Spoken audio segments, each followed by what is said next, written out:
G.K. Chesterton's Charles Dickens, Chapter 1. The Dickens Period. Much of our modern difficulty, in religion and other things, arises merely from this, that we confuse the word indefinable with the word vague. If someone speaks of a spiritual fact as indefinable, we promptly picture something misty, a cloud with indeterminate edges. But this is an error even in commonplace logic. The thing that cannot be defined is the first thing, the primary fact. It is our arms and legs, our pots and pans, that are indefinable. The indefinable is the indisputable. The man next door is indefinable because he is too actual to be defined. And there are some to whom spiritual things have the same fierce and practical proximity, some to whom God is too actual to be defined. But there is a third class of primary terms. There are popular expressions which everyone uses and no one can explain, which the wise man will accept and reverence as he reverences desire or darkness or any elemental thing. The prigs of the debating club will demand that he should define his terms, and being a wise man, he will flatly refuse. This first inexplicable term is the most important term of all. The word that has no definition is the word that has no substitute. If a man falls back again and again on some such word as vulgar or manly, do not suppose that the word means nothing because he cannot say what it means. If he could say what the word means, he would say what it means, instead of saying the word. When the game chicken, that fine thinker, kept on saying to Mr. Toots, "It's mean, that's what it is, it's mean," he was using language in the wisest possible way. For what else could he say? There is no word for mean, except mean. A man must be very mean himself before he comes to defining meanness. Precisely because the word is indefinable, the word is indispensable. In everyday talk, or in any of our journals, we find the loose but important phrase, "Why have we no great men today? Why have we no great men like Thackeray or Carlyle or Dickens?" Do not let us dismiss this expression because it appears loose or arbitrary. Great does mean something, and the test of its actuality is to be found by noting how instinctively and decisively we do apply it to some men and not to others. Above all, how instinctively and decisively we do apply it to 4 or 5 men in the Victorian era, 4 or 5 men of whom Dickens was not the least. The term is found to fit a definite thing. Whatever the word great means, Dickens was what it means. Even the fastidious and unhappy who cannot read his books without a continuous critical exasperation would use the word of him without stopping to think. They feel that Dickens is a great writer, even if he is not a good writer. He is treated as a classic, that is, as a king who may now be deserted, but who cannot now be dethroned. The atmosphere of this word clings to him, and the curious thing is that we cannot get it to cling to any of the men of our own generation. Great is the first adjective which the most supercilious modern critic would apply to Dickens, and great is the last adjective that the most supercilious modern critic would apply to himself. We dare not claim to be great men, even when we claim to be superior to them. Is there, then, any vital meaning in this idea of greatness, or in our laments over its absence in our own time? Some people say, indeed, that this sense of mass is but a mirage of distance, and that men always think dead men great and live men small. They seem to think that the law of perspective in the mental world is the precise opposite to the law of perspective in the physical world. They think that figures grow larger as they walk away. But this theory cannot be made to correspond with the facts. We do not lack great men in our own day because we decline to look for them in our own day. On the contrary, we are looking for them all day long.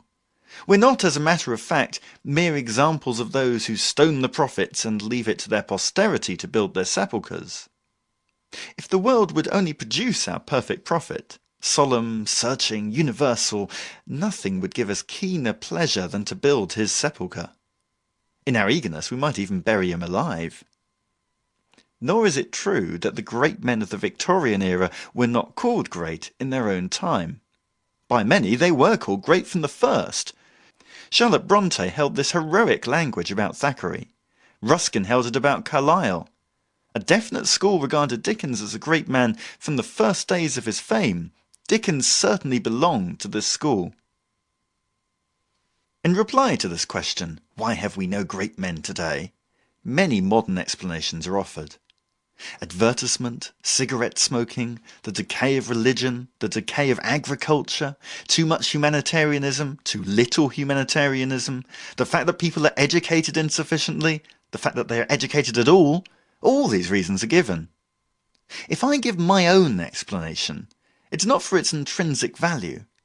It's because the answer to the question, why have we no great men, is a short way of stating the deepest and most catastrophic difference between the age in which we live and the early 19th century.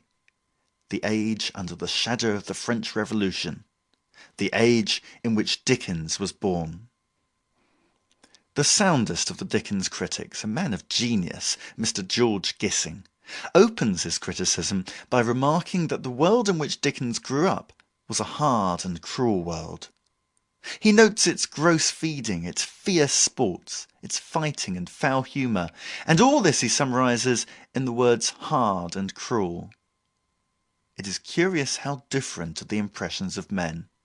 To me, this old English world seems infinitely less hard and cruel than the world described in Gissing's own novels.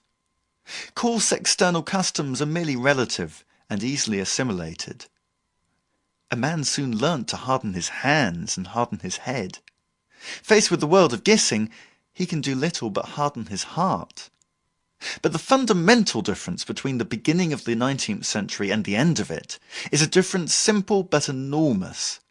The first period was full of evil things, but it was full of hope.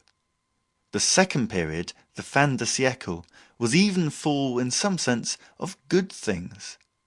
But it was occupied in asking, what was the good of good things? Joy itself became joyless, and the fighting of Cobbett was happier than the feasting of Walter Pater. The men of Cobbett's day were sturdy enough to endure and inflict brutality, but they were also sturdy enough to alter it. This hard and cruel age was, after all, the age of reform. The gibbet stood up black above them, but it was black against the dawn. This dawn, against which the gibbet and all the old cruelties stood out so black and clear, was the developing idea of liberalism, the French Revolution. It was a clear and a happy philosophy. And only against such philosophies do evils appear evident at all. The optimist is a better reformer than the pessimist, and the man who believes life to be excellent is the man who alters it most. It seems a paradox, yet the reason of it is very plain. The pessimist can be enraged at evil, but only the optimist can be surprised at it. From the reformer is required a simplicity of surprise. He must have the faculty of a violent and virgin astonishment. It is not enough that he should think injustice distressing. He must think injustice absurd, an anomaly in existence, a matter less for tears than for a shattering laughter. On the other hand, the pessimists at the end of the century could hardly curse even the blackest thing, for they could hardly see it against its black and eternal background. Nothing was bad because everything was bad. Life in prison was infamous, like life anywhere else. The fires of persecution were vile, like the stars. We perpetually find this paradox of a contented discontent. Dr. Johnson takes too sad a view of humanity, but he is also too satisfied a conservative. Rousseau takes too rosy a view of humanity, but he causes a revolution. Swift is angry, but a Tory. Shelley is happy and a rebel. Dickens, the optimist, satirises the fleet, and the fleet is gone. Gissing, the pessimist, satirises suburbia, and suburbia remains. Mr. Gissing's error, then, about the early Dickens period we may put thus. In calling it hard and cruel, he omits the wind of hope and humanity that was blowing through it.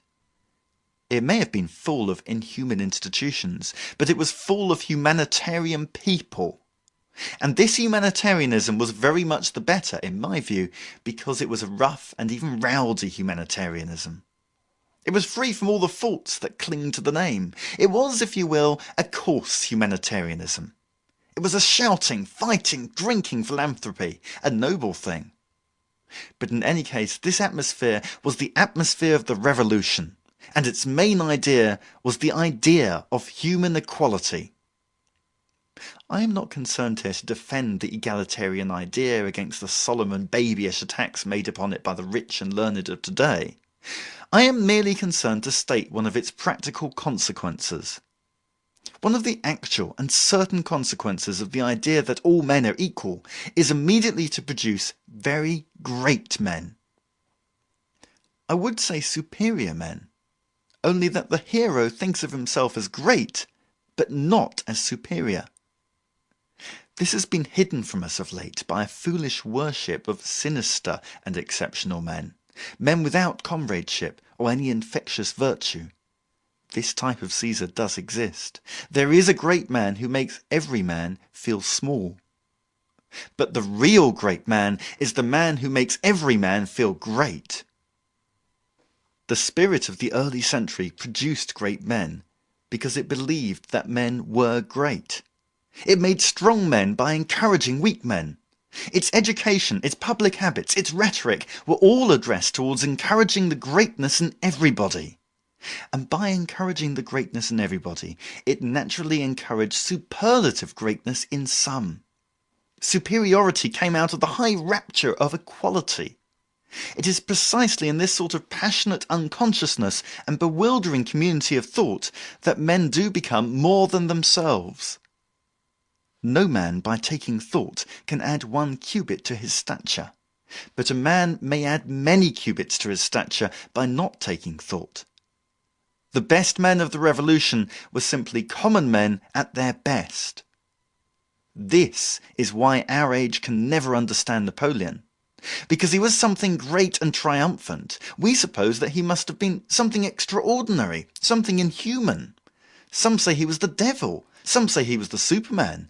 Was he a very, very bad man? Was he a good man with some greater moral code? We strive in vain to invent the mysteries behind that immortal mask of brass. The modern world, with all its subtleness, will never guess his strange secret, for his strange secret was that he was very like other people. And almost without exception, all the great men have come out of this atmosphere of equality. Great men may make despotisms, but democracies make great men.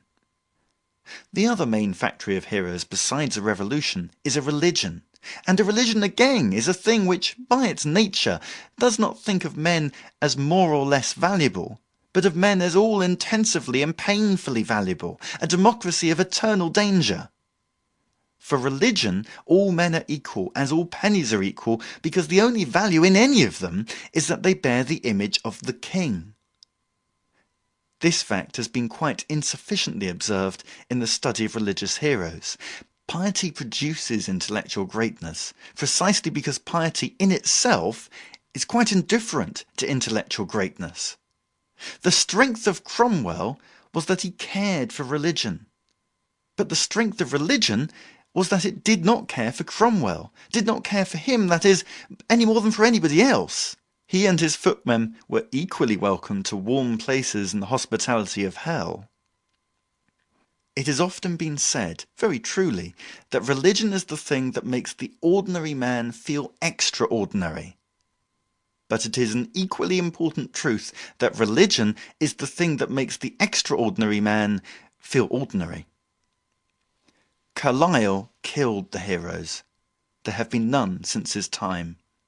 He killed the heroic, which he sincerely loved, by forcing upon each man this question: am I strong or weak? To which the answer from any honest man whatever, yes, from Caesar or Bismarck, would weak. He asked for candidates for a definite aristocracy, for men who should hold themselves consciously above their fellows. He advertised for them, so to speak. He promised them glory. He promised them omnipotence. They have not appeared yet. They never will. For the real heroes of whom he wrote had appeared out of an ecstasy of the ordinary. I have already instanced such a case as Cromwell. But there is no need to go through all the great men of Carlyle. Carlyle himself was as great as any of them. And if ever there was a typical child of the French Revolution, it was he. He began with the wildest hopes from the Reform Bill, and although he soured afterwards, he had been made and moulded by those hopes. He was disappointed with equality, but equality was not disappointed with him. Equality is justified of all her children. But we, in the post-Carlylean period, have become fastidious about great men.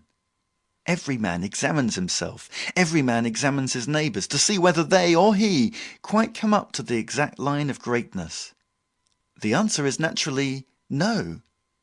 And many a man calls himself contentedly a minor poet, who would then have been inspired to be a major prophet. We are hard to please and of little faith. We can hardly believe that there is such a thing as a great man. They could hardly believe that there was such a thing as a small one. But we are always praying that our eyes may behold greatness, instead of praying that our hearts may be filled with it. Thus, for instance, the Liberal party, to which I belong, was in its period of exile always saying, "Oh, for a Gladstone," and such things. We were always asking that it might be strengthened from above, instead of ourselves strengthening it from below, with our hope and our anger and our youth. Every man was waiting for a leader. Every man ought to be waiting for a chance to lead. If a God does come upon the earth, he will descend at the sight of the brave. Our prostrations and litanies are of no avail. Our new moons and our Sabbaths are an abomination. The great man will come when all of us are feeling great, not when all of us are feeling small. He will ride in at some splendid moment when we all feel that we could do without him. We are then able to answer in some manner the question, why have we no great men? We have no great men chiefly because we are always looking for them. We are connoisseurs of greatness, and connoisseurs can never be great. We are fastidious, that is, we are small. When Diogenes went about with a lantern looking for an honest man, I'm afraid he had very little time to be honest himself. And when anybody goes about on his hands and knees looking for a great man to worship, he is making sure that one man, at any rate, shall not be great. Now the error of Diogenes is evident. The error of Diogenes lay in the fact that he omitted to notice that every man is both an honest man and a dishonest man. Diogenes looked for his honest man inside every crypt and cavern, but he never thought of looking inside the thief. And that is where the founder of Christianity found the honest man. He found him on a gibbet and promised him paradise. Just as Christianity looked for the honest man inside the thief, democracy looked for the wise man inside the fool. It encouraged the fool to be wise. We can call this thing sometimes optimism, sometimes equality. The nearest name for it is encouragement. It had its exaggerations, failure to understand original sin, notions that education would make all men good, the childlike yet pedantic philosophies of human perfectibility. But the whole was full of a faith in the infinity of human souls, which is in itself not only Christian but orthodox, and this we have lost amid the limitations of a pessimistic science. Christianity said that any man could be a saint if he chose. Democracy, that any man could be a citizen if he chose. The note of the last few decades in art and ethics has been that a man is stamped with an irrevocable psychology, and is cramped for perpetuity in the prison of his skull. It was a world that expected everything of everybody. It was a world that encouraged anybody to be anything. And in England and literature, its living expression was Dickens. We shall consider Dickens in many other capacities, but let us put this one first. He was the voice in England of this humane intoxication and expansion, this encouraging of anybody to be anything. His best books are a carnival of liberty, and there is more of the real spirit of the French Revolution in Nicholas Nickleby than in The Tale of Two Cities. His work has the great glory of the Revolution, the bidding of every man to be himself. It also has the revolutionary deficiency. It seems to think that this mere emancipation is enough. No man encouraged his characters so much as Dickens. "I am an affectionate father," he says, "to every child of my fancy." He was not only an affectionate father, he was an overindulgent father.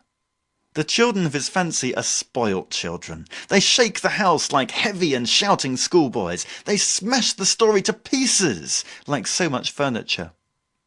When we moderns write stories, our characters are better controlled. But, alas, our characters are rather easier to control.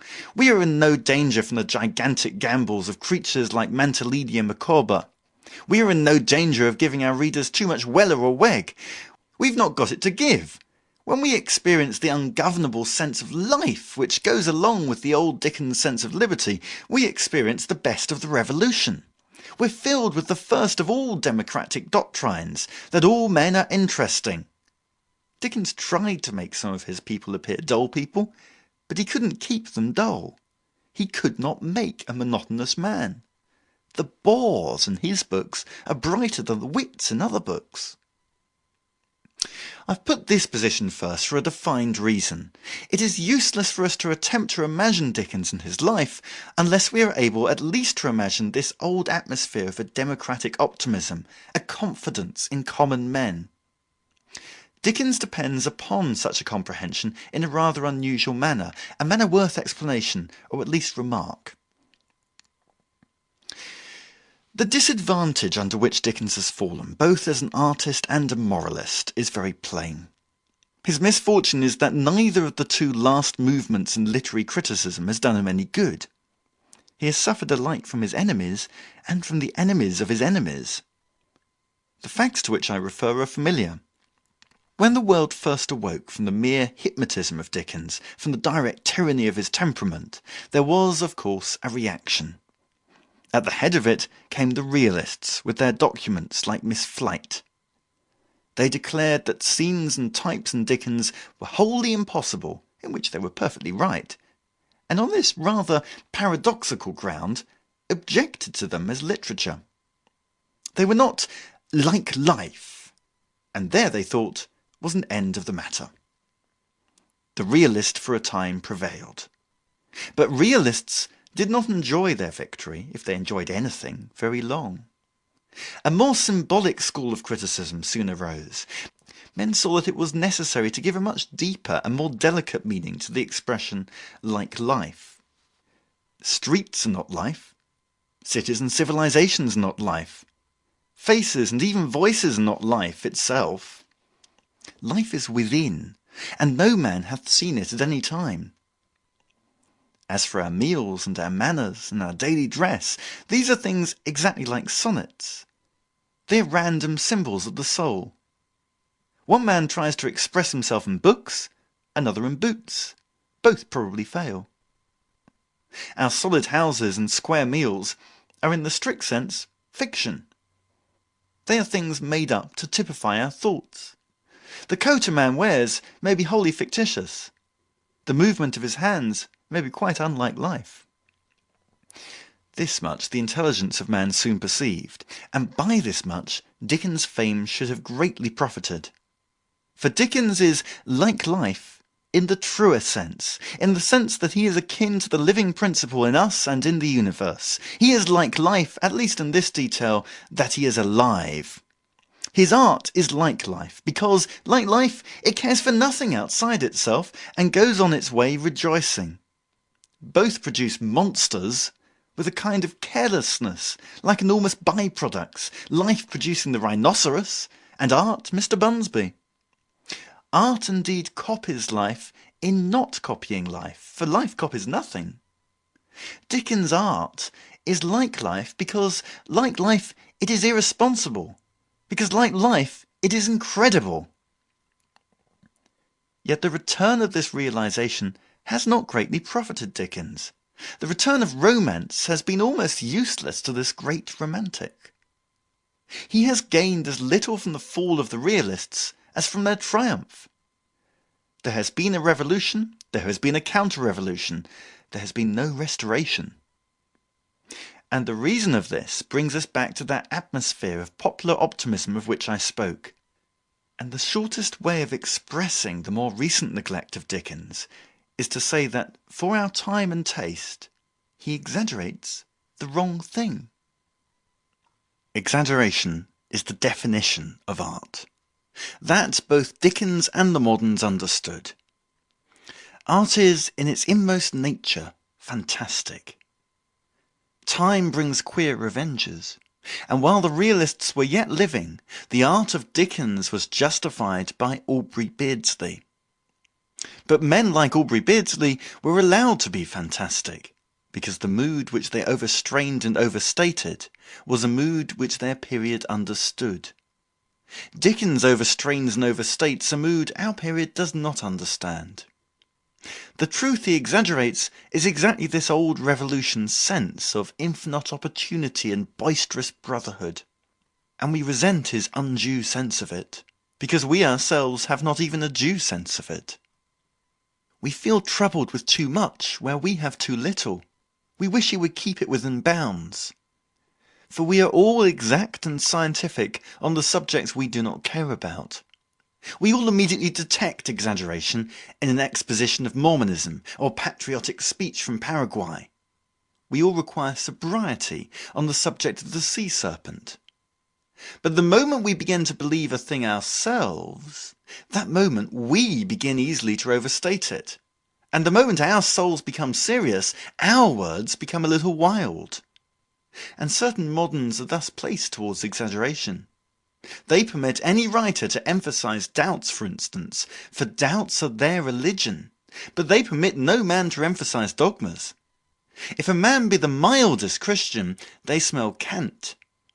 But he can be a raving windmill of pessimism, and they call it temperament.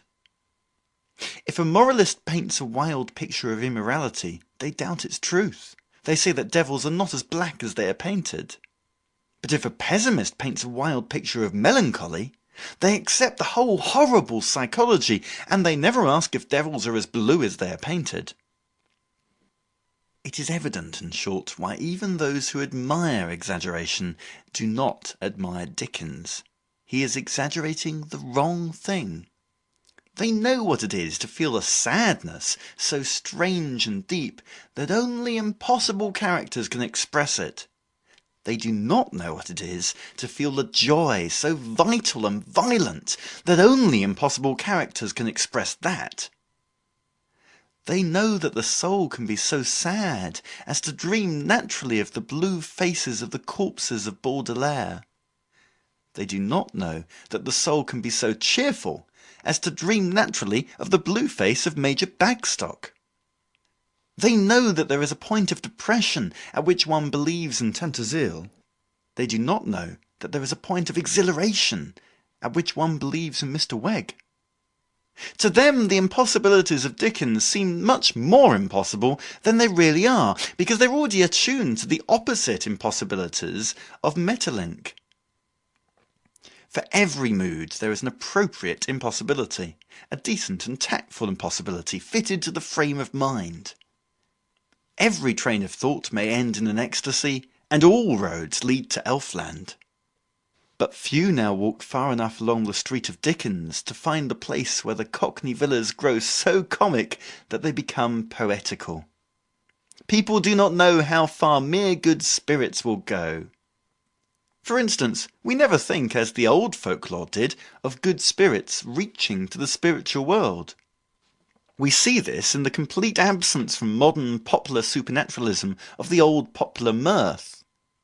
We hear plenty today of the wisdom of the spiritual world, but we do not hear, as our fathers did, of the folly of the spiritual world, of the tricks of the gods and the jokes of the patron saints. Our popular tales tell us of a man who is so wise that he touches the supernatural, like Dr. Nicola, but they never tell us, like the popular tales of the past, of a man who is so silly that he touched the supernatural, like Bottom the Weaver. We do not understand the dark and transcendental sympathy between fairies and fools. We understand a devout occultism, an evil occultism, a tragic occultism, but a farcical occultism is beyond us.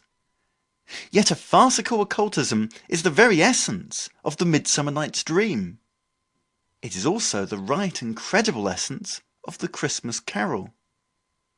Whether we understand it depends on whether we can understand that exhilaration is not a physical accident, but a mystical fact, that exhilaration can be infinite, like sorrow, that a joke can be so big that it breaks the roof of the stars.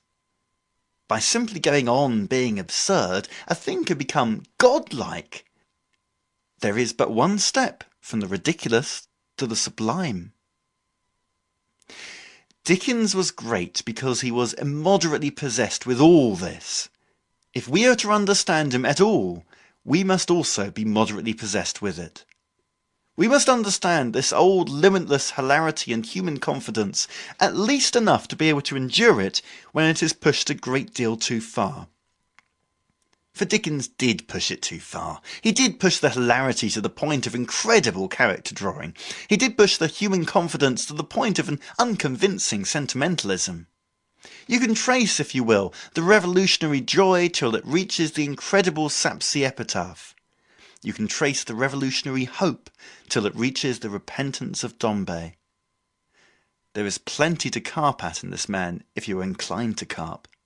You may easily find him vulgar, if you cannot see that he is divine, and if you cannot laugh with Dickens, undoubtedly you can laugh at him.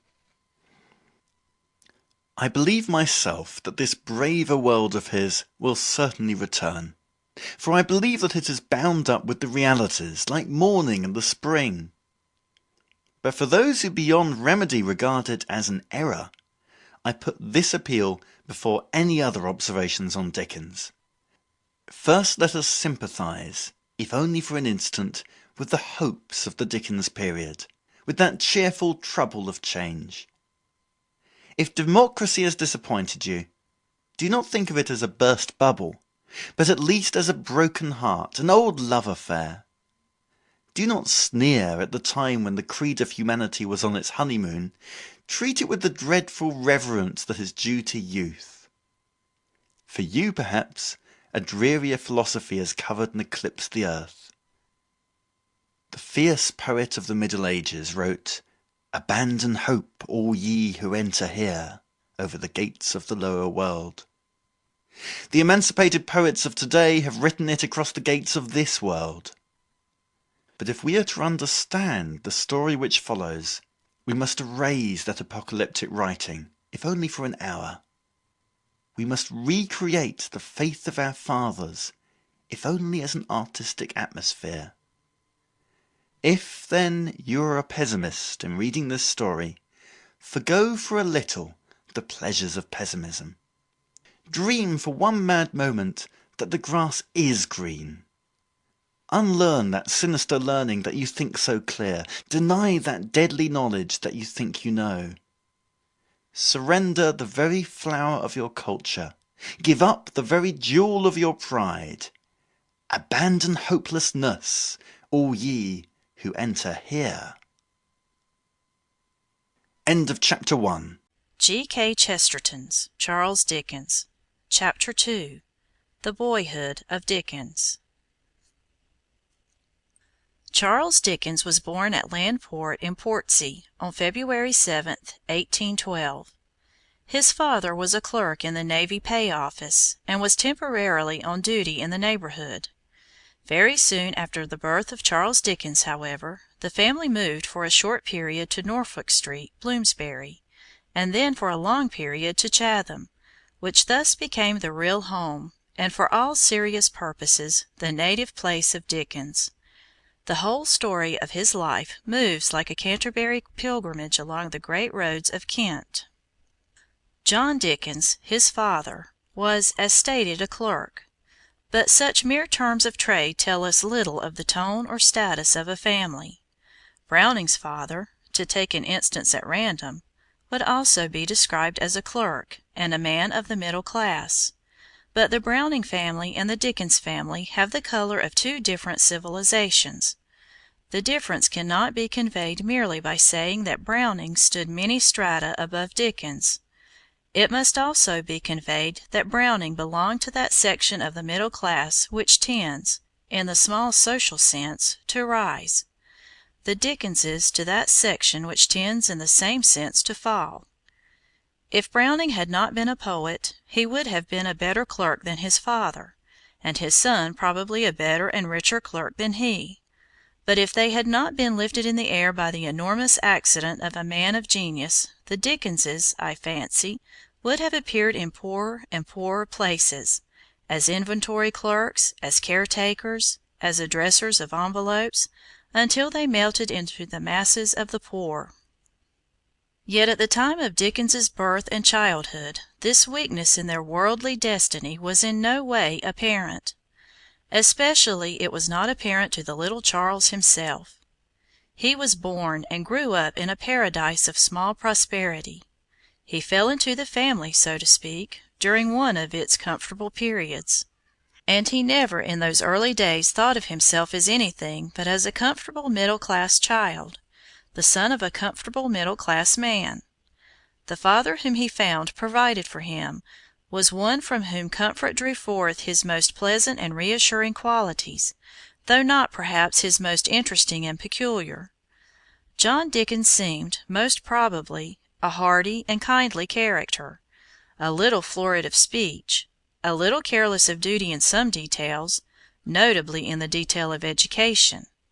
His neglect of his son's mental training in later and more trying times was a piece of unconscious selfishness which remained a little acrimoniously in his son's mind through life.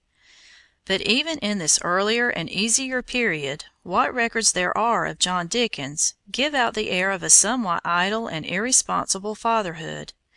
He exhibited towards his son that contradiction in conduct which is always shown by the too thoughtless parent to the too thoughtful child. He contrived at once to neglect his mind, and also to overstimulate it. There are many recorded tales and traits of the author's infancy, but one small fact seems to me, more than any other, to strike the note and give the key to his whole strange character. His father found it more amusing to be an audience than to be an instructor, and instead of giving the child intellectual pleasure, called upon him, almost before he was out of petticoats, to provide it. Some of the earliest glimpses we have of Charles Dickens shows him to us perched on some chair or table, singing comic songs in an atmosphere of perpetual applause. So almost as soon as he can toddle, he steps into the glare of the footlights. He never stepped out of it until he died. He was a good man, as men go in this bewildering world of ours, brave, transparent, tender-hearted, scrupulously independent and honorable. He was not a man whose weaknesses should be spoken of without some delicacy and doubt. But there did mingle with his merits all his life this theatrical quality, this atmosphere of being shown off, a sort of hilarious self-consciousness. His literary life was a triumphal procession. He died drunken with glory. And behind all this 9 years' wonder that filled the world, behind his gigantic tours and his 10,000 editions, the crowded lectures and the crashing brass, behind all the thing we really see is the flushed face of a little boy singing music-hall songs to a circle of aunts and uncles. And this precocious pleasure explains much, too, in the moral way. Dickens had all his life the faults of the little boy who is kept up too late at night. The boy in such a case exhibits a psychological paradox. He is a little too irritable because he is a little too happy. Dickens was always a little too irritable because he was a little too happy. Like the overwrought child in society, he was splendidly sociable, and yet suddenly quarrelsome. In all the practical relations of his life was what the child is in the last hours of an evening party, genuinely delighted, genuinely delightful, genuinely affectionate and happy, and yet in some strange way fundamentally exasperated and dangerously close to tears. There was another touch about the boy which made his case more peculiar, and perhaps his intelligence more fervid, the touch of ill health. It could not be called more than a touch, for he suffered from no formidable malady, and could always through life endure a great degree of exertion, even if it was only the exertion of walking violently all night. Still the streak of sickness was sufficient to take him out of the common, unconscious life of the community of boys, and for good or evil, that withdrawal is always a matter of deadly importance to the mind. He was thrown back perpetually upon the pleasures of the intelligence, and these began to burn in his head like a pent and painful furnace. In his own unvaryingly vivid way, he has described how he crawled up into an unconsidered garret, and there found, in a dusty heap, the undying literature of England. The books he mentions chiefly are Humphrey Clinker and Tom Jones. When he opened those two books in the garret, he caught hold of the only past with which he is at all connected, the great comic writers of England of whom he was destined to be the last. It must be remembered, as I have suggested before, that there was something about the country in which he lived, and the great roads along which he traveled, that sympathized with and stimulated his pleasure in this old picaresque literature.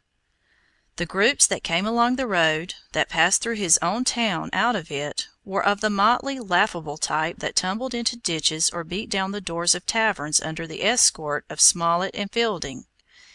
In our time the main roads of Kent have upon them very often a perpetual procession of tramps and tinkers unknown on the quiet hills of Sussex, and it may have been so also in Dickens's boyhood.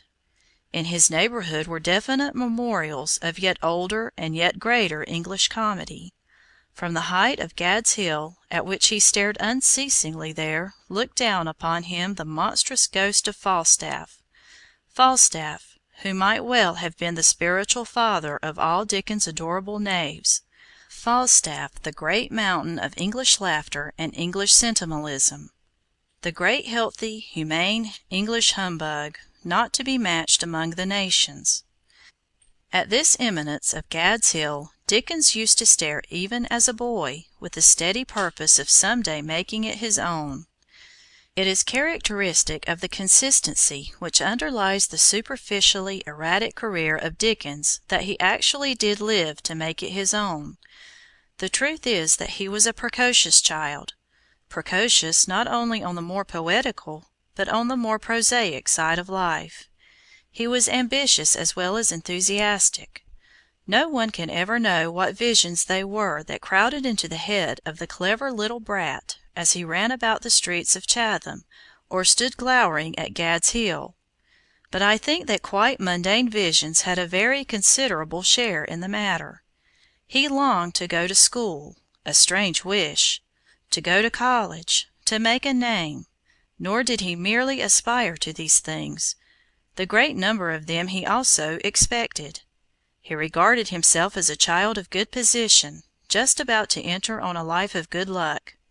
He thought his home and family a very good springboard or jumping-off place from which to fling himself to the positions which he desired to reach. And almost as he was about to spring, the whole structure broke under him, and he and all that belonged to him disappeared into a darkness far below. Everything had been struck down as with the finality of a thunderbolt. His lordly father was a bankrupt, and in the Marshalsea prison. His mother was in a mean home in the north of London, wildly proclaiming herself the principal of a girls' school to which nobody would go. And he himself, the conqueror of the world, and the prospective purchaser of Gad's Hill, passed some distracted and bewildering days in pawning the household necessity to Fagins in fowl shops, and then found himself somehow or other one of a row of ragged boys in a great dreary factory, pasting the same kinds of labels onto the same kinds of blacking bottles from morning till night. Although it seemed sudden enough to him, the disintegration had, as a matter of fact, of course, been going on for a long time. He had only heard from his father dark and melodramatic allusions to a deed, which, from the way it was mentioned, might have been a claim to the crown or a compact with the devil, but which was in truth an unsuccessful documentary attempt on the part of John Dickens to come to a composition with his creditors.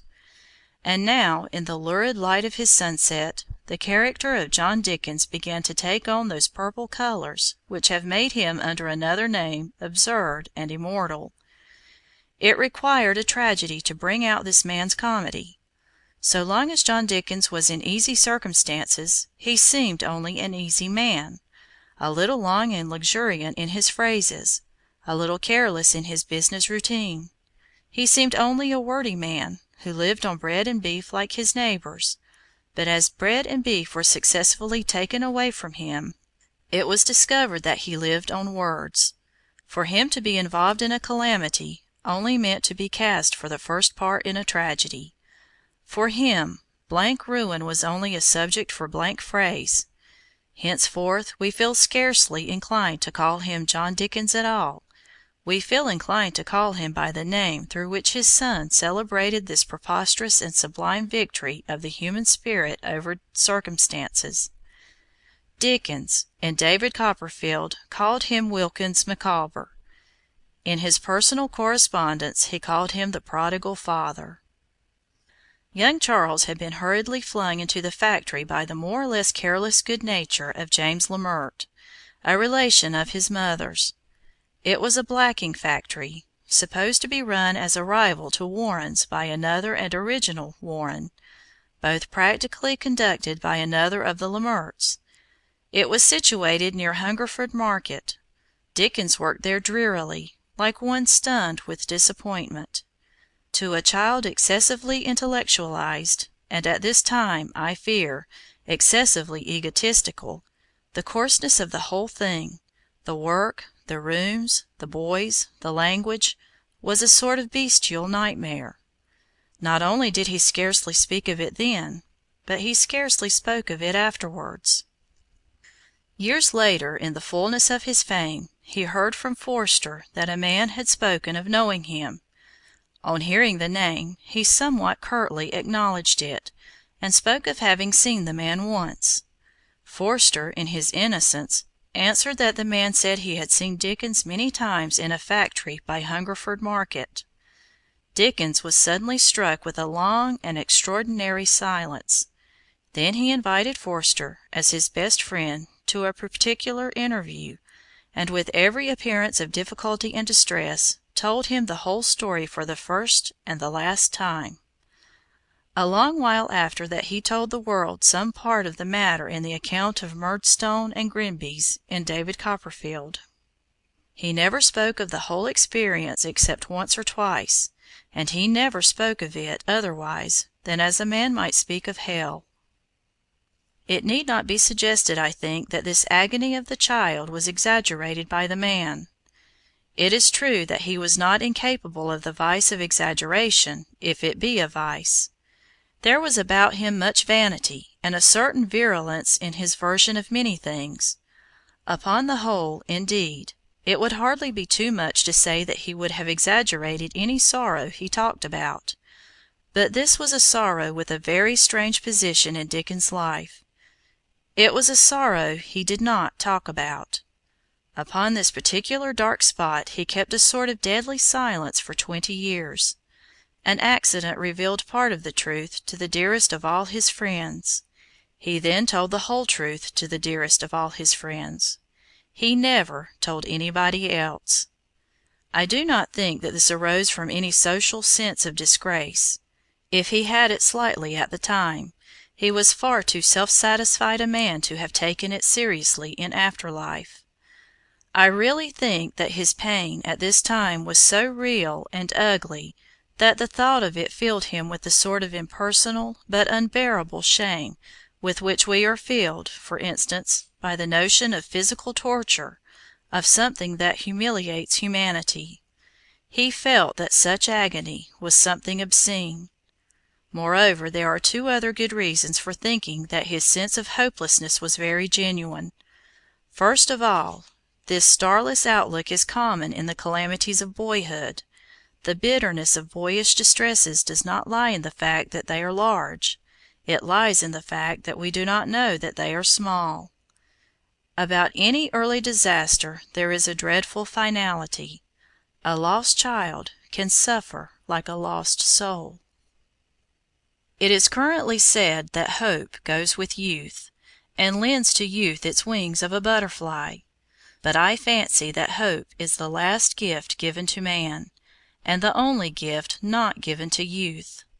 Youth is preeminently the period in which a man can be lyric, fanatical, poetic. But youth is the period in which a man can be hopeless. The end of every episode is the end of the world. But the power of hoping through everything, the knowledge that the soul survives its adventures, that great inspiration comes to the middle-aged. God has kept the good wine until now. It is from the backs of the elderly gentlemen that the wings of the butterfly should burst. There is nothing that so much mystifies the young as the consistent frivolity of the old. They have discovered their indestructibility. They are in their second and clearer childhood, and there is a meaning in the merriment of their eyes. They have seen the end of the world. First, then, the desolate finality of Dickens's childish mood makes me think it was a real one. And there is another thing to be remembered. Dickens was not a saintly child, after the style of Little Dorrit or Little Nell. He had not, at this time at any rate, set his heart wholly upon higher things, even upon things such as personal tenderness or loyalty.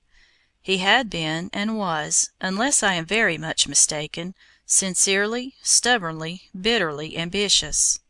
He had, I fancy, a fairly clear idea previous to the downfall of all his family's hopes of what he wanted to do in the world, and of the mark that he meant to make there.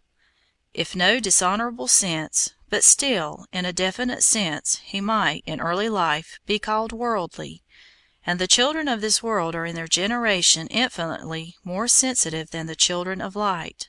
A saint after repentance will forgive himself for a sin. A man about town will never forgive himself for a faux pas.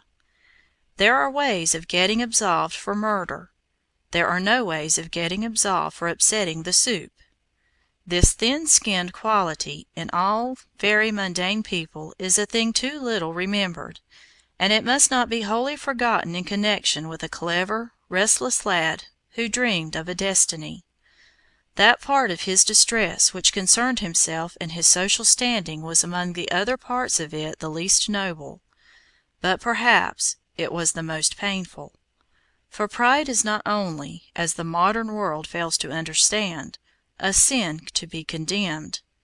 It is also, as it understands even less, a weakness to be very much commiserated. A very vitalizing touch is given in one of his own reminiscences. His most unendurable moment did not come in any bullying in the factory or any famine in the streets. It came when he went to see his sister Fanny take a prize at the Royal Academy of Music. I could not bear to think of myself, beyond the reach of all such honorable emulation and success. The tears ran down my face. I felt as if my heart were rent. I prayed when I went to bed that night to be lifted out of the humiliation and neglect in which I was. I never had suffered so much more. There was no envy in this. I do not think that there was, though the poor little wretch could hardly have been blamed if there had been. There was only a furious sense of frustration, a spirit like a wild beast in a cage. It was only a small matter in the external and obvious sense. It was only Dickens prevented from being Dickens. If we put these facts together, that the tragedy seemed final, and that the tragedy was concerned with the supersensitive matters of the ego and the gentleman, I think we can imagine a pretty genuine case of internal depression. And when we add to the case of internal depression the case of the external oppression, the case of the material circumstances by which he was surrounded, we have reached a sort of midnight. All day he worked on insufficient food at a factory. It is sufficient to say that it afterwards appeared in his works at Murdstone and Grinby's. At night he returned disconsolately to a lodging-house for such lads, kept by an old lady. It is sufficient to say that she appeared afterwards as Mrs. Pipchin. Once a week only he saw anybody for whom he cared a straw. That was when he went to the Marshalsea prison, and that gave his juvenile pride, half manly and half snobbish, a bitter annoyance of another kind. Add to this, finally, that physically he was always very weak and never very well. Once he was struck down in the middle of his work with sudden bodily pain. The boy who worked next to him, a coarse and heavy lad named Bob Fagin, who had often attacked Dickens on the most unreasonable ground of his being a gentleman, suddenly showed that enduring sanity of compassion which Dickens had destined to show so often in the characters of the common and unclean. Fagin made a bed for his sick companion out of the straw in the workroom, and filled empty blacking bottles with hot water all day. When the evening came and Dickens was somewhat recovered, Bob Fagin insisted on escorting the boy home to his father. The situation was as poignant as a sort of tragic farce. Fagin in his wooden-headed chivalry would have died in order to take Dickens to his family. Dickens in his bitter gentility would have died rather than let Fagin know that his family were in the Marshalsea. So these two young idiots tramped the tedious streets, both stubborn, both suffering for an idea. The advantage certainly was with Fagin, who was suffering for a Christian compassion, while Dickens was suffering for a pagan pride. At last Dickens flung off his friend with desperate farewell and thanks, and dashed up the steps of a strange house on the Surrey side. He knocked and rang as Bob Fagin, his benefactor and his incubus, disappeared round the corner. And when the servant came to open the door, he asked, apparently with gravity, whether Mr. Robert Fagin lived there. It is a strange touch. The immortal Dickens woke in him for an instant in that last wild joke of that weary evening. Next morning, however, he was again well enough to make himself ill again, and the wheels of the great factory went on. They manufactured a number of bottles of Warren's blacking, and in the course of the process they manufactured also the greatest optimist of the 19th century. This boy who dropped down groaning at his work, who was hungry 4 or 5 times a week, whose best feelings and worst feelings were alike flayed alive, was the man on whom 2 generations of comfortable critics have visited the complaint that his view of life was too rosy to be anything but unreal. Afterwards, and in its proper place, I shall speak of what is called the optimism of Dickens, and of whether it was really too cheerful or too smooth. But this boyhood of his may be recorded now as a mere fact. If he was too happy, this was where he learnt it. If his school of thought was a vulgar optimism, this is where he went to school. If he learnt to whitewash the universe, it was in a blacking factory that he learnt it. As a fact, there is no shred of evidence to show that those who have had sad experiences tend to have a sad philosophy.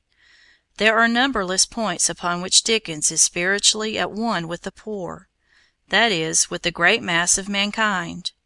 But there is no point in which he is more perfectly at one with them than in showing that there is no kind of connection between a man being unhappy and a man being pessimistic. Sorrow and pessimism are indeed, in a sense, opposite things, since sorrow is founded on the value of something, and pessimism upon the value of nothing. And in practice we find that those poets or political leaders who come from the people, and whose experiences have really been searching and cruel, are the most sanguine people in the world. These men out of the old agony are always optimists. They are sometimes offensive optimists. A man like Robert Burns, whose father, like Dickens's father, goes bankrupt, whose whole life is a struggle against miserable external powers and internal weaknesses yet more miserable. A man whose life begins gray and ends black. Burns does not merely sing about the goodness of life, he positively rants and cants about it. Rousseau, whom all his friends and acquaintances treated almost as badly as he treated them, Rousseau does not grow merely eloquent, he grows gushing and sentimental about the inherent goodness of human nature. Charles Dickens, who was most miserable at the receptive age when most people are most happy, is afterwards happy when all men weep. Circumstances break men's bones. It has never been shown that they break men's optimism. These great popular leaders do all kinds of desperate things under the immediate scourge of tragedy. They become drunkards. They become demagogues. They become morphomaniacs. They never become pessimists. Most unquestionably, there are ragged and unhappy men who we could easily understand being pessimists, but as a matter of fact they are not pessimists. Most unquestionably, there are whole dim hordes of humanity whom we should promptly pardon if they cursed God. But they don't. The pessimists are aristocrats like Byron. The men who curse God are aristocrats like Swinburne. But when those who starve and suffer speak for a moment, they do not profess merely an optimism, they profess a cheap optimism. They are too poor to afford a dear one. They cannot indulge in any detailed or merely logical defense of life. That would be to delay the enjoyment of it. These higher optimists, of whom Dickens was one, do not approve of the universe. They do not even admire the universe. They fall in love with it. They embrace life too close to criticize or even see it. Existence to such men has the wild beauty of a woman, and those love her with most intensity who love her with least cause. Existence to such men has the wild beauty of a woman, and those who love her with most intensity who love her with least cause. End of chapter 2. G.K. Chesterton's Charles Dickens. Chapter 3. The Youth of Dickens. There are popular phrases so picturesque that even when they are intentionally funny, they are unintentionally poetical. I remember, to take one instance out of many, hearing a heated secularist in Hyde Park apply to some parson or other the exquisite expression, a sky pilot.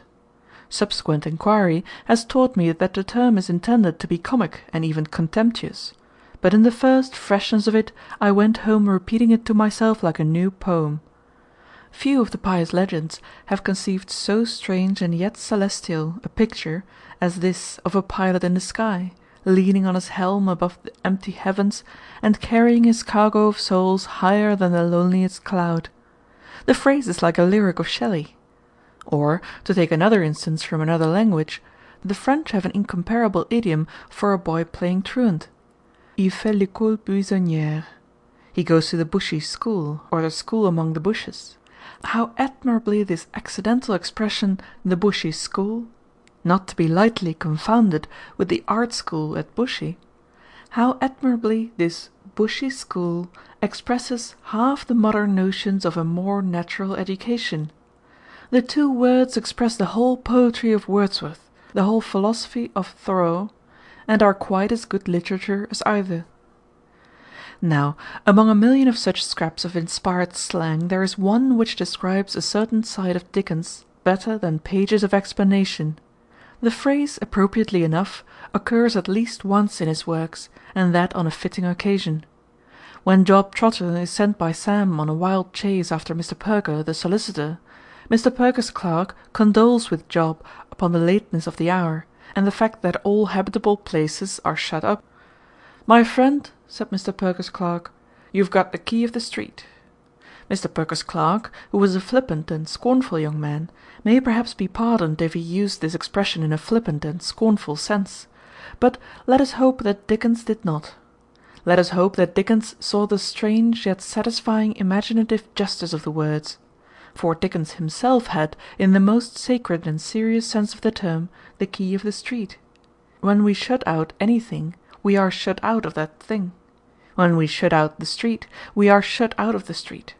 Few of us understand the street, even when we step into it, as into a house or room of strangers. Few of us see through the shining riddle of the street, the strange folk that belong to the street only, the street walker or the street Arab, the nomads who, generation after generation, have kept their ancient secrets in the full blaze of the sun. Of the street at night many of us know even less. The street at night is a great house locked up. But Dickens had, if ever man had, the key of the street. His stars were the lamps of the street. His hero was the man in the street. He could open the inmost door of his house, the door that leads into that secret passage which is lined with houses and roofed with stars. This silent transformation into a citizen of the street took place during those dark days of boyhood, when Dickens was drudging at the factory. Whenever he had done drudging, he had no other resource but drifting, and he drifted over half London. He was a dreamy child, thinking mostly of his own dreary prospects. Yet he saw and remembered much of the streets and squares he passed. Indeed, as a matter of fact, he went the right way to work unconsciously to do so. He did not go in for observation, a priggish habit. He did not look at Charing Cross to improve his mind, or count the lampposts in Holborn to practise his arithmetic. But unconsciously he made all these places the scenes of the monstrous drama in his miserable little soul. He walked in darkness under the lamps of Holborn, and was crucified at Charing Cross. So for him ever afterwards these places had the beauty that only belongs to battlefields. For our memory never fixes the facts which we have merely observed. The only way to remember a place for ever is to live in the place for an hour, and the only way to live in the place for an hour is to forget the place for an hour. The undying scenes we can all see if we shut our eyes are not the scenes that we have stared at under the direction of guide-books. The scenes we see are the scenes at which we did not look at all, the scenes in which we walked when we were thinking about something else, about a sin, or a love affair, or some childish sorrow. We can see the background now because we did not see it then. So Dickens did not stamp these places on his mind, he stamped his mind on these places. For him, ever afterwards, these streets were mortally romantic. They were dipped in the purple dyes of youth and its tragedy, and rich with irrevocable sunsets. Herein is the whole secret of that eerie realism with which Dickens could always vitalize some dark or dull corner of London. There are details in the Dickens descriptions, a window or a railing or the keyhole of a door, which he endows with demoniac life. The things seem more actual than things really are. Indeed, that degree of realism does not exist in reality. It is the unbearable realism of a dream. And this kind of realism can only be gained by walking dreamily in a place. It cannot be gained by walking observantly. Dickens himself has given a perfect instance of how these nightmare minutiae grew upon him in his trance of abstraction. He mentions, among the coffee shops into which he crept in those wretched days, one in St. Martin's Lane, "of which I only recollect it stood near the church, and that in the door there was an oval glass plate with Coffee Room painted on it, addressed towards the street. If I ever find myself in a very different kind of coffee room now, but where there is an inscription on glass, and read it backwards on the wrong side, Moor Efoc, as I often used to do then, in a dismal reverie, a shock goes through my blood." That wild word, Moor Efoc, is the motto of all effective realism. It is the masterpiece of the good realistic principle, the principle that the most fantastic thing of all is often the precise fact. And that elfish kind of realism Dickens adopted everywhere. His world was alive with inanimate object. The date on the door danced over Mr. Grewgious's. The knocker grinned at Mr. Scrooge. The Roman on the ceiling pointed down at Mr. Tulkinghorn. The elderly armchair leered at Tom Smart. These are all Moor Efoc-ish things. A man sees them because he does not look at them. And so the little Dickens, Dickensized London. He prepared the way for all his personages. Into whatever cranny of our city his characters might crawl, Dickens had been there before them. However wild were the events he narrated as outside him, they could not be wilder than the things that had gone on within.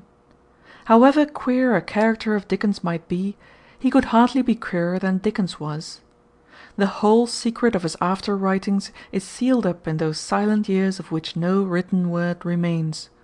Those years did him harm perhaps, as his biographer Forster has thoughtfully suggested, by sharpening a certain fierce individualism in him, which once or twice during his genial life flashed like a half-hidden knife. He was always generous, but things had gone too hardly with him for him to be always easy-going. He was always kind-hearted. He was not always good-humoured. Those years may also, in their strange mixture of morbidity and reality, have increased in him his tendency to exaggeration. But we can scarcely lament this in a literary sense. Exaggeration is almost the definition of art, and it is entirely the definition of Dickens's art. Those years may have given him many moral and mental wounds, from which he never recovered, but they gave him the key of the street. There is a weird contradiction in the soul of the born optimist. He can be happy and unhappy at the same time. With Dickens, the practical depression of his life at this time did nothing to prevent him from laying up those hilarious memories of which all his books are made. No doubt he was genuinely unhappy in the poor place where his mother kept school. Nevertheless, it was there that he noticed the unfathomable quaintness of the little servant whom he made into the Marchioness. No doubt he was comfortless enough at the boarding-house of Mrs. Roylance, but he perceived with a dreadful joy that Mrs. Roylance's name was Pipchin. There seems to be no incompatibility between taking in tragedy and giving out comedy. They are able to run parallel in the same personality. One incident which he described in his unfinished autobiography, and which he afterwards transferred almost verbatim to David Copperfield, was peculiarly rich and impressive.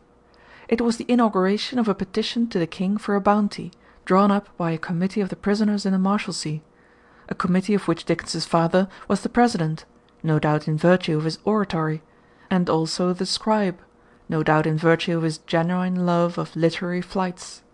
Quote, "As many of the principal officers of this body as could be got into a small room without filling it up, supported him in front of the petition, and my old friend, Captain Porter, who had washed himself to do honour to so solemn an occasion, stationed himself close to it, to read it to all who were unacquainted with its contents. The door was then thrown open, and they began to come in a long file, several waiting on the landing outside, while one entered, affixed his signature, and went out. To everybody in succession Captain Porter said, 'Would you like to hear it read?' If he weakly showed the least disposition to hear it, Captain Porter in a loud sonorous voice gave him every word of it. I remember a certain luscious roll he gave to such words as 'Majesty, Gracious Majesty, Your Gracious Majesty's unfortunate subjects, Your Majesty's well-known munificence,' as if the words were something real in his mouth and delicious to taste. My poor father, meanwhile, listening with a little of an author's vanity, and contemplating, not severely, the spike on the opposite wall. Whatever was comical or pathetic in this scene, I sincerely believe I perceived in my corner, whether I demonstrated it or not, quite as well as I should perceive it now. I made out my own little character and story for every man who put his name to the sheet of paper." End quote. Here we see very plainly that Dickens did not merely look back in after days and see that these humours had been delightful. He was delighted at the same moment that he was desperate. The two opposite things existed in him simultaneously, and each in its full strength. His soul was not a mixed colour like grey and purple, caused by no component colour being quite itself. His soul was like a shot silk of black and crimson, a shot silk of misery and joy. Seen from the outside, his little pleasures and extravagances seem more pathetic than his grief. Once the solemn little figure went into a public-house in Parliament Street, and addressed the man behind the bar in the following terms: "What is your very best, the very best ale a glass?" The man replied, twopence. Then, said the infant, just draw me a glass of that, if you please, with a good head to it. The landlord, says Dickens, in telling the story, looked at me in return over the bar, from head to foot, with a strange smile on his face, and, instead of drawing the beer, looked round the screen and said something to his wife, who came out from behind it, with her work in her hand, and joined him in surveying me. They asked me a good many questions as to what my name was, how old I was, where I lived, how I was employed, etc., etc., to all of which, that I might commit nobody, I invented appropriate answers. They served me with the ale, though I suspect it was not the strongest on the premises, and the landlord's wife, opening the little half-door, and bending down, gave me a kiss." Here he touches that other side of common life which he was chiefly to champion. He was to show that there is no ale like the ale of a poor man's festival, and no pleasures like the pleasures of the poor. At other places of refreshment he was yet more majestic. "I remember," he says, "tucking my own bread, which I had brought from home in the morning, under my arm, wrapped up in a piece of paper like a book, and going into the best dining-room in Johnson's Alamode Beef-house, in Clare Court, Drury Lane, and magnificently ordering a small plate of Alamode beef to eat with it. What the waiter thought of such a strange little apparition coming in all alone I don't know, but I can see him now, staring at me as I ate my dinner, and bringing up the other waiter to look. I gave him a halfpenny, and I wish now that he hadn't taken it." For the boy individually the prospect seemed to be growing drearier and drearier. This phrase indeed hardly expresses the fact, for, as he felt it, it was not so much a run of worsening luck as the closing in of a certain and quiet calamity, like the coming on of twilight and dark. He felt that he would die and be buried in blacking. Through all this he does not seem to have said much to his parents of his distress. They who were in prison had certainly a much jollier time than he who was free. But of all the strange ways in which the human being proves that he is not a rational being, whatever else he is, no case is so mysterious and unaccountable as the secrecy of childhood. We learn of the cruelty of some school or child factory from journalists. We learn it from inspectors. We learn it from doctors. We learn it even from shame-stricken schoolmasters and repentant sweaters. But we never learn it from the children. We never learn it from the victims. It would seem as if a living creature had to be taught, like an art of culture, the art of crying out when it is heard. It would seem as if patience were the natural thing. It would seem as if impatience were an accomplishment like whist. However this may be, it is wholly certain that Dickens might have drudged and died drudging, and buried the unborn Pickwick, but for an external accident. He was, as has been said, in the habit of visiting his father at the Marshalsea every week. The talks between the two must have been a comedy at once more cruel and more delicate than Dickens ever described. Meredith might picture the comparison between the child whose troubles were so childish, but who felt them like a damned spirit, and the middle-aged man whose trouble was final ruin, and who felt it no more than a baby. Once, it would appear, the boy broke down altogether, perhaps under the unbearable buoyancy of his oratorical papa, and implored to be freed from the factory, implored it, I fear, with a precocious and almost horrible eloquence. The old optimist was astounded, too much astounded to do anything in particular. Whether the incident had really anything to do with what followed cannot be decided, but ostensibly it had not.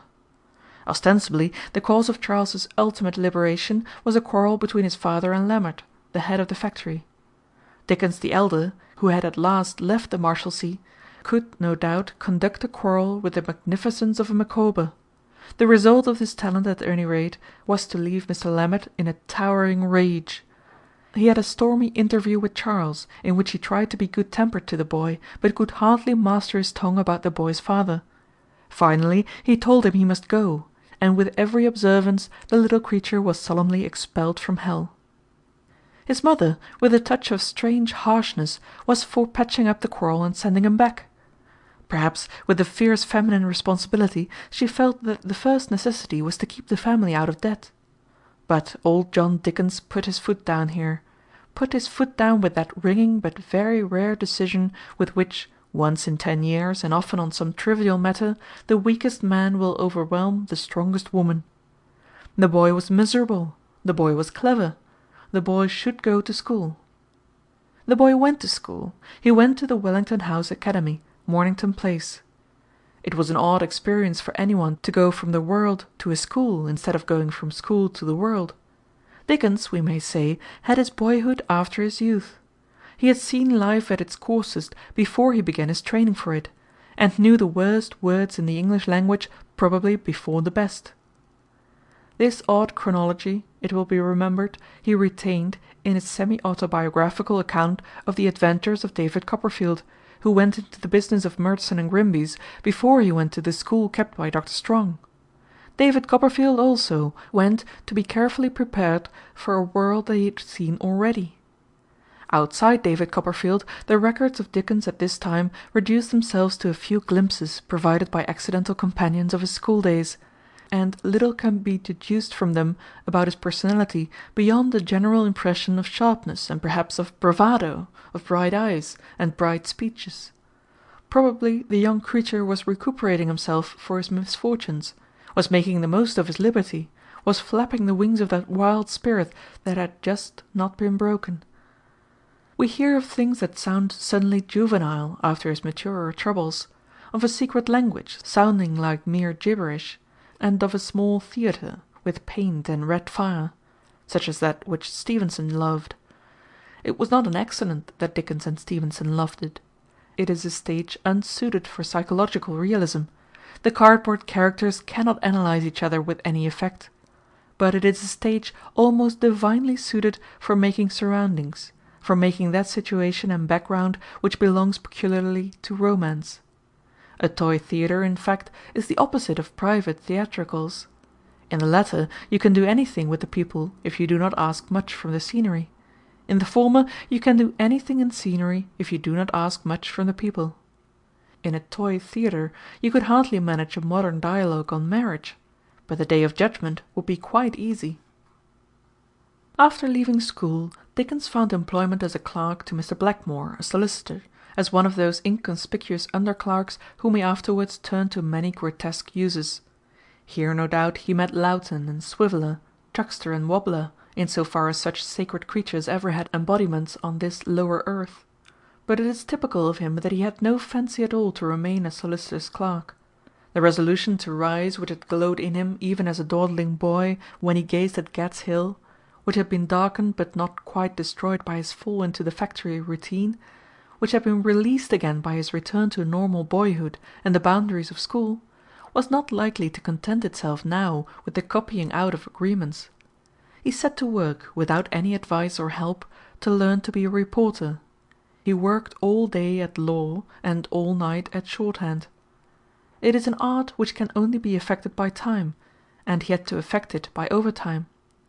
But learning the thing under every disadvantage, without a teacher, without the possibility of concentration or complete mental force, without ordinary human sleep, he made himself one of the most rapid reporters then alive. There is a curious contrast between the casualness of the mental training to which his parents and others subjected him, and the savage seriousness of the training to which he subjected himself. Somebody once asked old John Dickens where his son Charles was educated. "Well, really," said the great creature, in a spacious way, "he may be said to have educated himself." He might indeed.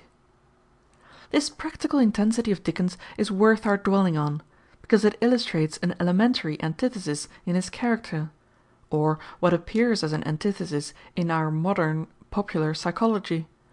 We are always talking about strong men against weak men, but Dickens was not only both a weak man and a strong man, he was a very weak man, and also a very strong man. He was everything that we currently call a weak man. He was a man hung on wires. He was a man who might at any moment cry like a child. He was so sensitive to criticism that one may say that he lacked a skin. He was so nervous that he allowed great tragedies in his life to arise only out of nerves. But in the matter where all ordinary strong men are miserably weak, in the matter of concentrated toil and clear purpose and unconquerable worldly courage, he was like a straight sword. Mrs. Carlyle, who in her human epithets often hit the right nail so that it rang, said of him once, "He has a face made of steel." This was probably felt in a flash when she saw, in some social crowd, the clear, eager face of Dickens cutting through those near him like a knife. Any people who had met him from year to year would each year have found a man weakly troubled about his worldly decline, and each year they would have found him higher up in the world. His was a character very hard for any man of slow and placable temperament to understand. He was the character whom anybody can hurt and nobody can kill. When he began to report in the House of Commons he was still only 19. His father, who had been released from his prison a short time before Charles had been released from his, had also become, among many other things, a reporter. But old John Dickens could enjoy doing anything without any particular aspiration after doing it well. But Charles was of a very different temper. He was, as I have said, consumed with an enduring and almost angry thirst to excel. He learned shorthand with a dark self-devotion as if it were a sacred hieroglyph. Of this self-instruction, as of everything else, he has left humorous and illuminating phrases. He describes how, after he had learned the whole exact alphabet, "there then appeared a procession of new horrors, called arbitrary characters, the most despotic characters I have ever known, who insisted, for instance, that a thing like the beginning of a cobweb meant expectation, and that a pen and ink skyrocket stood for disadvantageous." He concludes, "It was almost heart-breaking." But it is significant that somebody else, a colleague of his, concluded, "There never was such a shorthand writer." Dickens succeeded in becoming a shorthand writer, succeeded in becoming a reporter, succeeded ultimately in becoming a highly effective journalist. He was appointed as a reporter of the speeches in Parliament, first by the True Sun, then by the Mirror of Parliament, and last by the Morning Chronicle. He reported the speeches very well, and, if we must analyse his internal opinions, much better than they deserved. For it must be remembered that this lad went into the reporters' gallery full of the triumphant radicalism which was then the rising tide of the world. He was, it must be confessed, very little overpowered by the dignity of the Mother of Parliaments. He regarded the House of Commons much as he regarded the House of Lords, as a sort of venerable joke. It was perhaps while he watched, pale with weariness from the reporters' gallery, that there sank into him a thing that never left him, his unfathomable contempt for the British Constitution. Then perhaps he heard from the government benches the immortal apologies of the Circumlocution Office. "Then would the noble lord or right honourable gentleman, in whose department it was to defend the Circumlocution Office, put an orange in his pocket and make a regular field day of the occasion. Then would he come down to that house with a slap upon the table and meet the honourable gentleman foot to foot. Then would he be there to tell that honourable gentleman that the Circumlocution Office was not only blameless in this matter, but was commendable in this matter, was extollable to the skies in this matter. Then would he be there to tell that honourable gentleman that although the Circumlocution Office was invariably right and wholly right, it never was so right in this matter. Then would he be there to tell the honourable gentleman that it would have been more to his honour, more to his credit, more to his good taste, more to his good sense, more to half the dictionary of commonplaces, if he had left the Circumlocution Office alone and never approached this matter. Then would he keep one eye upon a coach or crammer from the Circumlocution Office below the bar, and smash the honourable gentleman with the Circumlocution Office account of this matter. And although one of two things always happened, namely, either that the Circumlocution Office had nothing to say, and said nothing, or that it had something to say, of which the noble lord or right honourable gentleman blundered one half and forgot the other. The Circumlocution Office was always voted immaculate by an accommodating majority." We are now generally told that Dickens has destroyed these abuses, and that this is no longer a true picture of public life. Such, at any rate, is the Circumlocution Office account of this matter. But Dickens as a good radical would, I fancy, much prefer that we should continue his battle than that we should celebrate his triumph, especially when it has not come. England is still ruled by the great Barnacle family. Parliament is still ruled by the great Barnacle Trinity. the solemn old barnacle who knew that the Circumlocution Office was protection, the sprightly young barnacle who knew that it was a fraud, and the bewildered young barnacle who knew nothing about it. From these three types our cabinets are still exclusively recruited.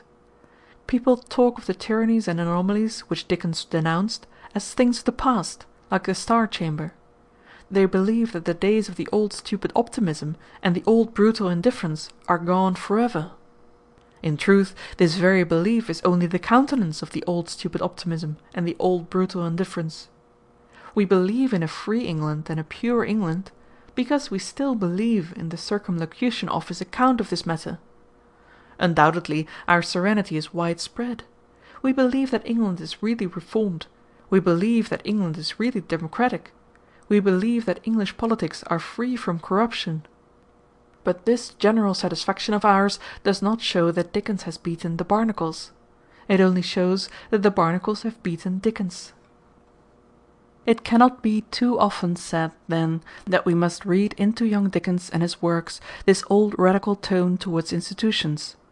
That tone was a sort of happy impatience, and when Dickens had to listen for hours to the speech of the noble lord in defence of the Circumlocution Office, when, that is, he had to listen to what he regarded as the last vapourings of a vanishing oligarchy, the impatience rather predominated over the happiness.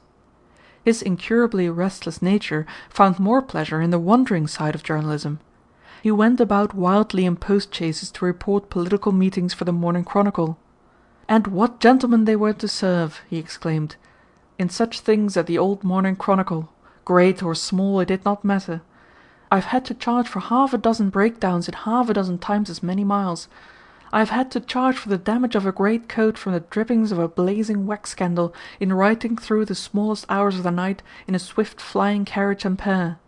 And again, "I have often transcribed for the printer from my shorthand notes important public speeches in which the strictest accuracy was required, and a mistake in which would have been to a young man severely compromising. Writing on the palm of my hand, by the light of a dark lantern, in a post-chaise and four, galloping through a wild country and through the dead of the night, at the then surprising rate of 15 miles an hour." The whole of Dickens's life goes with the throb of that nocturnal gallop. All its real wildness shot through with an imaginative wickedness he afterwards uttered in the drive of Jonas Chuzzlewit through the storm. All this time, and indeed from a time of which no measure can be taken, the creative part of his mind had been in a stir, or even a fever. While still a small boy, he had written for his own amusement some sketches of queer people he had met, notably one of his uncle's barber, whose principal hobby was pointing out what Napoleon ought to have done in the matter of military tactics. He had a notebook full of such sketches. He had sketches not only of persons but of places, which were to him almost more personal than persons. In the December of 1833 he published one of these fragments in the Old Monthly Magazine. This was followed by 9 others in the same paper, and when the paper, which was a romantically radical venture, run by a veteran soldier of Bolivar, itself collapsed, Dickens continued the series in the Evening Chronicle, an offshoot of the morning paper of the same name. These were the pieces afterwards published and known as the Sketches by Boz, and with them Dickens enters literature. He also enters upon many things about this time. He enters manhood, and among other things marriage. A friend of his on the Chronicle, George Hogarth, had several daughters. With all of them Dickens appears to have been on terms of great affection. This sketch is wholly literary, and I do not feel it necessary to do more than touch upon such incidents as his marriage, just as I shall do no more than touch upon the tragedy that ultimately overtook it. But it may be suggested here that the final misfortunes were in some degree due to the circumstances attending the original action.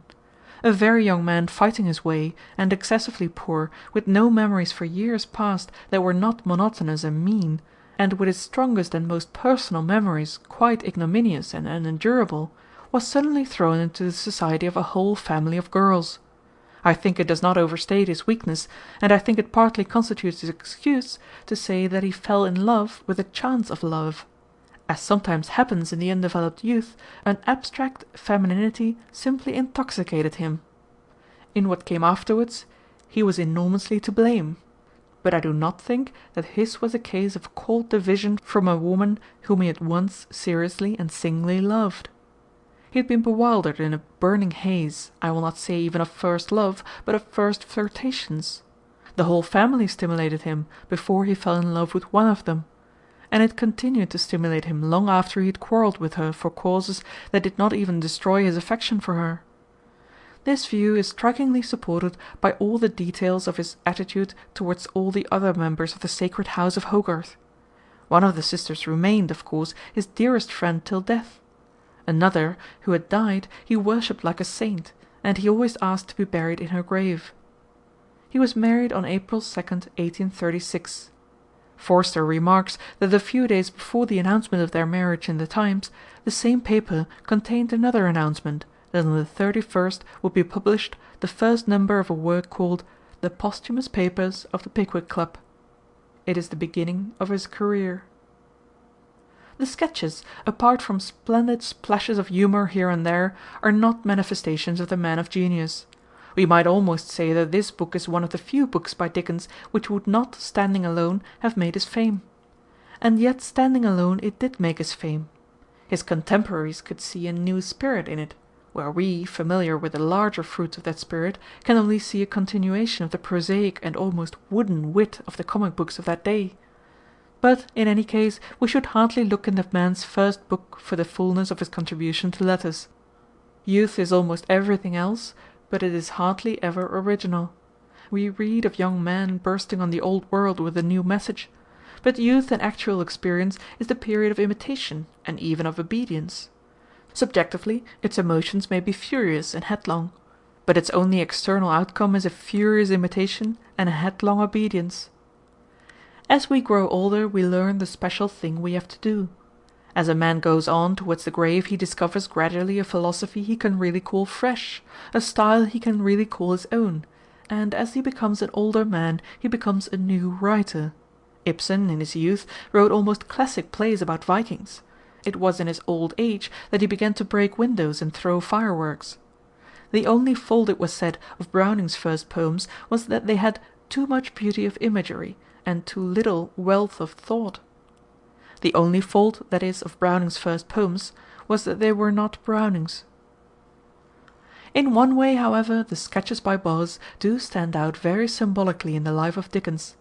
They constitute in a manner the dedication of him to his especial task, the sympathetic and yet exaggerated painting of the poorer middle class. He was to make men feel that this dull middle class was actually a kind of elf-land. But here again the work is rude and undeveloped, and this is shown in the fact that it is a great deal more exaggerative than it is sympathetic. We are not of course concerned with the kind of people who say that they wish that Dickens was more refined. If those people are ever refined, it will be by fire. But there is in this earliest work an element which almost vanished in the later ones, an element which is typical of the middle classes in England, and which is in a more real sense to be called vulgar. I mean that in these little farces there is a trace, in the author as well as in the characters, of that petty sense of social precedence, that hubbub of little unheard-of oligarchies, which is the only serious sin of bourgeoisie of Britain. It may seem pragmatical, for example, to instance such rowdy farce as the story of Horatio Sparkins, which tells how a tuft-hunting family entertained a rhetorical youth, thinking he was a lord, and found he was a draper's assistant. No doubt they were very snobbish in thinking that a lord must be eloquent, but we cannot help feeling that Dickens is almost equally snobbish in feeling it is so very funny that a draper's assistant should be eloquent. A free man, one would think, would despise the family quite as much if Horatio had been a peer. Here, and here only, there is just a touch of the vulgarity, of the only vulgarity of the world out of which Dickens came. For the only element of lowness that there really is in our populace is exactly that they are full of superiorities and very conscious of class. Shades, imperceptible to the eyes of others, but as hard and haughty as a Brahmin caste, separate one kind of charwoman from another kind of charwoman. Dickens was destined to show with inspired symbolism all the immense virtues of the democracy. He was to show them as the most humorous part of our civilization, which they certainly are. He was to show them as the most promptly and practically compassionate part of our civilization, which they certainly are. The democracy has 100 exuberant good qualities. The democracy has only one outstanding sin. It is not democratic. End of chapter 3. G.K. Chesterton's Charles Dickens, Chapter 4.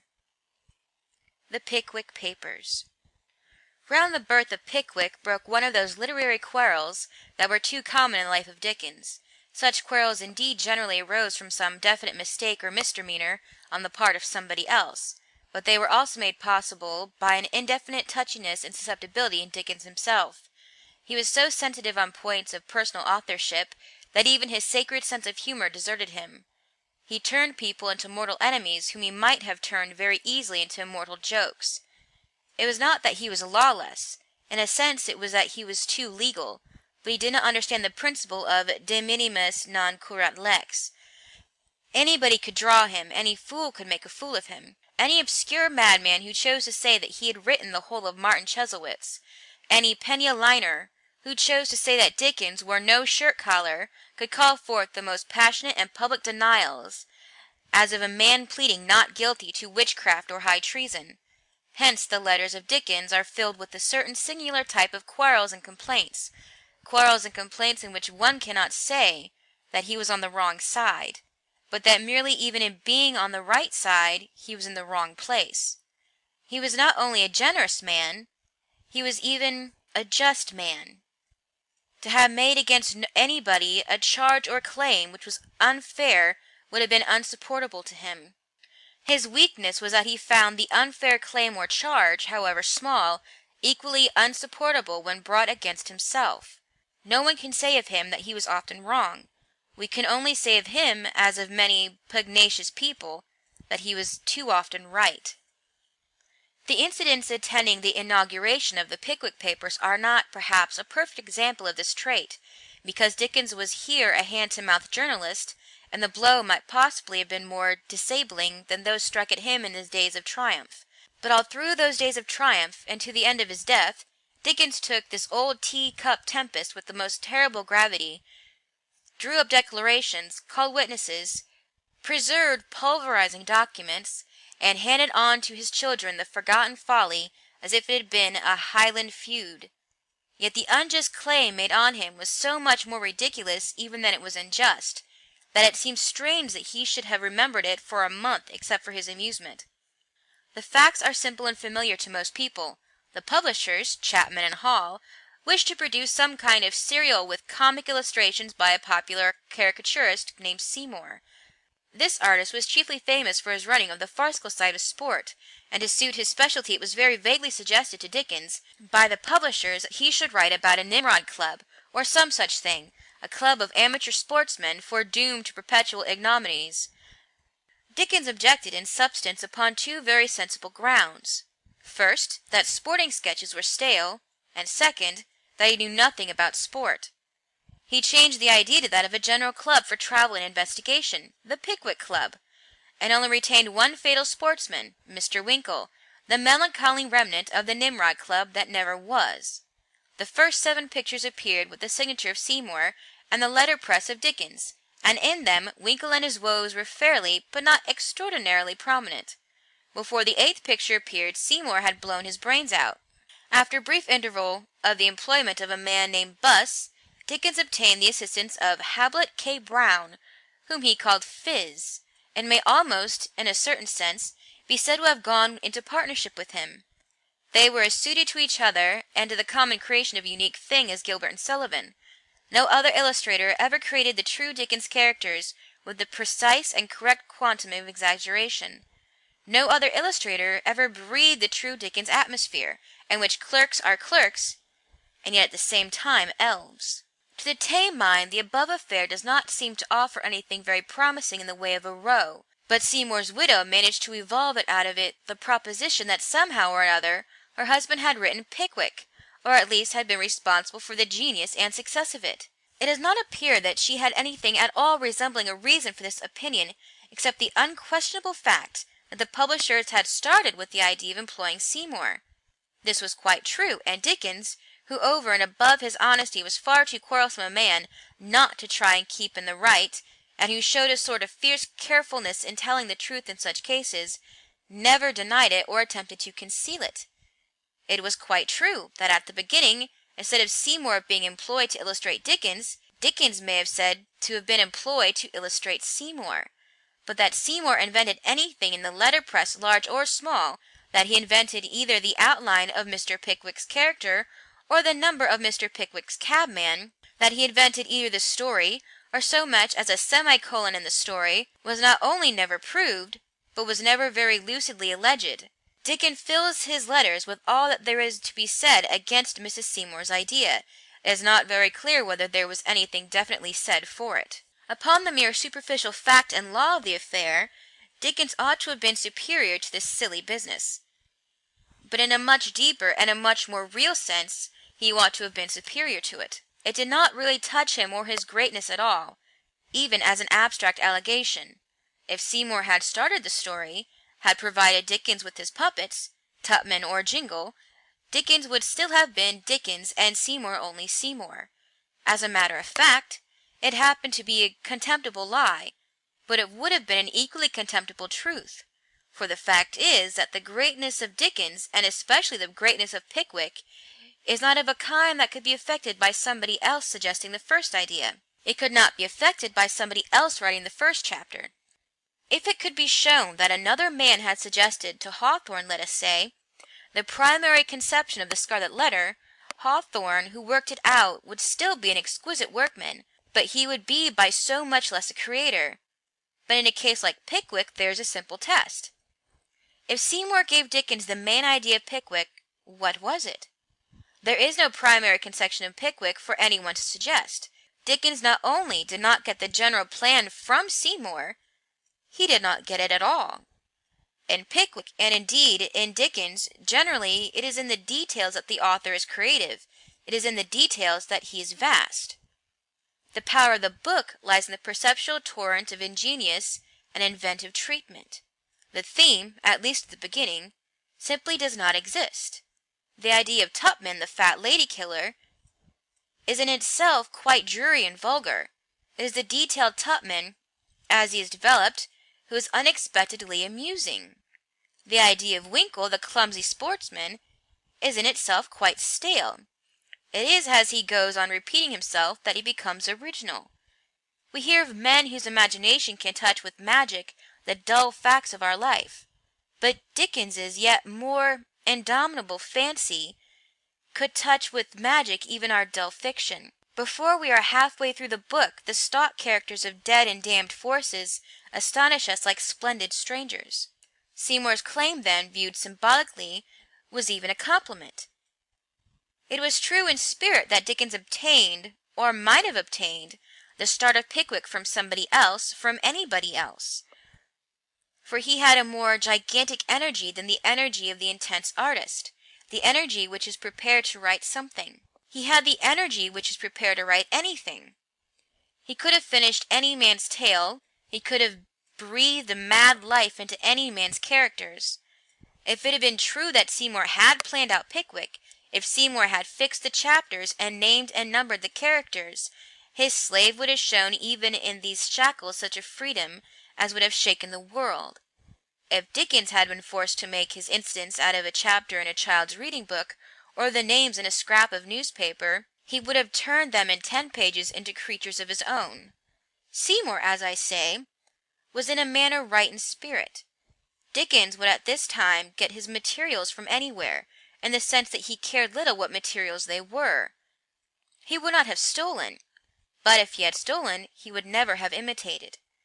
The power which he proceeded at once to exhibit was the one power in letters which literally cannot be imitated, the primary inexhaustible creative energy, the enormous prodigality of genius which no one but another genius could parody. To claim to have originated an idea of Dickens is like claiming to have contributed 1 glass of water to Niagara. Wherever this stream or that stream started, the colossal cataract of absurdity went roaring night and day. The volume of his invention overwhelmed all doubt of his inventiveness. Dickens was evidently a great man, unless he was a 1,000 man. The actual circumstances of the writing and publishing of Pickwick shows that while Seymour's specific claim was absurd, Dickens' indignant exactitude about every jot and tittle of authorship was also inappropriate and misleading. The Pickwick Papers, when all is said and done, did emerge out of a haze of suggestions and proposals in which more than one person was involved. The publishers failed to base the story on a Nimrod club, but they succeeded in basing it on a club. Seymour, by his virtue of idiosyncrasy, if he did not create, brought about the creation of Mr. Winkle. Seymour sketched Mr. Pickwick as a tall, thin man. Mr. Chapman, apparently without any word from Dickens, boldly turned him into a short, fat man. Chapman took the type from a corpulent old dandy named Foster, who wore tights and gaiters and lived at Richmond. In this sense, we were affected by this idle aspect of the thing. We might call Chapman the real originator of Pickwick. But as I have suggested, originating Pickwick is not the point. It was quite easy to originate Pickwick. The difficulty was to write it. However such things may be, there can be no question of the result of this chaos. In the Pickwick Papers, Dickens sprang suddenly from a comparatively low level to a very high one, to the levels of Sketches by Boz. He never afterwards descended. To the level of the Pickwick Papers it is doubtful if he ever afterwards rose. Pickwick indeed is not a good novel, but it is not a bad novel, for it is not a novel at all. In one sense, indeed, it is something nobler than a novel, for no novel with a plot and a proper termination can emit that sense of everlasting youth, a sense as of the gods gone wandering in England. This is not a novel, for all novels have an end, and Pickwick, properly speaking, has no end. He is equal unto the angels. The point at which, as a fact, we find the printer matter terminates is not an end in any artistic sense of the word. Even as a boy I believe there was some more pages that were torn out of my copy, and I am looking for them still. The book might have been cut short anywhere else. It might have been cut short after Mr. Pickwick was released by Mr. Nupkins, or after Mr. Pickwick was fished out of the water, or at 100 other places. And we should still have known that this was not really the story's end. We should have known that Mr. Pickwick was still having the same high adventures on the same high roads. As it happens, the book ends after Mr. Pickwick has taken a house in the neighborhood of Dulwich. But we know he did not stop there. We know he broke out, that he took again the road of the high adventures. We know that if we take it ourselves in any acre of England, we may come suddenly upon him in a lane. But this relation of Pickwick to the strict form of fiction demands a further word, which should indeed be said in any case before the consideration of any or all of the Dickens tales. Dickens's work is not to be reckoned in any novels at all. Dickens's work is to be reckoned always by characters, sometimes by groups, oftener by episodes, but never by novels. You cannot discuss whether Nicholas Nickleby is a good novel or whether Our Mutual Friend is a bad novel. Strictly, there is no such novel as Nicholas Nickleby. There is no such novel as Our Mutual Friend. They are simply lengths cut from the following and mixed substance called Dickens, a substance of which any given length will be certain to contain a given proportion of brilliant or of bad stuff. You can say, according to your assumptions, the Crummles part is perfect, or the Boffins are a mistake, just as a man watching a river go by him could count here a floating flower, and then a streak of scum. But you cannot artistically divide the Outpost into two books. The best of his work can be found in the worst of his works. The Tale of Two Cities is a good novel. Little Dorrit is not a good novel.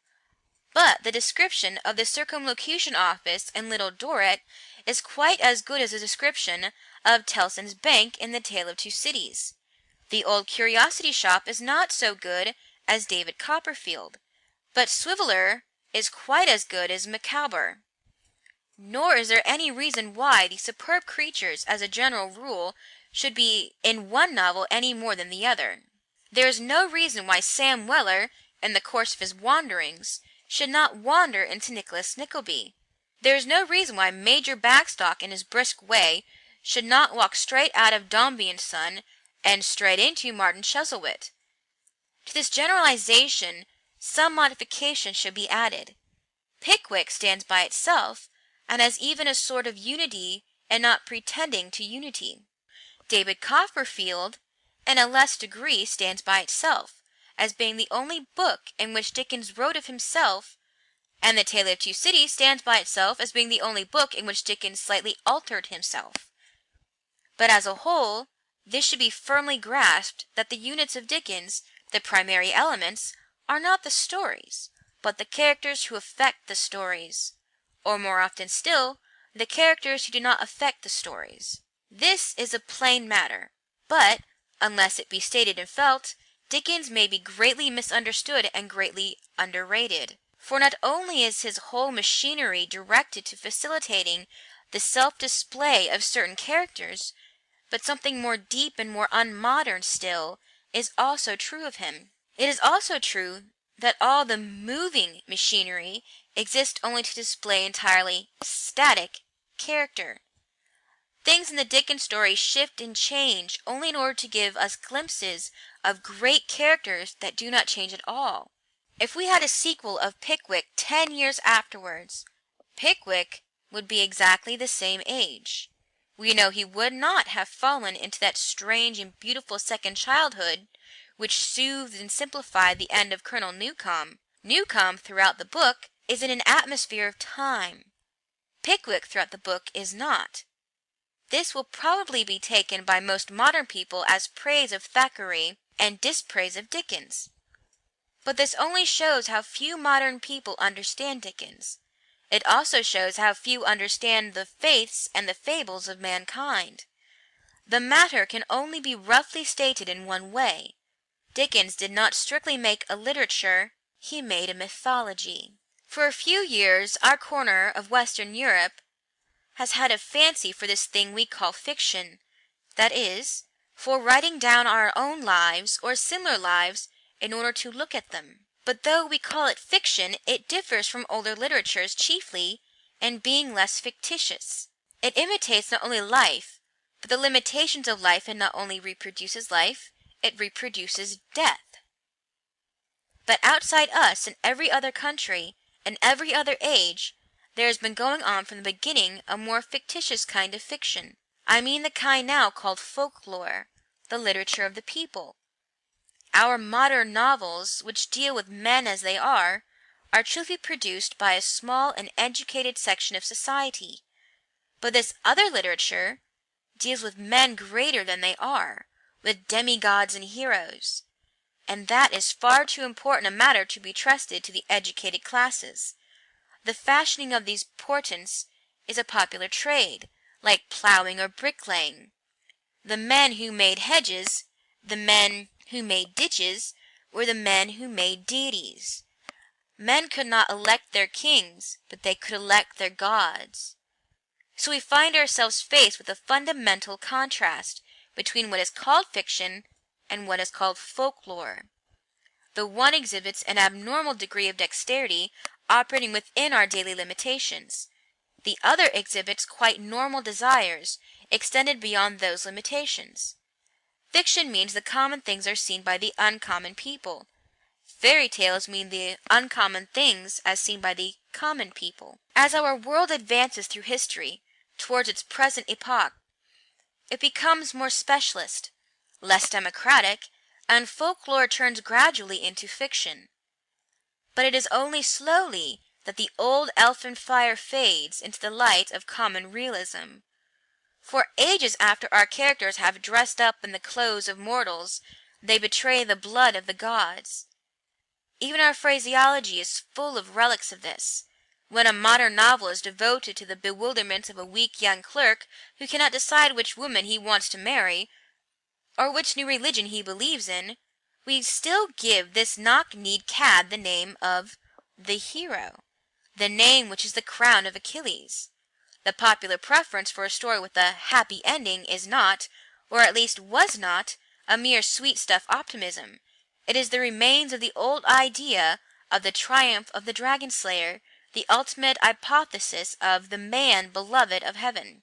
But there is another and more intangible trace of this fading supernaturalism, a trace very vivid to the reader, but very elusive to the critic. It is a certain air of endlessness in the episodes, even in the shortest episodes, a sense that, although we leave them, they still go on. Our modern attraction to short stories is not an accident of form. It is the sign of a real sense of fleetingness and fragility. It means that existence is only an impression, or perhaps only an illusion. A short story of today has the air of a dream. It has the irrevocable beauty of a falsehood. We get a glimpse of great streets of London or red plains of India, as in an opium vision we see people, arresting people with fiery and appealing faces. But when the story is ended, the people are ended. We have no instinct of anything ultimate and enduring behind these episodes. The moderns, in a word, describe life in short stories because they are possessed with the sentiment that life itself is an uncommonly short story, and perhaps not a true one. But in this elder literature, even in the comic literature, indeed especially in the comic literature, the reverse is true. The characters are felt to be fixed things of which we have fleeting glimpses, that is, they are felt to be divine. Uncle Toby is talking forever, as the elves are dancing forever. We feel that whenever we hammer on the house of Falstaff, Falstaff will be at home. We feel it as a pagan would feel that, if a cry broke the silence after ages of unbelief, Apollo would still be listening in his temple. These writers may tell short stories, but we feel they are only parts of a long story. And herein lies the particular significance, the particular sacredness even, of penny dreadfuls and the common printed matter made for our errand boys. Here in dim and desperate forms under the ban of our base culture, stormed at by silly magistrates, sneered at by silly schoolmasters, here is the old popular literature still popular. Here is the unmistakable voluminousness, the 1,001 tales of Dick Deadshot, like the 1,001 tales of Robin Hood. Here is the splendid and static boy, the boy who remains a boy through 1,000 volumes and 1,000 years. Here, in mean alleys and dim shops, shadowed and shamed by the police, mankind is still driving its dark trade in heroes. And elsewhere, and in all other ages, in braver fashion, under cleaner skies, the same eternal tale-telling goes on, and the whole mortal world is a factory of immortals. Dickens was a mythologist rather than a novelist. He was the last of the mythologists, and perhaps the greatest. He did not always manage to make his characters men, but he always managed at the least to make them gods. They are creatures like Punch or Father Christmas.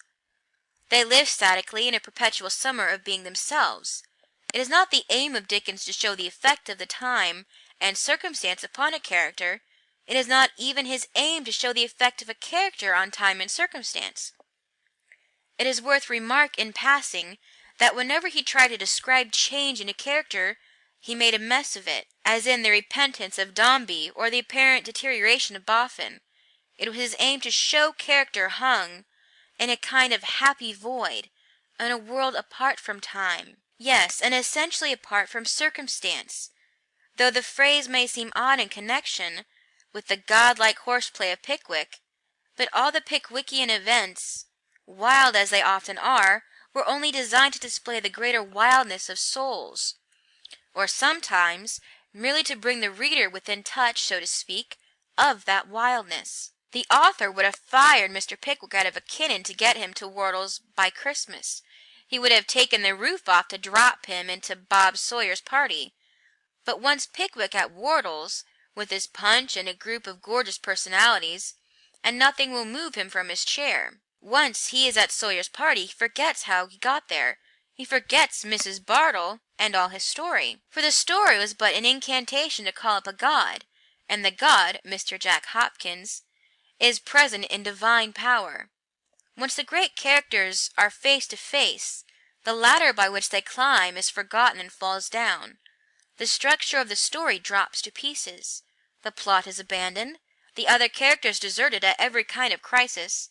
The whole crowd thoroughfare of the tale is blocked by 2 or 3 talkers, who take their immortal ease as if they were already in paradise. for they do not exist for the story. The story exists for them, and they know it. To every man alive one must hope it has in some manner happened that he has talked with his more fascinating friends round a table on some night when all the numerous personalities unfolded themselves like great tropical flowers. All fell into their parts as in some delightful impromptu play. Every man was more himself than he had ever been in this vale of tears. Every man was a beautiful caricature of himself. The man who has known such nights will understand the exaggerations of Pickwick. The man who has not known such nights will not enjoy Pickwick, nor, I imagine, heaven. For, as I have said, Dickens is, in this matter, close to popular religion, which is the ultimate and reliable religion. He conceives an endless joy. He conceives creatures as permanent as Puck or Pan, creatures whose will to live eons upon eons cannot satisfy. He has not come as a writer that his creatures may copy life and copy its narrowness. He has come that they may have life, that they may have it more abundantly. It is absurd indeed that Christians should be called the enemies of life because they wish life to last forever. It is more absurd still to call the old comic writers dull because they wish their unchanging characters to last forever. Both popular religion with its endless joys and the old comic story with its endless jokes have in our time faded together. We are too weak to desire that undying vigor. We believe that you can have too much of a good thing, a blasphemous belief which at one blow wrecks all the heavens that men have hoped for. The grand old defiers of God were not afraid of an eternity of torment. We have come to be afraid of an eternity of joy. It is not my business here to take sides in this division between those who like life and long novels and those who like death and short stories. My only business is to point out that those who see in Dickens's unchanging characters and recurring catchwords a mere stiffness and lack of living movement miss the point and nature of his work. His tradition is another tradition altogether. His aim is another aim altogether to those of the modern novelists who trace the alchemy of experience and the autumn tints of character. He is there, like the common people of all ages, to make deities. He is there, as I have said, to exaggerate life in the direction of life. The spirit he at bottom celebrates is that of two friends drinking wine together and talking through the night.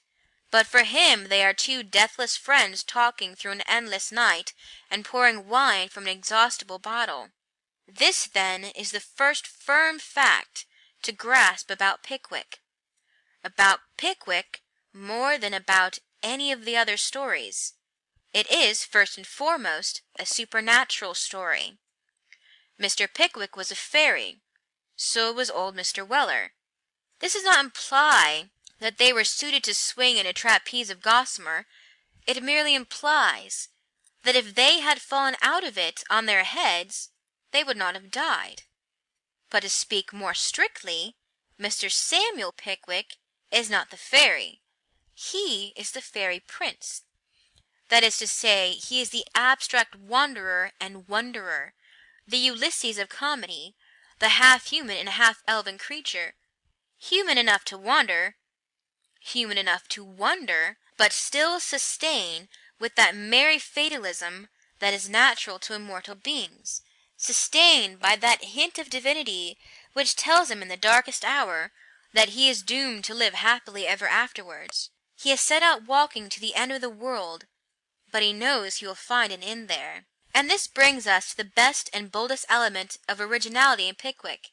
It has not, I think, been observed, and it may be that Dickens did not observe it. Certainly he did not plan it. It grew gradually, perhaps out of the unconscious part of his soul, and warmed the whole story like a slow fire. Of course it transformed the whole story also, transformed it out of all likeness to itself. About this latter point was waged one of the numberless little wars of Dickens. It was a part of his pugnacious vanity that he refused to admit the truth of the mildest criticism. Moreover, he used his inexhaustible ingenuity to find an apologia that was generally an afterthought. Instead of laughing admitting in answer to criticism the glorious improbability of Pecksniff, he retorted with a sneer, clever and very unjust, that he was not surprised that the Pecksniffs should deny the portrait of Pecksniff. When it was objected that the pride of old Paul Dombey breaks as abruptly as a stick, he tried to make out that there had been an absorbing psychological struggle going on in that gentleman all the time, which the reader was too stupid to perceive, which is, I am afraid, rubbish. And so, in a similar vein, he answered those who pointed out to him the obvious and not very shocking fact that our sentiments about Pickwick are very different in the second part of the book from our sentiments in the first, that we find ourselves at the beginning setting out in the company of a farcical old fool, if not a farcical old humbug, and that we find ourselves at the end saying farewell to a fine old England merchant, a monument of genial sanity. Dickens answered with the same ingenious self-justification as in other cases, that surely it often happened that a man met us first arrayed in his more grotesque qualities, and that fuller acquaintance unfolded his more serious merits. This, of course, is quite true, but I think an honest admirer of Pickwick will feel that is not an answer. For the fault in Pickwick, if it be a fault, is a change not in the hero, but in the whole atmosphere. The point is not that Pickwick turns into a different kind of man, it is that the Pickwick Papers turns into a different kind of book. And however artistic both parts may be, this combination must, in strict art, be called inartistic.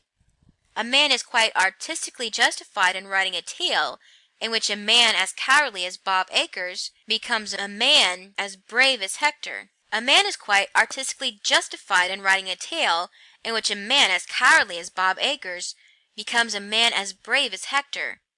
But a man is not artistically justified in writing a tale which begins in the style of the Rivals and ends in the style of the Iliad. In other words, we do not mind the hero changing in the course of a book, but we are not prepared for the author changing in the course of the book. And the author did change in the course of this book. He made in the midst of this book a great discovery, which was a discovery of his destiny, or, what is more important, of his duty. That discovery turned him from the author of Sketches by Boz to the author of David Copperfield. And that discovery constituted the thing of which I have spoken, the outstanding and arresting original feature in the Pickwick Papers. Pickwick, I have said, is a romance of adventure, and Samuel Pickwick is the romantic adventurer. So much is indeed obvious, but the strange and stirring discovery which Dickens made was this, that having chosen a fat old man of the middle classes as a good thing of which to make a butt, he found that a fat old man of the middle classes is the very best thing of which to make a romantic adventurer. Pickwick is supremely original in that it is the adventures of an old man. It is a fairy tale in which the victor is not the youngest of the three brothers, but one of the oldest of their uncles. The result is both noble and new and true. There is nothing which so much needs simplicity as adventure, but there is no one who so much possesses simplicity as an honest and elderly man of business. For romance he is better than a troop of young troubadours, for the swaggering young fellow anticipates his adventures, just as he anticipates his income.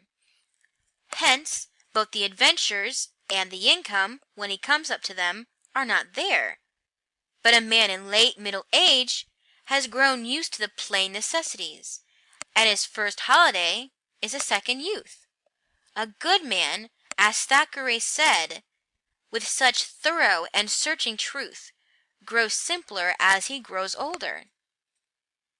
Samuel Pickwick in his youth was probably an insufferable young coxcomb. He knew then, or thought he knew, all about the confident tricks of swindlers like Jingle. He knew then, or thought he knew, all about the amatory designs of sly ladies like Mrs. Bardell. but years and real life have relieved him of this idle and evil knowledge. He has had the high good luck, and losing the follies of youth, to lose the wisdom of youth also.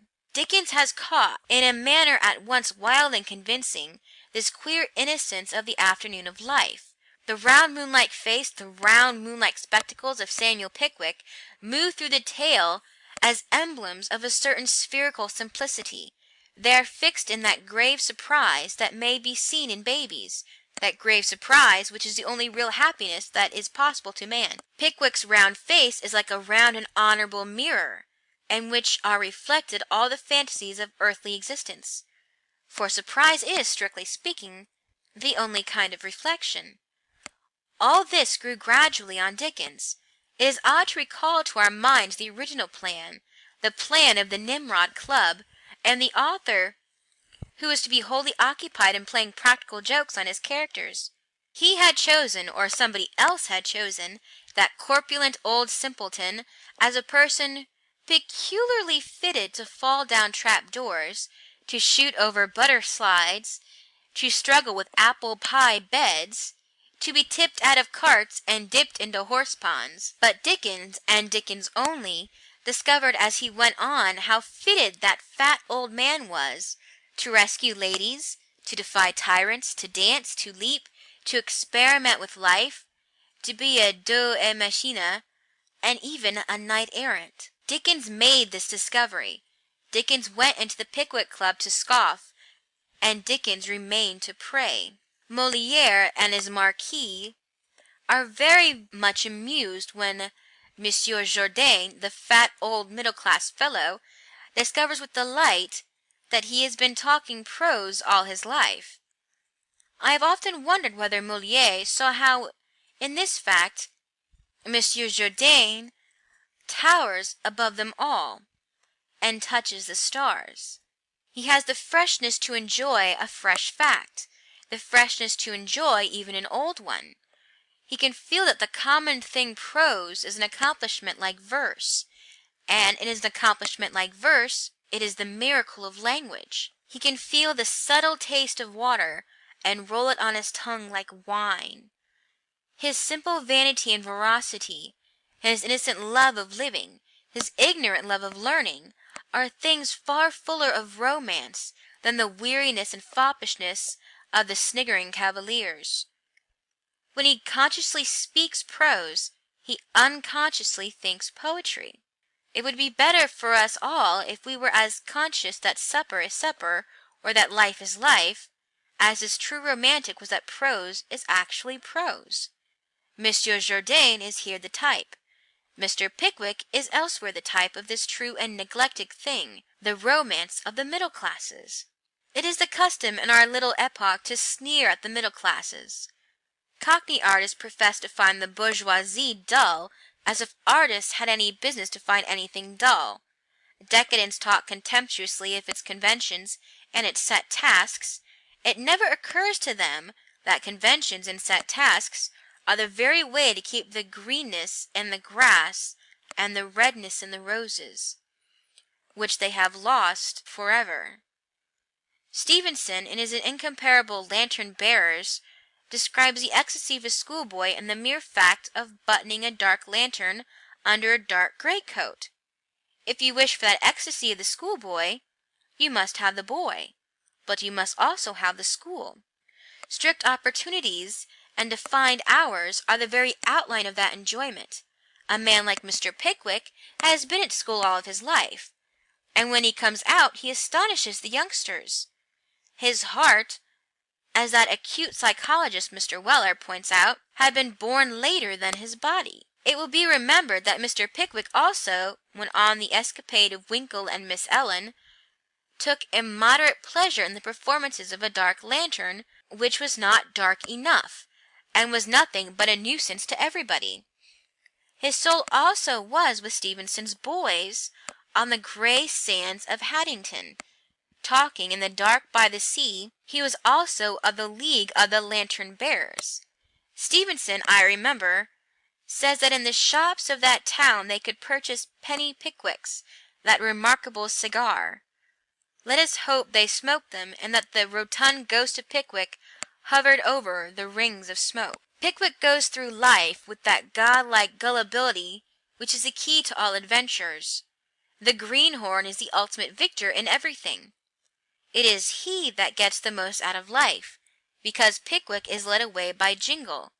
He would be led to the White Hart Inn, and see the only weather cleaning boots in the courtyard. Because he is bamboozled by Dodson and Fogg, he will enter the prison house like a paladin and rescue the man and the woman who have wronged him most. His soul will never starve for exploits or excitements, who is wise enough to be made a fool of. He will make himself happy in the traps that have been laid for him. He will roll in their nets and sleep. All doors will fly open to him who has a mildness more defiant than mere courage. The whole is unerringly expressed in one fortunate phrase. He will be always taken in. To be taken in everywhere is to see the inside of everything. It is the hospitality of circumstance. With torches and trumpets, like a guest, the greenhorn is taken in by life, and the skeptic is cast out by it. End of chapter 4. G.K. Chesterton's Charles Dickens, Chapter 5, The Great Popularity. There is one aspect of Charles Dickens which must be of interest even to that subterranean race which does not admire his books. Even if we were not interested in Dickens as a great event in English literature, we must still be interested in him as a great event in English history. If he had not his place with Fielding and Thackeray, he would still have his place with Wat Tyler and Wilkes, for the man led a mob. He did what no English statesman, perhaps, has really done. He called out the people.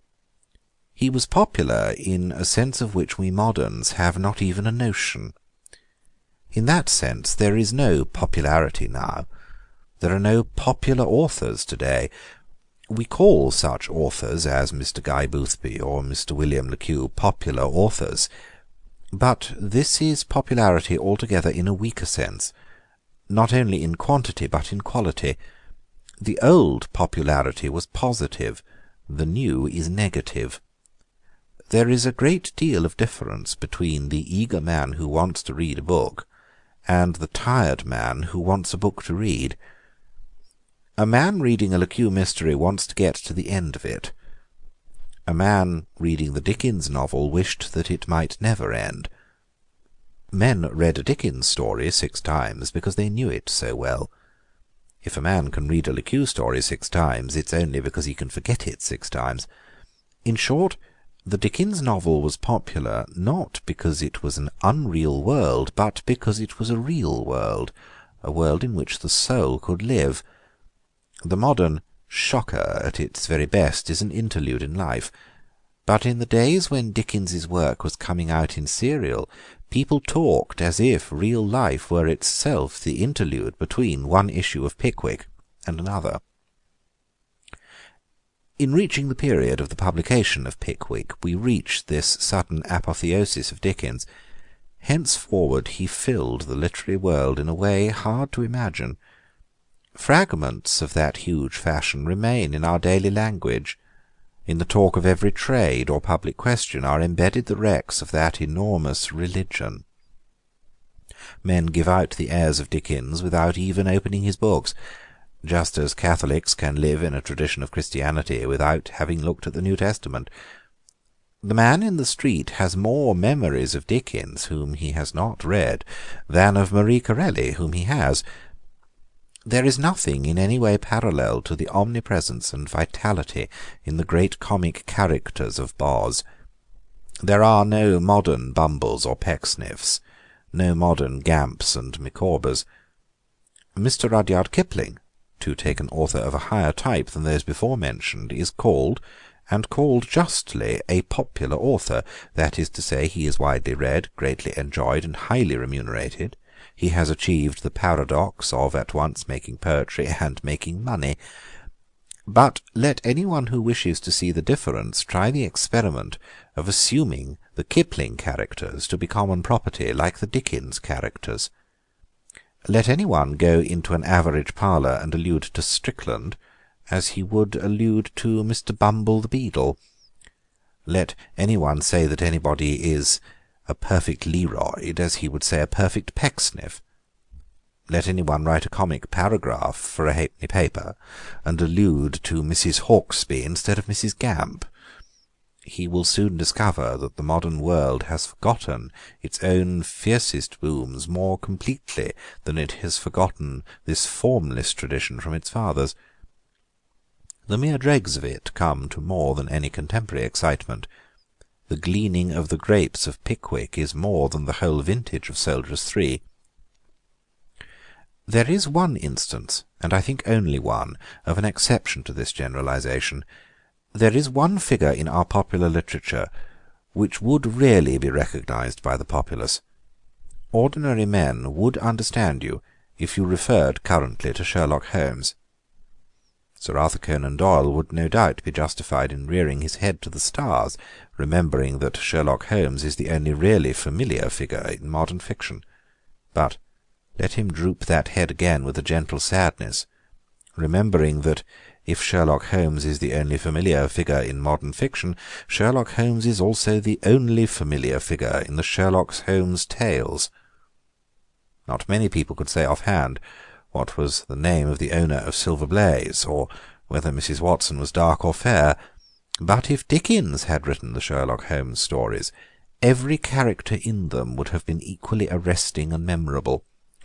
A Sherlock Holmes would have cooked the dinner for Sherlock Holmes. A Sherlock Holmes would have driven his cab. If Dickens brought in a man merely to carry a letter, he had time for a touch or two, and made him a giant. Dickens not only conquered the world, he conquered it with minor characters. Mr. John Smawker, the servant of Mr. Cyrus Bantam, though he merely passes across the stage, is almost as vivid to us as Mr. Samuel Weller, the servant of Mr. Samuel Pickwick. The young man with the lumpy forehead, who only says "Esker" to Mr. Podsnap's foreign gentleman, is as good as Mr. Podsnap himself. They appear only for a fragment of time, but they belong to eternity. We have them only for an instant, but they have us for ever. In dealing with Dickens, then, we are dealing with a man whose public success was a marvel and almost a monstrosity. And here I perceive that my friend, the purely artistic critic, primed himself with Flaubert and Turgenev, can contain himself no longer. He leaps to his feet, upsetting his cup of cocoa, and asks contemptuously what all this has to do with criticism. Why begin your study of an author, he says, with trash about popularity? Boothby is popular, and Le Queux is popular, and Mother Seagull is popular. If Dickens was even more popular, it may only mean that Dickens was even worse. The people like bad literature. If your object is to show that Dickens was good literature, you should rather apologise for his popularity and try to explain it away. You should seek to show that Dickens's work was good literature, although it was popular. Yes, that is your task, to prove that Dickens was admirable, although he was admired. I ask the artistic critic to be patient for a little, and to believe that I have a serious reason for registering this historic popularity. To that we shall come presently, but as a manner of approach I may perhaps ask leave to examine this actual and fashionable statement to which I have supposed him to have recourse, the statement that the people like bad literature, and even like literature because it is bad. This way of stating the thing is an error, and in that error lies matter of much import to Dickens and his destiny in letters. The public does not like bad literature. The public likes a certain kind of literature, and likes that kind of literature, even when it is bad, better than another kind of literature, even when it's good. Nor is this unreasonable, for the line between different types of literature is as real as the line between tears and laughter, and to tell people who can only get bad comedy that you should have some first-class tragedy is as irrational as to offer a man who is shivering over weak warm coffee a really superior sort of ice. Ordinary people dislike the delicate modern work, not because it is good or because it is bad, but because it is not the thing that they asked for. If, for instance, you find them pent in sterile streets and hungering for adventure and a violent secrecy, and if you give them their choice between A Study in Scarlet, a good detective story, and The Autobiography of Mark Rutherford, a good psychological monologue, no doubt they will prefer A Study in Scarlet. But they will not do so because The Autobiography of Mark Rutherford is a very good monologue, but because it is evidently a very poor detective story. They will be indifferent to Les Aveugles, not because it is good drama, but because it is bad melodrama. They do not like good introspective sonnets, but neither do they like bad introspective sonnets, of which there are many. When they walk behind the brass of the Salvation Army band instead of listening to harmonies at Queen's Hall, it is always assumed that they prefer bad music. But it is merely that they prefer military music, music marching down the open street, and that if Dan Godfrey's band could be smitten with salvation and lead them, they would like that even better. And while they might easily get more satisfaction out of a screaming article in the War Cry than out of a page of Emerson about the Oversoul, this would not be because the page of Emerson is another and superior kind of literature. It would be because the page of Emerson is another and inferior kind of religion. Dickens stands first as a defiant monument of what happens when a great literary genius has a literary taste akin to that of the community. For this kinship was deep and spiritual. Dickens was not like our ordinary demagogues and journalists. Dickens did not write what the people wanted. Dickens wanted what the people wanted.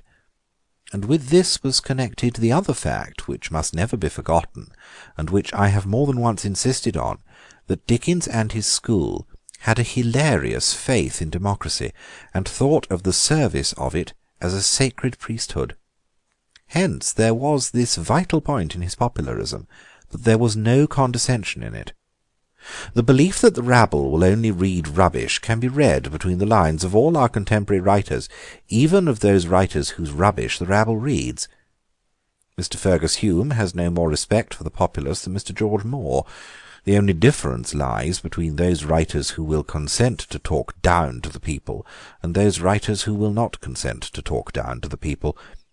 But Dickens never talked down to the people. He talked up to the people. He approached the people like a deity and poured out his riches and his blood. This is what makes the immortal bond between him and the masses of men. He had not merely produced something that they could understand, but he took it seriously, and toiled and agonized to produce it. They were not only enjoying one of the best writers, they were enjoying the best he could do. His raging and sleepless nights, his wild walks in the darkness, his notebooks crowded, his nerves in rags, all this extraordinary output was but a fit sacrifice to the ordinary man. He climbed towards the lower classes. He panted upwards on weary wings to reach the heaven of the poor. His power, then, lay in the fact that he expressed with an energy and brilliancy quite uncommon the things close to the common mind. But with this mere phrase, the common mind, we collide with a current error. Commonness and the common mind are now generally spoke of as meaning in some manner inferiority and the inferior mind, the mind of the mere mob. But the common mind means the mind of all the artists and heroes, or else it would not be common. Plato had the common mind, Dante had the common mind, or the mind that was not common. Commonness means the quality common to the saint and the sinner, to the philosopher and the fool, and it was this that Dickens grasped and developed. In everybody there is a certain thing that loves babies, that fears death, that likes sunlight. That thing enjoys Dickens. And everybody does not mean uneducated crowds. Everybody means everybody. Everybody means Mrs. Mennell.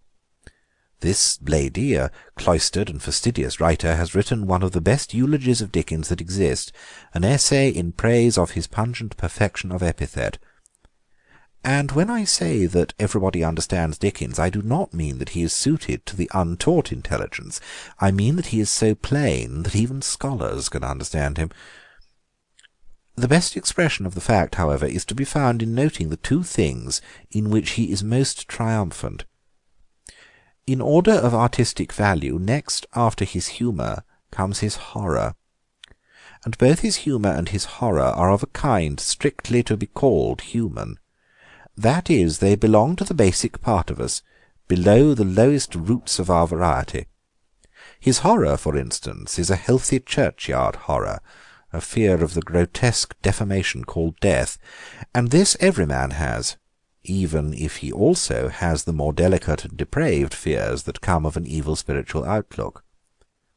We may be afraid of a fine shade with Henry James, that is, we may be afraid of the world. We may be afraid of a taut silence with Maeterlinck, that is, we may be afraid of our own souls, but everyone will certainly be afraid of a Cock Lane ghost, including Henry James and Maeterlinck. This latter is literally a mortal fear, a fear of death. It is not the immortal fear, or fear of damnation, which belongs to all the more refined intellects of our day. In a word, Dickens does, in the exact sense, make the flesh creep. He does not, like the decadents, make the soul crawl. And the creeping of the flesh on being reminded of its fleshly failure is a strictly universal thing which we can all feel, while some of us are as yet uninstructed in the art of spiritual crawling. In the same way, the Dickens mirth is a part of man and universal. All men can laugh at broad humour, even the subtle humourists. Even the modern flaneur, who can smile at a particular combination of green and yellow, would laugh at Mr. Lamell's request for Mr. Fledgeby's nose. In a word, the common things are common, even to the uncommon people. These two primary dispositions of Dickens, to make the flesh creep and to make the sides ache, were a sort of twins of his spirit. They were never far apart, and the fact of their affinity is interestingly exhibited in the first two novels. Generally he mixed the two up in a book, and mixed a great many other things with them. As a rule, he cared little if he kept 6 stories of quite different colours running in the same book. The effect was sometimes similar to that of playing 6 tunes at once. He does not mind the coarse, tragic figure of Jonas Chuzzlewit crossing the mental stage, which is full of the allegorical pantomime of Eden, Mr. Chollop, and the Watertoast Gazette, a scene which is as much of a satire as Gulliver, and nearly as much of a fairy tale.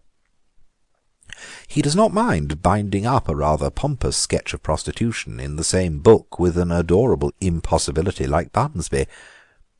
But Pickwick is so far a coherent thing that it is coherently comic and consistently rambling. And as a consequence his next book was, upon the whole, coherently and consistently horrible. As his natural turn for terrors was kept down in Pickwick, so his natural turn for joy and laughter is kept down in Oliver Twist. In Oliver Twist the smoke of the thieves' kitchen hangs over the whole tale, and the shadow of Fagin falls everywhere. The little lamplit rooms of Mr. Brownlow and Rose Maylie are to all appearance purposely kept subordinate, a mere foil to the foul darkness without. It was a strange and appropriate accident that Cruikshank and not Phiz should have illustrated this book. There was about Cruikshank's art a kind of cramped energy which is almost the definition of the criminal mind. His drawings have a dark strength, yet he does not only draw morbidly, he draws meanly. In the doubled-up figure and frightful eyes of Fagin in the condemned cell, there is not only a baseness of subject, there is a kind of baseness in the very technique of it. It is not drawn with the free lines of a free man, it has the half-witted secrecies of a hunted thief. It does not look merely like a picture of Fagin, it looks like a picture by Fagin. Among these dark and detestable plates there is one which has, with a kind of black directness, the dreadful poetry that does not inhere in the story, stumbling as it often is. It represents Oliver asleep at an open window in the house of one of his humoner patrons, and outside the window, but as big and close as if they were in the room, stand Fagin and the foul-laced monks, staring at him with dark monstrous visages and great white wicked eyes, in the style of the simple devilry of the draftsman. The very naivety of the horror is horrifying. The very woodenness of the two wicked men seems to make them worse than mere men who are wicked. But this picture of big devils at the window-sill does express, as has been suggested above, the thread of poetry in the whole thing, the sense, that is, of the thieves as a kind of army of devils compassing earth and sky, crying for Oliver's soul and besieging the house in which he is barred for safety. In this matter there is, I think, a difference between the author and the illustrator. In Crookshank there was surely something morbid, but sensitive and sentimental as Dickens was, there was nothing morbid in him. He had, as Stevenson had, more of the mere boy's love of suffocating stories of blood and darkness, of skulls, of gibbets, of all the things, in a word, that are sombre without being sad. There is a ghastly joy in remembering our boyish reading about Sikes and his flight, especially about the voice of that unbearable pedlar, which went on in a monotonous and maddening sing-song. We'll wash out grease stains, mud stains, blood stains, until Sikes fled almost screaming. For this boyish mixture of appetite and repugnance there is a good popular phrase, supping on horrors. Dickens supped on horrors, as he supped on Christmas pudding. He supped on horrors because he was an optimist and could sup on anything. There was no saner or simpler schoolboy than Traddles, who covered all his books with skeletons. Oliver Twist had begun in Bentley's Miscellany, which Dickens edited in 1837. It was interrupted by a blow that for the moment broke the author's spirit and seems to have broken his heart. His wife's sister, Mary Hogarth, died suddenly. To Dickens, his wife's family seems to have been like his own. His affections were heavily committed to the sisters, and of this one he was peculiarly fond. All his life, through much conceit and sometimes something bordering on selfishness, we can feel the redeeming note of an almost tragic tenderness. He was a man who could really have died of love or sorrow. He took up the work of Oliver Twist again later in the year, and finished it at the end of 1838. His work was incessant and almost bewildering. In 1838 he had already brought out the first number of Nicholas Nickleby, but the great popularity went booming on. The whole world was roaring for books by Dickens, and more books by Dickens, and Dickens was labouring night and day like a factory. Among other things, he edited the Memoirs of Grimaldi. The incident is only worth mentioning for the sake of one more example of the silly ease with which Dickens was drawn by criticism, and the clever ease with which he managed, in these small squabbles, to defend himself. Someone mildly suggested that, after all, Dickens had never known Grimaldi. Dickens was down on him like a thunderbolt, sardonically asking how close an intimacy Lord Braybrooke had with Mr. Samuel Pepys. Nicholas Nickleby is the most typical, perhaps, of the tone of his earlier works. It is in form a very rambling, old-fashioned romance, the kind of romance in which the hero is only a convenience for the frustration of the villain.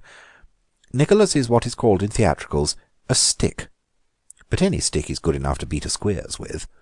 That strong thwack, that simplified energy, is the whole object of such a story, and the whole of this tale is full of a kind of highly picturesque platitude.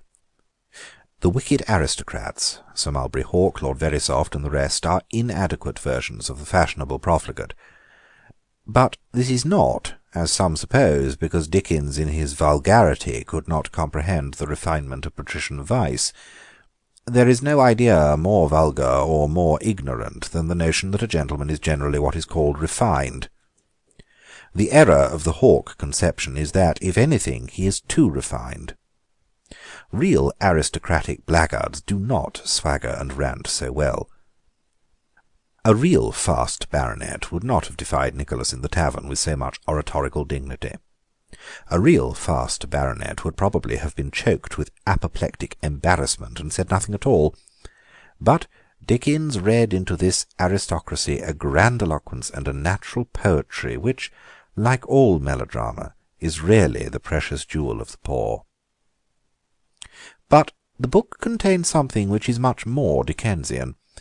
It is exquisitely characteristic of Dickens that the truly great achievement of the story is the person who delays the story. Mrs. Nickleby, with her beautiful mazes of memory, does her best to prevent the story of Nicholas Nickleby from being told, and she does well.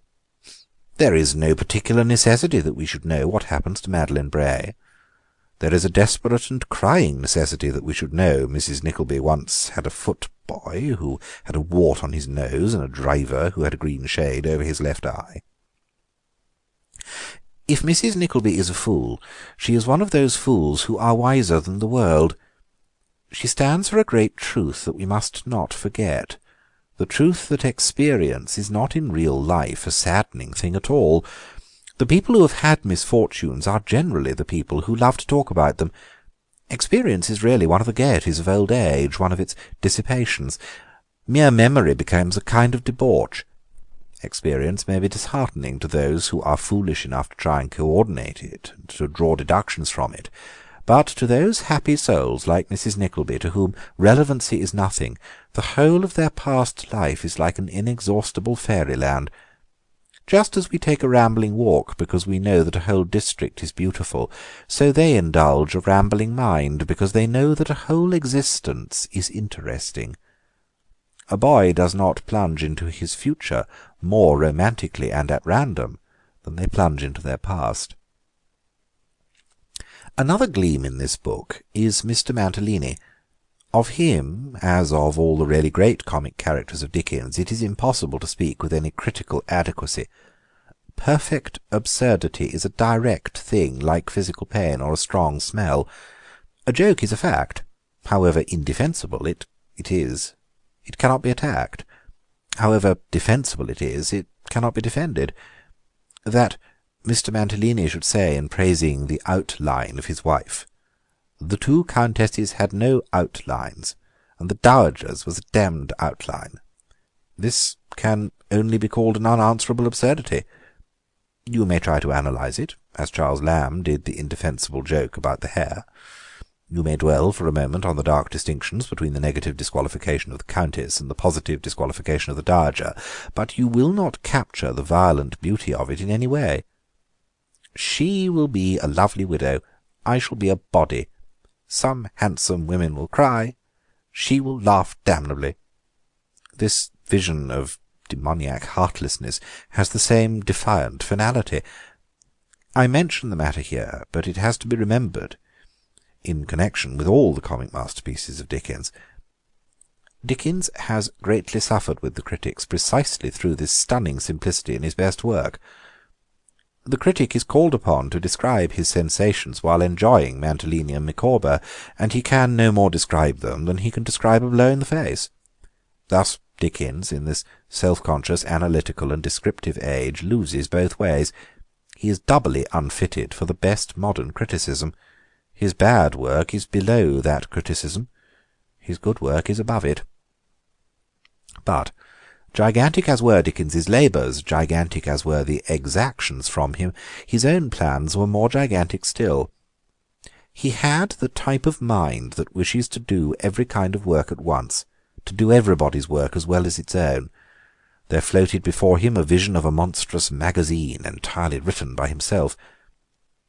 It is true that when this scheme came to be discussed, he suggested that other pens might be occasionally employed, but reading between the lines it is sufficiently evident that he thought of the thing as a kind of vast multiplication of himself, with Dickens as editor opening letters, Dickens as leader-writer writing leaders, Dickens as reporter reporting meetings, Dickens as reviewer reviewing books, Dickens, for all I know, as office boy opening and shutting doors. This serial, of which he spoke to Messrs. Chapman and Hall, began and broke off, and remains as a colossal fragment bound together under the title of Master Humphrey's Clock. One characteristic thing he wished to have in the periodical. He suggested an Arabian Nights of London, in which the Gog and Magog, the giants of the city, should give forth chronicles as enormous as themselves. He had a taste for these schemes or frameworks for many tales. He made and abandoned many, many he half fulfilled. I strongly suspect that he meant Major Jackman in Mrs. Lirriper's Lodgings and Mrs. Lirriper's Legacy to start a series of studies of that lady's lodgers, a kind of history of No. 81 Norfolk Street, Strand. The 7 Poor Travellers was planned for 7 stories, we will not say 7 poor stories. Dickens had meant, probably, to write a tale for each article of somebody's luggage. He only got as far as the hat and the boots. This gigantesque scale of literary architecture, huge and yet curiously cosy, is characteristic of his spirit, fond of size and yet fond of comfort. He liked to have story within story, like room within room of some labyrinthine but comfortable castle. In this spirit he wished Master Humphrey's Clock to begin, and to be a big frame or bookcase for numberless novels. The clock started, but the clock stopped. In the prologue by Master Humphrey reappear Mr. Pickwick and Sam Weller, and of that resurrection many things have been said, chiefly expressions of a reasonable regret. Doubtless they do not add much to their author's reputation, but they add a great deal to their author's pleasure. It was ingrained in him to wish to meet old friends. All his characters are, so to speak, designed to be old friends, in the sense every Dickens character is an old friend, even when he first appears. He comes to us mellow out of many implied interviews, and carries the firelight on his face. Dickens was simply pleased to meet Pickwick again, and being pleased, he made the old man too comfortable to be amusing. But Master Humphrey's Clock is now scarcely known except as the shell of one of the well-known novels. The Old Curiosity Shop was published in accordance with the original clock scheme. Perhaps the most typical thing about it is the title. There seems no reason in particular at the first and most literal glance why the story should be called after the Old Curiosity Shop. Only 2 of the pages have anything to do with such a shop, and they leave it forever in the first few pages. It is as if Thackeray had called the whole novel of Vanity Fair Miss Pinkerton's Academy. It is as if Scott had given the whole story of The Antiquary the title of The Whore's Inn. But when we feel the situation with more fidelity, we realise that this title is something in the nature of a key to the whole Dickens romance. His tales always started from some splendid hint in the streets, and shops, perhaps the most poetical of all things, often set off his fancy galloping. Every shop, in fact, was to him the door of romance. Among all the huge serial schemes of which we have spoken, it is a matter of wonder that he never started an endless periodical called The Street and divided it into shops. He could have written an exquisite romance called The Baker's Shop, another called The Chemist's Shop, another called The Oil Shop, to keep company with The Old Curiosity Shop. Some incomparable baker he invented and forgot. Some gorgeous chemist might have been. Some more than mortal oilman is lost to us for ever. This Old Curiosity Shop he did happen to linger by. Its tale he did happen to tell. Around Little Nell, of course, a controversy raged and rages. Some implored Dickens not to kill her at the end of the story. Some regret that he didn't kill her at the beginning. To me, the chief interest in this young person lies in the fact that she is an example, and the most celebrated example, of what must have been, I think, a personal peculiarity, perhaps a personal experience of Dickens. There is, of course, no paradox at all in saying that if we find in a good book a wildly impossible character, it is very probable indeed that it was copied from a real person.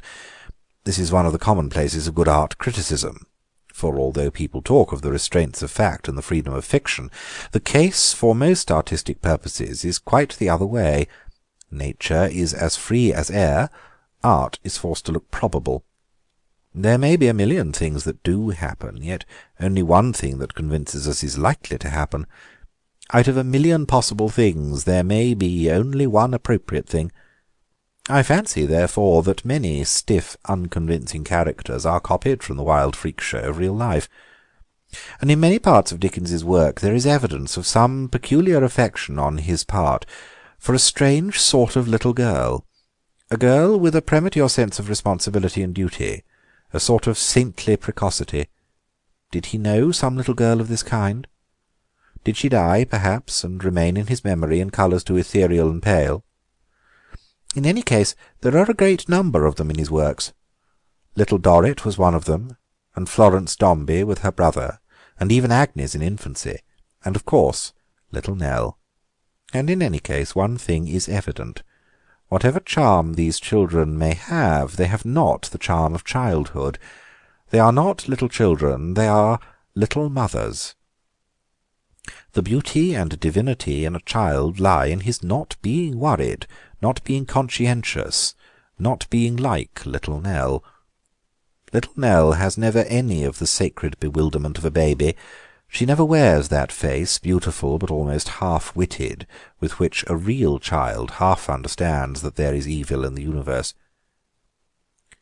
As usual, however, little as the story has to do with the title, the splendid and satisfying pages have even less to do with the story. Dick Swiveller is perhaps the noblest of all the noble creations of Dickens. He has all the overwhelming absurdity of Mantalini, with the addition of being human and credible, for he knows that he's absurd. His highfalutin is not done because he seriously thinks it's right and proper, like that of Mr. Snodgrass, nor is it done because he thinks it will serve his turn, like that of Mr. Pecksniff, for both these beliefs are improbable. It is done because he really loves highfalutin, because he has a lonely literary pleasure in exaggerative language. Great draughts of words are to him like great draughts of wine, pungent and yet refreshing, light and yet leaving him in a glow. In unerring instinct for the perfect folly of a phrase he has no equal, even among the giants of Dickens. "I am sure," says Mrs. Wackles, when she has been flirting with Cheggs the market gardener, and reduced Mr. Swiveller to Byronic renunciation, "I'm sure I'm very sorry if—" "Sorry," said Mr. Swiveller, "sorry in the possession of a Cheggs?" The abyss of bitterness is unfathomable. Scarcely less precious is the poise of Mr. Swiveller when he imitates the stage brigand. After crying, "Some wine here, ho!" he hands the flagon to himself with profound humility, and receives it haughtily. Perhaps the very best scene in the book is that between Mr. Swiveller and the single gentleman with whom he endeavours to remonstrate for having remained in bed all day. "We cannot have single gentlemen coming into the place and sleeping like double gentlemen without paying extra. An equal amount of slumber was never got out of one bed, and if you want to sleep like that you must pay for a double-bedded room." His relations with the Marchioness are at once purely romantic and purely genuine. There is nothing even of Dickens's legitimate exaggerations about them. A shabby, larky, good-natured clerk would, as a matter of fact, spend hours in the society of a little servant girl if he found her about the house. It would arise partly from a dim kindliness, and partly from that mysterious instinct which is sometimes called, mistakenly, a love of low company, that mysterious instinct which makes so many men of pleasure find something soothing in the society of uneducated people, particularly uneducated women. It is the instinct which accounts for the otherwise unaccountable popularity of barmaids. And still the pot of that huge popularity boiled. In 1841 another novel was demanded, and Barnaby Rudge supplied. It is chiefly of interest as an embodiment of that other element in Dickens, the picturesque or even the pictorial. Barnaby Rudge, the idiot with his rags and his feathers and his raven, the bestial hangman, the blind mob, all make a picture, though they hardly make a novel. One touch there is in it of the richer and more humorous Dickens, the boy conspirator, Mr. Sim Tappertit. But he might have been treated with more sympathy, with as much sympathy, for instance, as Mr. Dick Swiveller, for he is only the romantic gutter-snipe, the bright boy at the particular age when it is most fascinating to found a secret society and most difficult to keep a secret. And if ever there was a romantic gutter-snipe on earth, it was Charles Dickens. Barnaby Rudge is no more an historical novel than Sim's Secret League was a political movement, but they are both beautiful creations. When all is said, however, the main reason for mentioning the work here is that it is the next bubble in the pot, the next thing that burst out of that whirling, seething head. The tide of it rose and smoked and sang till it boiled over the pot of Britain and poured over all America. In the January of 1842 he set out for the United States. End of chapter 5. G.K. Chesterton's Charles Dickens, Chapter 6, Dickens and America. The essential of Dickens's character was the conjunction of common sense with uncommon sensibility. The two things are not, indeed, in such an antithesis as is commonly imagined. Great English literary authorities, such as Jane Austen and Mr. Chamberlain, have put the word sense and the word sensibility in a kind of opposition to each other. But not only are they not opposite words, they are actually the same word. They both mean receptiveness or approachability by the facts outside us. To have a sense of colour is the same as to have a sensibility to colour. A person who realizes that beefsteaks are appetizing shows his sensibility. A person who realizes that moonrise is romantic shows his sense. But it is not difficult to see the meaning and need of the popular distinction between sensibility and sense, particularly in the form called common sense.